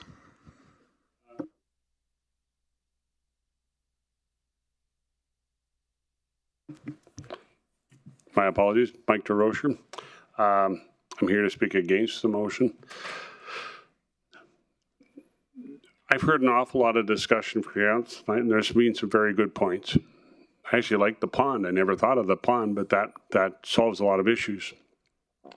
There's been discussion with Métis elders and Indigenous elders for many, many years regarding the Sinai. The Sinai worked perfectly before we built the bridge. We put pipes in 2 feet diameter to hold the Sinai. Water levels come up, they come down. Look at the flood we had, 2006, the 1 in 100-year event. If you look at historically, we're due for a 201 at some point in time in the near future. So is that water level low this year? Yeah. When I look down the Athabasca, I've seen sand dunes I've never seen before. Now, I haven't been here as long as some of the people here. But I'm sure at some point in time, they've probably seen something like this. I want to speak to it more as a resident of this community. It's not about the oxygen level to us. It's about what that asset, as we call it, is. We look at the money that we spent to look at beautifying it. We try to encourage people to go down there. We have seen growth of the use of that area over the last few years tenfold. Dry up the Sinai, you know, it's one thing if it happens naturally, but I think because we built that bridge and we created this system, that there's a responsibility now to move forward to preserve it. It's one of our assets that the public enjoy. What, you know, when the jet skiers are out there at the point, when people are out there fishing, you know, they're around that whole area. It's a constant area of activity. Probably one of the more useful areas that we have on our river. A lot of the areas we have with boat launches and stuff like that, there's no beaches around there. There's not like a usable space where you can create a wonderful thing. We don't have that. We have the Sinai. We've had it for an awful long time. And so what is it worth? What's it worth to maintain for the citizens? Around the world, and I think Councillor Doger spoke to this, riverfronts, waterfronts are places where communities come together, where they gather, where they socialize. It's very spiritual to a lot of people.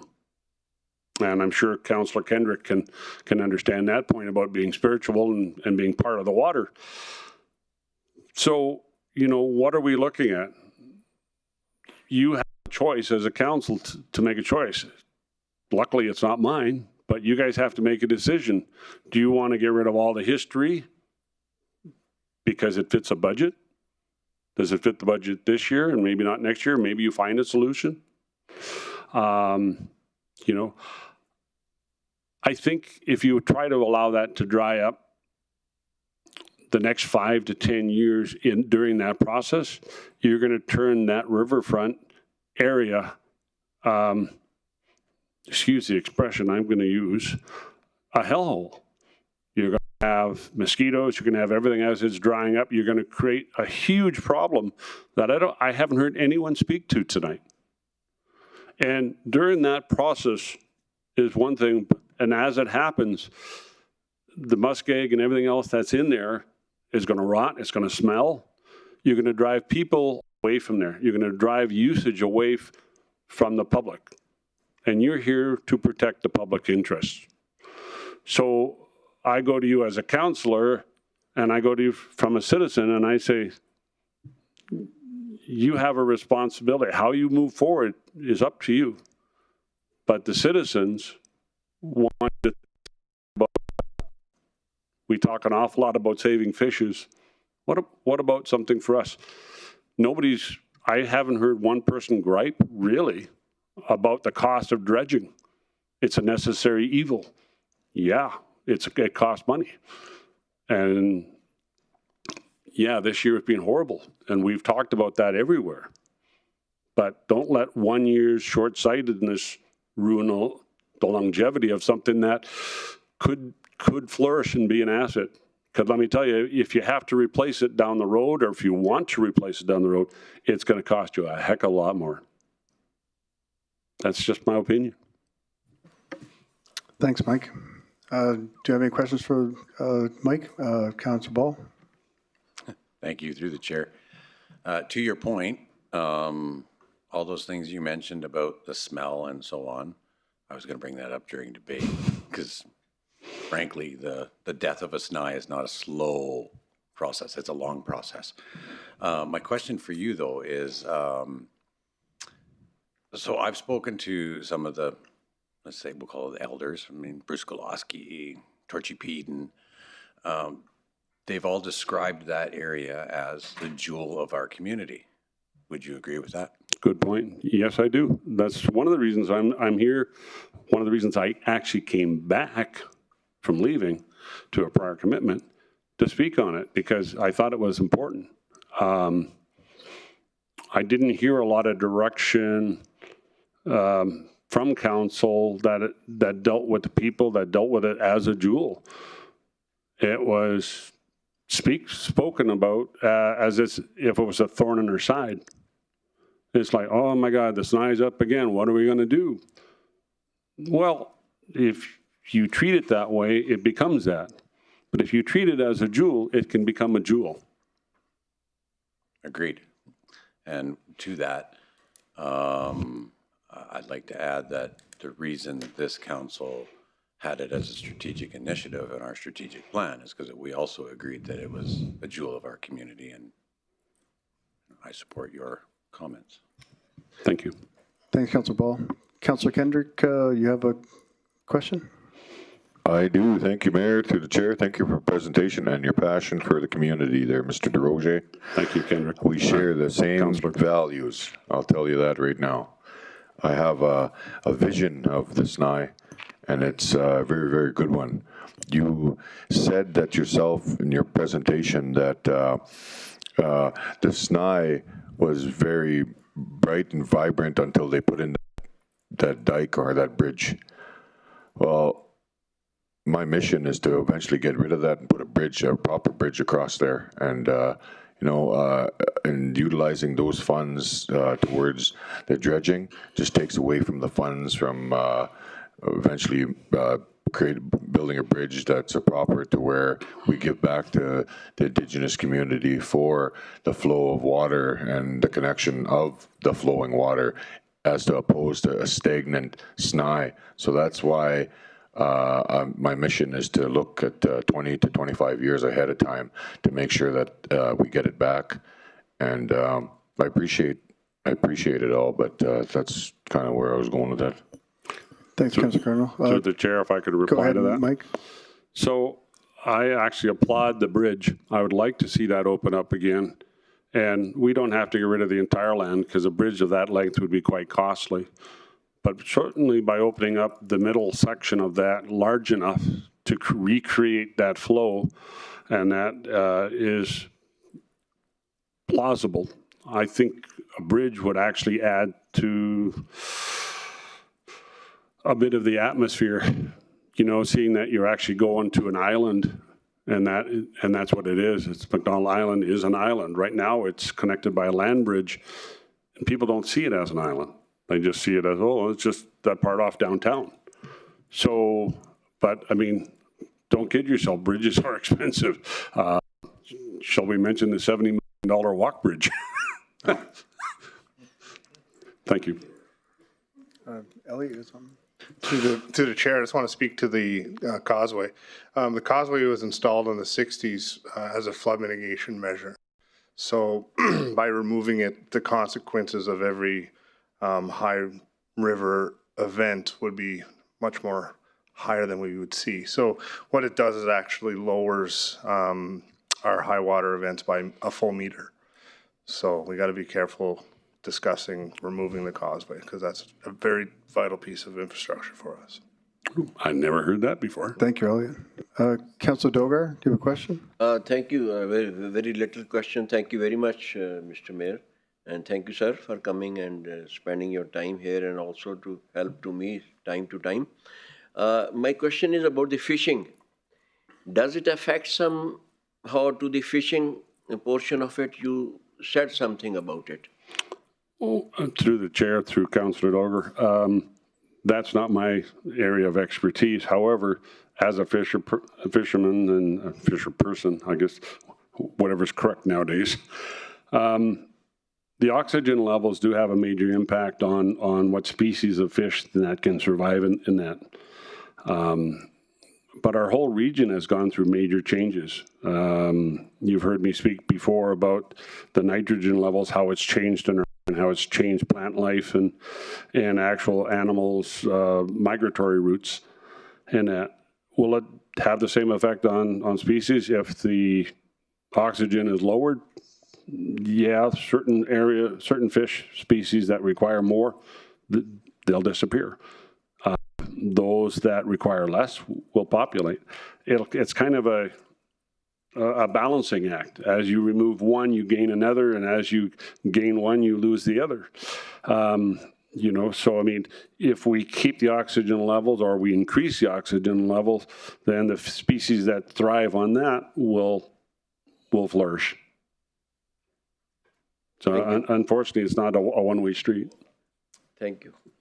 Thank you. Councillor Benjoko. I think my question is to administration. Okay. If you want to just wait for a minute, we'll let Mike go. Then we can go to the Okay. Thank you. Thanks, Mike. I actually I want to mention I completely agree with you. So thank you for that. Thank you. Moving on with council, do you have any other questions, comments, or debate points? Councillor Benjoko. Thank you, Mayor Bowman. My question is actually to Councillor Cardinal and then maybe to administration. I was going to ask if you would be able to agree that the findings should include finding efficiencies or a more cost-effective way of dredging as part of what they can submit. Because I think cost is one of the main issues here. Or is cost one of your determinant factor for this motion? Thank you, sir. Well, I just feel that the money can be utilized to the other end of the what they call it, the bridge, the land bridge, and I did like utilizing and setting parameters in place to start planning to see costs for a bridge that I know that Elliot had mentioned, the flood, proper flooding. The Fort McMurray didn't flood because of Athabasca River. Fort McMurray flooded because of the Clearwater, and that's a fact. And whether the Athabasca River doesn't flow into the right now, it doesn't flow into the Snipe. So if it flowed into the Snipe, the dikes that are in place right now would still Fort McMurray wouldn't have flooded from Athabasca River. Fort McMurray flooded because of Clearwater River, not the Athabasca. So my mission is to be able to use the funds to work on a plan to build a bridge. We could build a bridge. We put it there. We could do it properly and make the Snipe vibrant to where we don't have to keep on spending money. It's going to get expensive in 20 years from now. We're going to do it for 50 years. Like, I'm just saying, how many years are we going to? When are we going to actually stop and just start planning properly? Like, we're not going to. What we're going to dredge for 100 years? Mm-hmm. Like, when's it going to stop? Like, I'm just saying, it's time to start planning properly. Whether it's going to cost money or not, we're not going to stop the flow of water. And if we do it properly, we could make sure that the water flows through the Snipe again. The Mac Island, the bridge, it was created to, have a place to construct. And building a bridge and a proper drainage for the Snipe would be our best option. Not spending money on dredging no more, because rate 600,000 this year. It's going to just go higher. It's all it is going to go higher, higher, and higher. When we could use that money to start planning to use the other end of the river and get rid of put a bridge there properly. That's my vision for the Snipe. It's not to completely dry it out and stop the planes or whatever. There needs to be a plan in place to where we look at the future for 20 years from now, as opposed to what we're stuck in every year dredging. No, that's not how I want to think. I want to think about the flow of water coming into Snipe the way it used to. And I know we can do it, and it's going to cost money. And if we do it properly, we could get the funds through industry with a proper plan in place, with the feds, with Alberta. If we start planning to make it operate and done properly, we could get it done, and I'm confident in that. Instead of utilizing the funds to spend $700,000, $1 million in 50 years from now, we're gonna dredge for 50 years? No, that's why I'm saying let's create the plan now. We're not gonna dredge 50 years from now, 100 years from now. We'll be gone. We'll still be dredging. This government will still be here. I want to start looking at the future. So it's important that we start thinking about 20 to 25 years or 30 years to the future, because at 600,000 a year, 600,000 a year for 20 years, you're looking at 12 to 15 million or $20 million when we can actually do that. So then we don't have to worry about dredging anymore. There's a constant flow. There's a bridge to where we have a nice spot to go to Mac Island. That's why I'm putting this motion forward to where we just start. They're going to shut down dredging for 2025. Hopefully the timeline of the construction of the Moxon Flats is done on time, and maybe we could start whatever. I'm just saying that it could be done properly as a government together, and just utilize our resources to make sure that we do it right instead of dredging for 50 years. Thanks, Councillor Colonel. Do you have any questions, Councillor? No, thank you for good display of passion, and I appreciate that. Thank you. Councillor Grandison. Thank you, Mr. Mayor. I do, to a great extent, agree with part of this, but as it sits, I don't agree with it independent, because I think part of what Councillor Cardinal is speaking of makes sense. We have to have a long-range plan, But I mean, I would start with first asking admin to collect up the existing reports we have already and reviewing those, because my guess is this has been studied to death for many, many times, and all the information you're asking for, we already have in one capacity or another. And so then it's what's the plan going forward? But to just say stop dredging by itself doesn't necessarily make sense to me. It is a jewel, and we did spend a lot of time and with the Waterfront Committee, but I don't know what the answer is, but I think 20 years ago, neither admin or council knew what the answer was then either, right? And 20 years from now, I'm not sure that, the world is changing. And sometimes we want to hold on to a piece of the past that we're not capable of because the world changes. So as the motion sits, to me, it's just creating a whole lot of work for administration. So I'd like to start with just collecting the existing information and reviewing that, and then working with administration to come up with a long-term plan before we make any commitments to it. And that's probably been done before too. So as it sits, I just can't support it because it doesn't make sense to me. So thank you.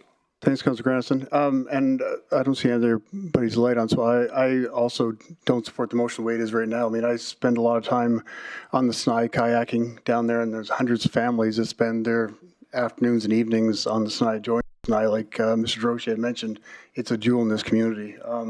I would support a master plan looking forward to the next 50 years to see what it would cost and what future plans could be. But at this time, I don't think stopping dredging is going to solve the problem. And I would hate to see that dry up and not be used. Like I said, I spend a lot of time coming from waterways down to the Snipe, and every time I come down, there's kids on the docks fishing, there's families down there, the park is full of people, and we lose that.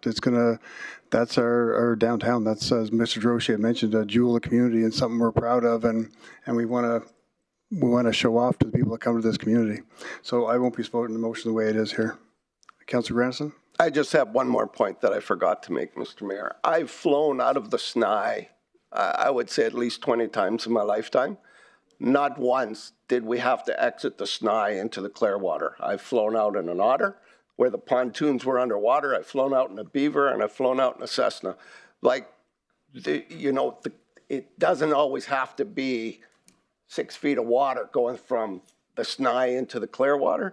I don't know what the answer is, but I know people were talking about flights before, and I know that the space there has allowed easy access for the planes to get in the air even without going into the Clearwater. So that's also a reality in this. Thanks, Councillor Grandison. Councillor Carter, do you have any closing comments before we vote? I just, like, if you go look at the Snipe now from the other side to Athabasca Riverside, it's just like there's a big mud flat there. Planes eventually just won't be able to fly there. It's going to dry up. Our next year is going to be, it'll be low water again. You watch. I just feel that I'm not one to. I guess I'm just trying to say that I know how I just understand how water flows. I understand how Mother Nature works a lot of times, and I just feel that the next year is going to be even drier. So. I just feel that the vision I have, I guess maybe I'll just keep it where it belongs for now. But I feel that at some point maybe amending the motion if it needs to be discontinuing, but it's still going to be discontinued whether we like it or not for 2024, regardless of council's vote today. It's not going to be. There's not going to be no water in the Snipe next year. So, and they're not going to be dredging next year. And hopefully that it's on time. The project is on time, and there's no more congestion, and everything operates and flows properly. But I just feel that at some point I'm going to need some support on how the Snipe and the future of it all looks, because at this point I feel that it's not going to get any better. So utilizing the funds to properly have plans in place for our administration to start looking at how that's all going to look for the future, because I know that regardless if we open up that dike or not, the Athabasca River won't be the one flooding Fort McMurray, and it hasn't this year. It hasn't in 2020. So I just look for the support of the motion, but you know, we all have our own opinions, but I just feel that as an avid land user, I see the changes. And you need to know where I'm coming from in order to acknowledge it. I understand the values of Mike's presentation. I understand each and everybody's analysis of what they think is mine as well. So I look for the support to have administration look at stopping the dredging and what are the advantages and disadvantages, and what if they come back and say, well, there's no advantage, right? So that's like, I'm looking at options here.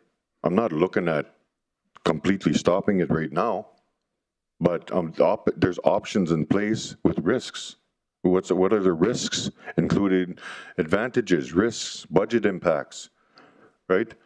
That's what I'm looking at. But all in all, I'm looking at 20 years from now, how I would like the SNI to look instead of spending the funds to do it, 500 to 700,000 a year for 2026, 2027, 2028, 2029, all those years.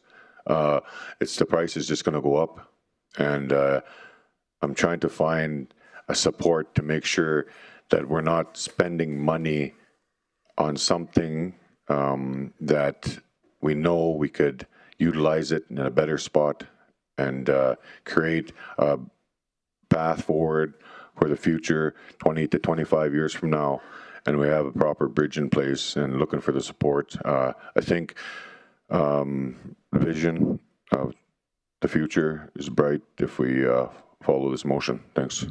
Thanks, Councillor Cardinal. So I'll call for a vote.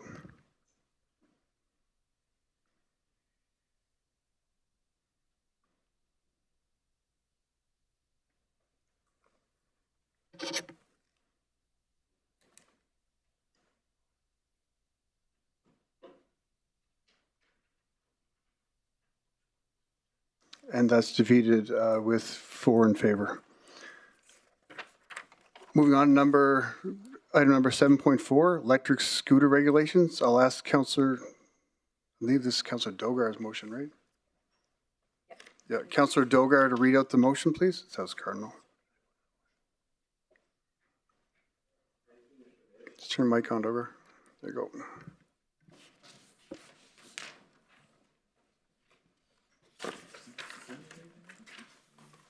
Thank you.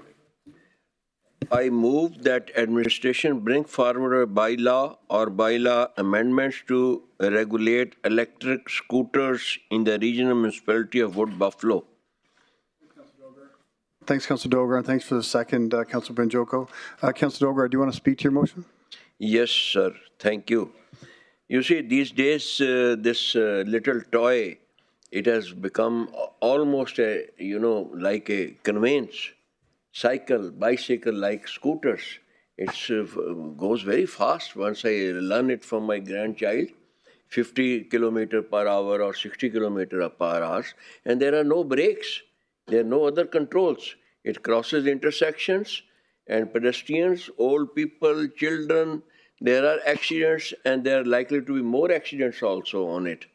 There should be some regulation on it, some helmet to be put on, and certain places, parks where the permission should be there. So there should be some regulation, more study on it by administration and by the different stakeholders. Public engagement should also be done. Thank you very much. Thanks, Councillor Dogar. Councillor Cardinal, a question? Do you think having bike lanes prior to the electric scooter regulations would benefit the region? This question to me? Yeah. Oh, this can be debated in the further discussions. If, it is after engagement, if it is revealed that the bicycle lane works, we don't have any bicycle lane, I don't see in Fort McMurray. Is there any bicycle lane? But you know, scooters, I've seen people use it as transportation. I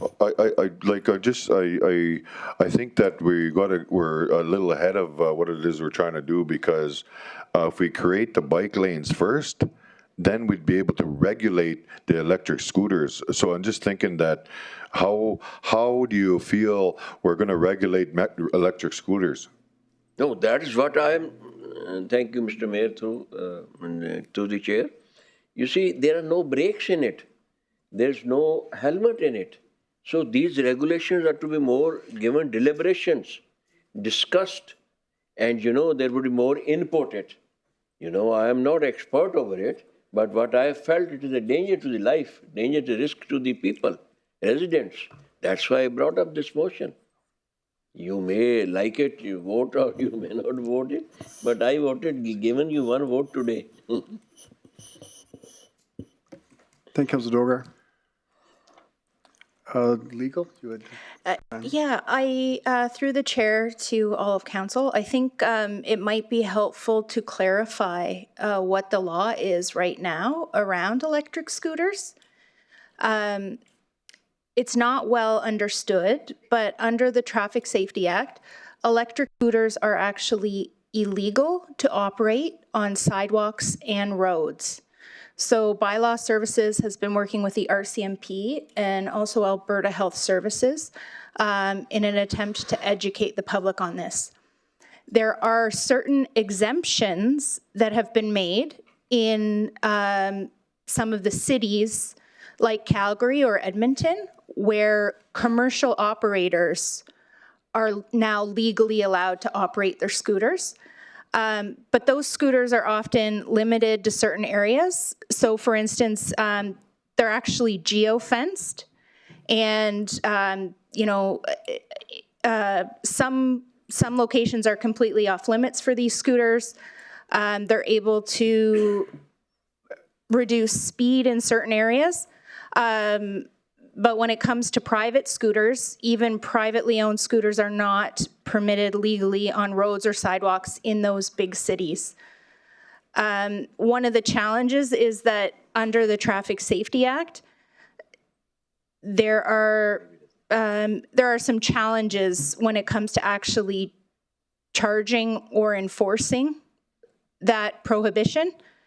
So if council wanted to regulate it in any way, you would be restricted to regulate it in a way that is already consistent with what's in the Traffic Safety Act. So that might look like amending the Roads and Transportation Bylaw to specifically create penalties for somebody who is caught riding their scooter on the road or the sidewalk. But what you're not allowed to do legally is allow them, because that would be inconsistent with what is already in the Traffic Safety Act. Hopefully that helps. Thank you very much. This is quite an elaborate reply. But you know, there can also be some training imparted, and also some ticket or some lessons, permission, legal permission should be there. That could be thought of. This is in the, this is a thinking process. Thank you. I'll just go through questions first. Councillor Benjoko. Thank you, Mayor Bowman. And I'm supporting this motion because I've got feedback from parents and from other road users. This is becoming a problem in our city. And so we need to do something about it. What I'm hearing from administration is that it's actually totally illegal. Is that correct? Through the chair to Councillor Banjoko, that's correct, except for on private property. You can ride them on your own property. So thank you for that feedback. I'm looking for what then can we do, because right now they're all over the places. What can we do? This is dangerous for kids. So I don't know how we can effectively control the use of of scooters. They're all over the places, and some of these kids are 12, 13-year-old. What would you do if a bylaw officer sees them? What would they do? So maybe that can be answered with a question.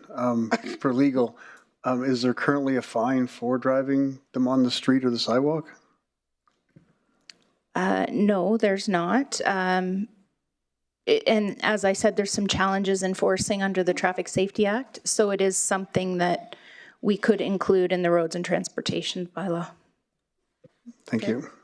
Thank you for that answer. And I think we even though it's illegal, it's being done. So I think we need to find a way to regulate the use and to see how we can enforce and educate parents, educate students, because when only one child gets hurt, then we will know this is really serious. And as leaders, then people will remember that we discussed it tonight. So thank you so much. Thanks, Councilor Joko. Councilor Grandison? Thank you, Mr. Mayor, through the chair. Legal. So if I'm understanding what you're saying correctly, if it's illegal, creating a bylaw to respond to something illegal creates a whole nother liability. Is that correct? Correctly? Am I understanding that correct? Right. So through the chair to Councillor Grandison, there is a section in the Traffic Safety Act that specifically allows council to pass bylaws on matters that are already dealt with in the Traffic Safety Act, as long as you do it in a way that's consistent with what's in that act. So that's correct. You can't legalize them through your own bylaw. So having said that, this becomes somewhat of a redundant conversation because we can't create a bylaw for something that's illegal at the moment, if I'm understanding that correct. But I also think that more importantly, I've almost been run over probably 10 times by electric scooters. Not once was it a kid. Every single time it was an adult, first and foremost. And every single time it's been on the sidewalk. Having said that, I think other cities are challenged with the same thing and are probably looking at methods to resolve this. So I would be more in favor of having admin stay on top of the progress that's being made throughout the province so that we could address this in an effective way moving forward. Through the chair to Councillor Grandison, that's a good point to bring up. There is in 2023, there was an Alberta municipalities resolution on this topic because it is an issue that a number of municipalities are struggling with. I believe Minister Dreshan, Minister of Transportation, has suggested that it is something that the province is exploring. There's a gap in that private scooters are becoming more and more affordable, and so we're seeing a lot of them. And just prohibiting them doesn't appear to be working. So there's a likelihood that the province will come forward soon with something to clarify, whether it's an amendment to the Traffic Safety Act or something further. Thank you. So at that point in time, we'd be in a much better position to address this issue in a progressive way that's consistent with the rest of the province. Thank you. Thanks, Councilor Grandison. Councilor Dogar? Thank you, Mr. Mayor. Permission can be given playgrounds, some of the parks where a track can be improvised to do the scooters for the game purpose. Thank you. Councilor Weigel? Thank you, Mr. Mayor, through the chair. A question to legal, and I guess just again for clarification, the Alberta Municipalities resolution was talking about micromobility and talking about electric transportation under 25 kilometers an hour, I believe. I've got it right here. In the city of Calgary, give me 2 seconds here. I've got it right here. So different cities across Canada, Calgary being one of them, do have fines for stuff like reckless driving, collisions, carrying extra passengers and stuff like that, and then they've got general rules. If Was that because it did talk about Canadian regulations and stuff like that. So is that pilot projects through different cities, or is that something that we can also bring on? Yeah, so through the chair to Councillor Weigel, that's because those cities do have, as you pointed out, the pilot project to allow the commercial operators to operate their scooter business. So those regulations or those bylaws would typically apply to those scooters, Gotcha. the operation of those scooters. Thank you. Thanks, Councillor Weigel. Councillor Grandison? Thank you, Mr. Mayor. I guess my one last point or question, like, to me, it seems, I don't want to set up our bylaw officers or our RCMP officers to be enforcing something that the courts would dismiss because it's not supportable. Like, it just becomes a waste of time and manpower. And I'd rather put the time and manpower into working collectively with the province and other municipalities at finding something that's actually reasonable, enforceable, that our courts would support. Is that accurate? My interpretation? You're the one on the spot. Yeah, so through the chair to Councillor Grandison, yes, I think it depends on the way in which you're looking to regulate them. So right now, there aren't a lot of tools, or really any, for our bylaw officers or our CMP to lay charges for illegally using these scooters.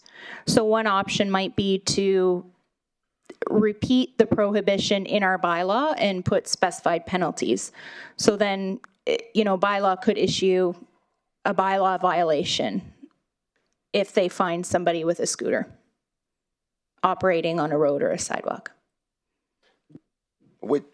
Which is illegal. Okay, thank you. I'm good. Thanks, Councillor Grandison. Do we have any delegates for this item? We have no registered delegates for this item, thanks. Does council have any comments, questions, or debate points? Councillor Cardinal? No, I just feel that thanks for bringing the motion forward there, Councillor Dogar. I'm not going to be supporting it, and I acknowledge that there needs to be some work done through administration before we can actually administer something like this. So, but thank you very much for your pride and community. Thank you. Thanks, Councillor Cardinal. My question for legal, Caitlin. With the way the motion's read here now, could that be would that be enough just to come back to rewrite the traffic regulations the way they are with a fine implication on that? Oh, I got to turn you off. Yeah. Yeah, through the chair or to the mayor, yes, we could do that. Yeah. So the way it's read right now, we can just rewrite what's in the Traffic Act and have a fine attached to it for our bylaw and peace officers to administer a fine. Correct. Perfect. And I'm supporting this motion. Councillor Dogar. Yes. You had your light on. There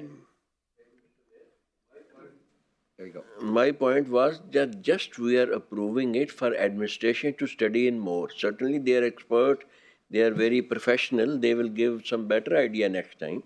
Yeah. And then rightly you have little amended it that will make it according to the discussion. Thank you. Thank you, Councillor Dogar. Any other questions, comments, debate points? Councillor Cardinal. Dogar, you changed my mind. I'll support it. Any other comments, questions, or debate points? Councillor Banjoko. Councillor Dogar, I haven't changed my mind. I support the motion. Thank you. With that, I'll call for a vote.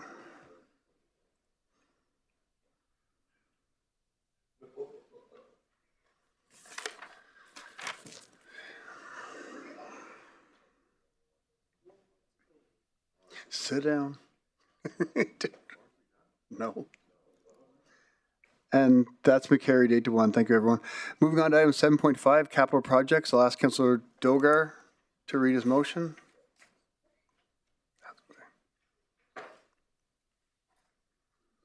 Your light on? Yeah, I just need your light on.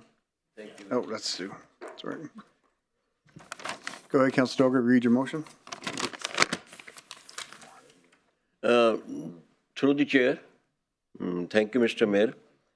So my motion is that all capital projects, they should be monitored effectively by the councillors. Every councillor, we are part-timers, cannot reach to Councillor every... Dover, you need to read your motion. Just a minute. Sorry, I'm sorry.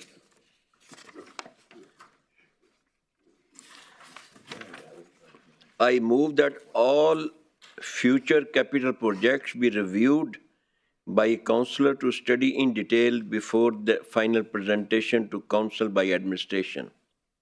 Thank you, Councillor Dogar, and thanks for the second, Councillor Boussier. Councillor Dogar, do you want to speak to that motion now? Yes. So my idea of presenting this motion is that it's a very responsible job to give money. It is in millions also at times.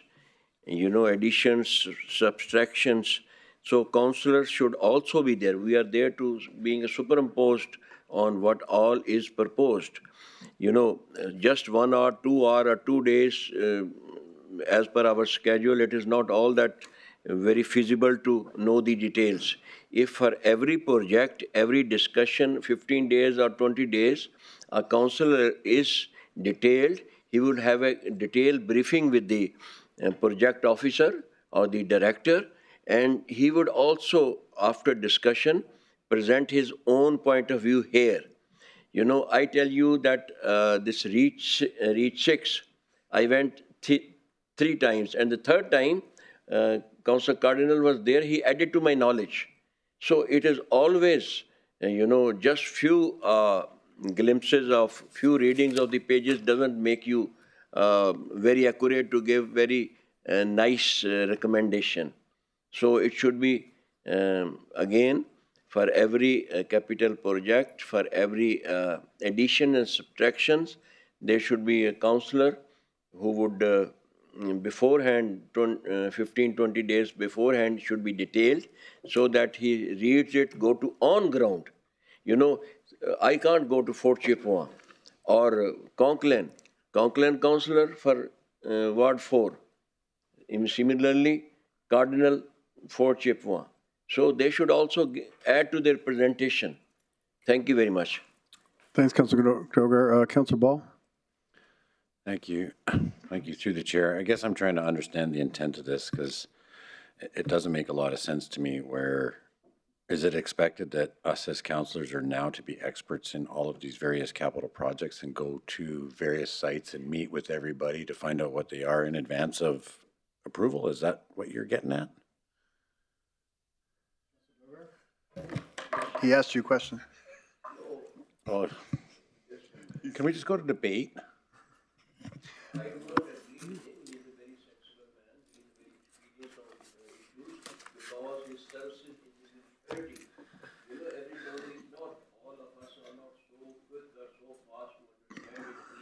Recommendations.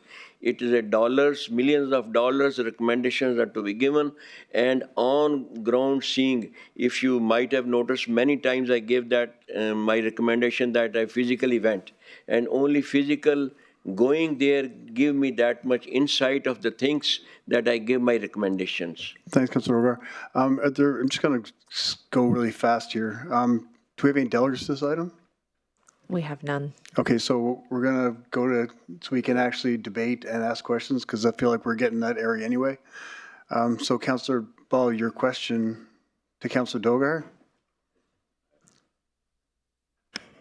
Well, I guess through the chair, I believe we already do this. It's already our responsibility to do this, to review these projects when they're submitted to us.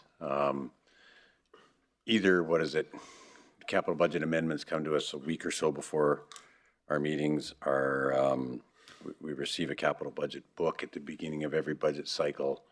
I go through it tooth and nail and ask all kinds of questions when people like Elliot sit here in front of me to learn about the project and understand it. I feel we already do this. Well, I feel I already do this. So I don't understand the intention of this, because I don't see how we could assign a particular councillor to review all these projects what, on everyone else's behalf? Is that the intent?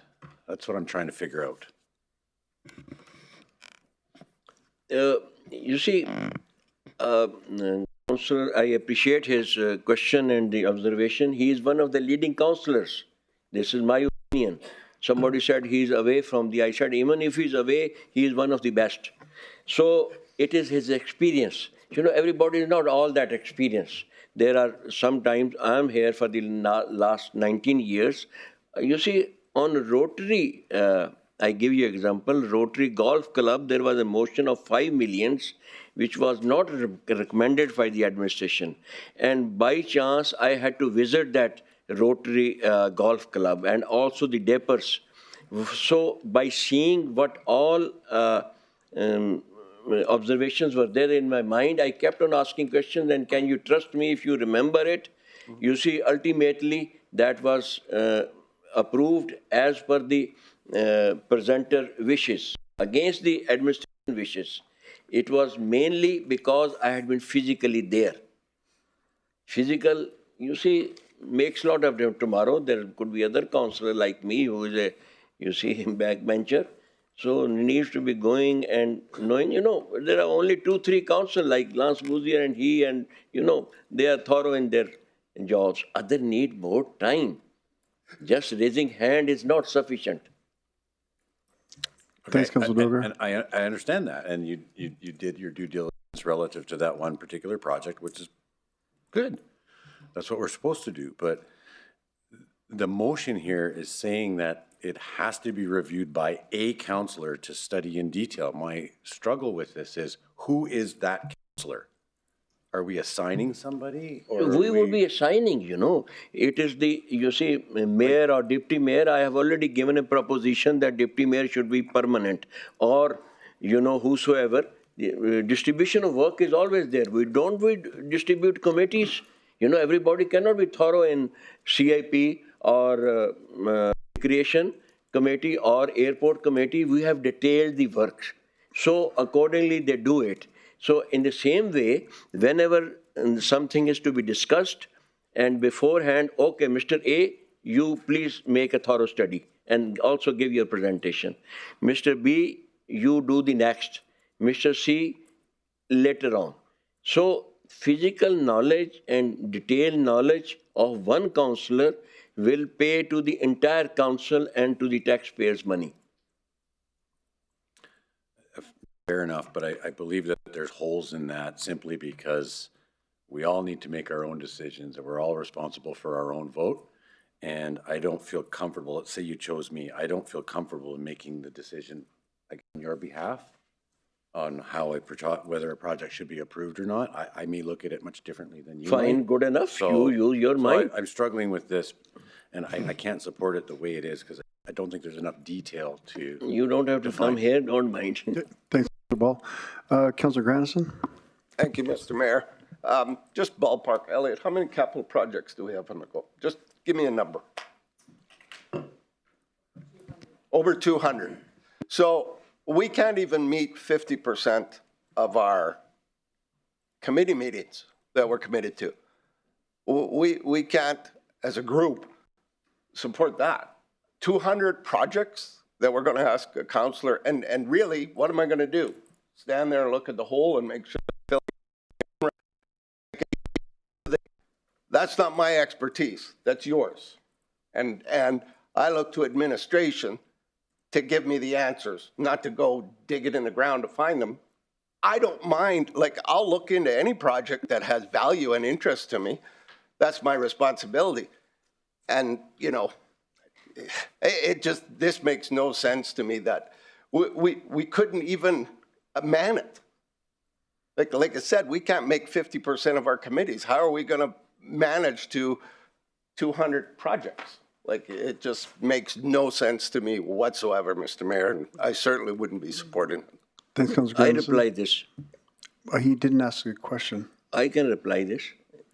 I understood that the time and space I can want to work out for him. We are. We are in debate. Yeah. Councillor Benjogo. Thank you, Mayor Bowman, and thank you, Councillor Dogar. I won't be supporting the motion. Yeah, I will not support because it's not smart. It's not something we can achieve. And we need to stay with the strategies and, just focus on the part of governance that is ours.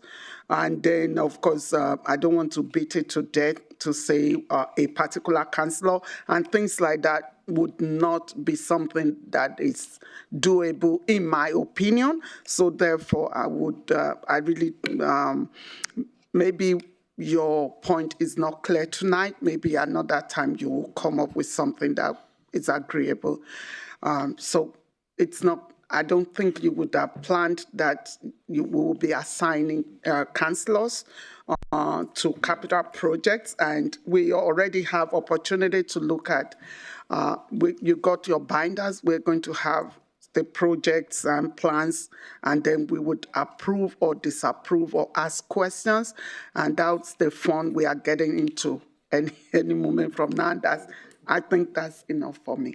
So thank you, Councillor Doga. Yes, Mr. Mayor. Thank you. As per the reply to Councillor Grandison, 200 projects. It's not at one time 200. Every meeting has 2 or 3. Every meeting we should work out that way. Of course, this motion of mine, this thought is a conflict of interest with the schedule of the councillors. They have to exert something extra. And as the councillor said that we have to look at administration. Yes, they are experts. They are doing good job. But what for we have come here? We have been sent by public. We have not been sent here by the public to endorse what is there in the papers, only to raise hands, But we have to do something extra also. Man like Ball or Lance Bouzier, they are highly experienced. They can give their point of view straight away. But man like me, and there are few more also, I don't feel like naming. They want to work more intimately. And, at times we feel that we are blank, what all the presentation is given, and we are raising the hands. Thank you. Councillor Cardinal. Dogar, I support your motion. I'll work alongside you, buddy. Councillor Grandison. At the end of the day, again, it comes down to expertise. Like, we're putting in a new chlorine system at the swimming pool. Which one of us here know anything about it? And what value would we have in doing that? Like, it makes absolutely no sense to me because that's not my area of expertise. I can barely cut a straight line, let alone build a building. So anyways, it doesn't make any sense. Thank you, Mr. Mayor. Councillor Banjogo. Point of order. We've had these points. If we have new points, then we bring them on. It's almost, You don't want to know what time it is. Yeah, my phone has gone into sleeping mode. Thank you. I'm a nursing mom. So, Councillor Dogar, do you want any closing comments before we closing? Councillor Dogar, do you have any closing documents? Councillor Dogar, do you have any closing comments before we vote? Yes, closing comment. Go ahead. The outsiders, you see, Ward 1, 2, 3, 4, there's the councillors would do. Trust me, within the town, most of the projects I have gone myself. And I say that I have gone physically been there. It is manageable. 4 or 5 projects, or we are 6 here in the town. We can do it if we want to do it.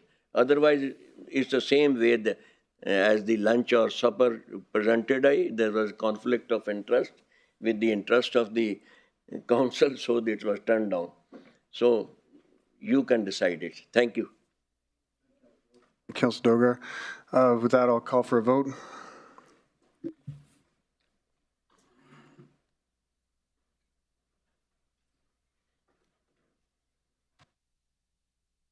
And that's defeated with 7 against. Thank you, everyone. Have a good evening. That's the conclusion of the meeting. Have a good night.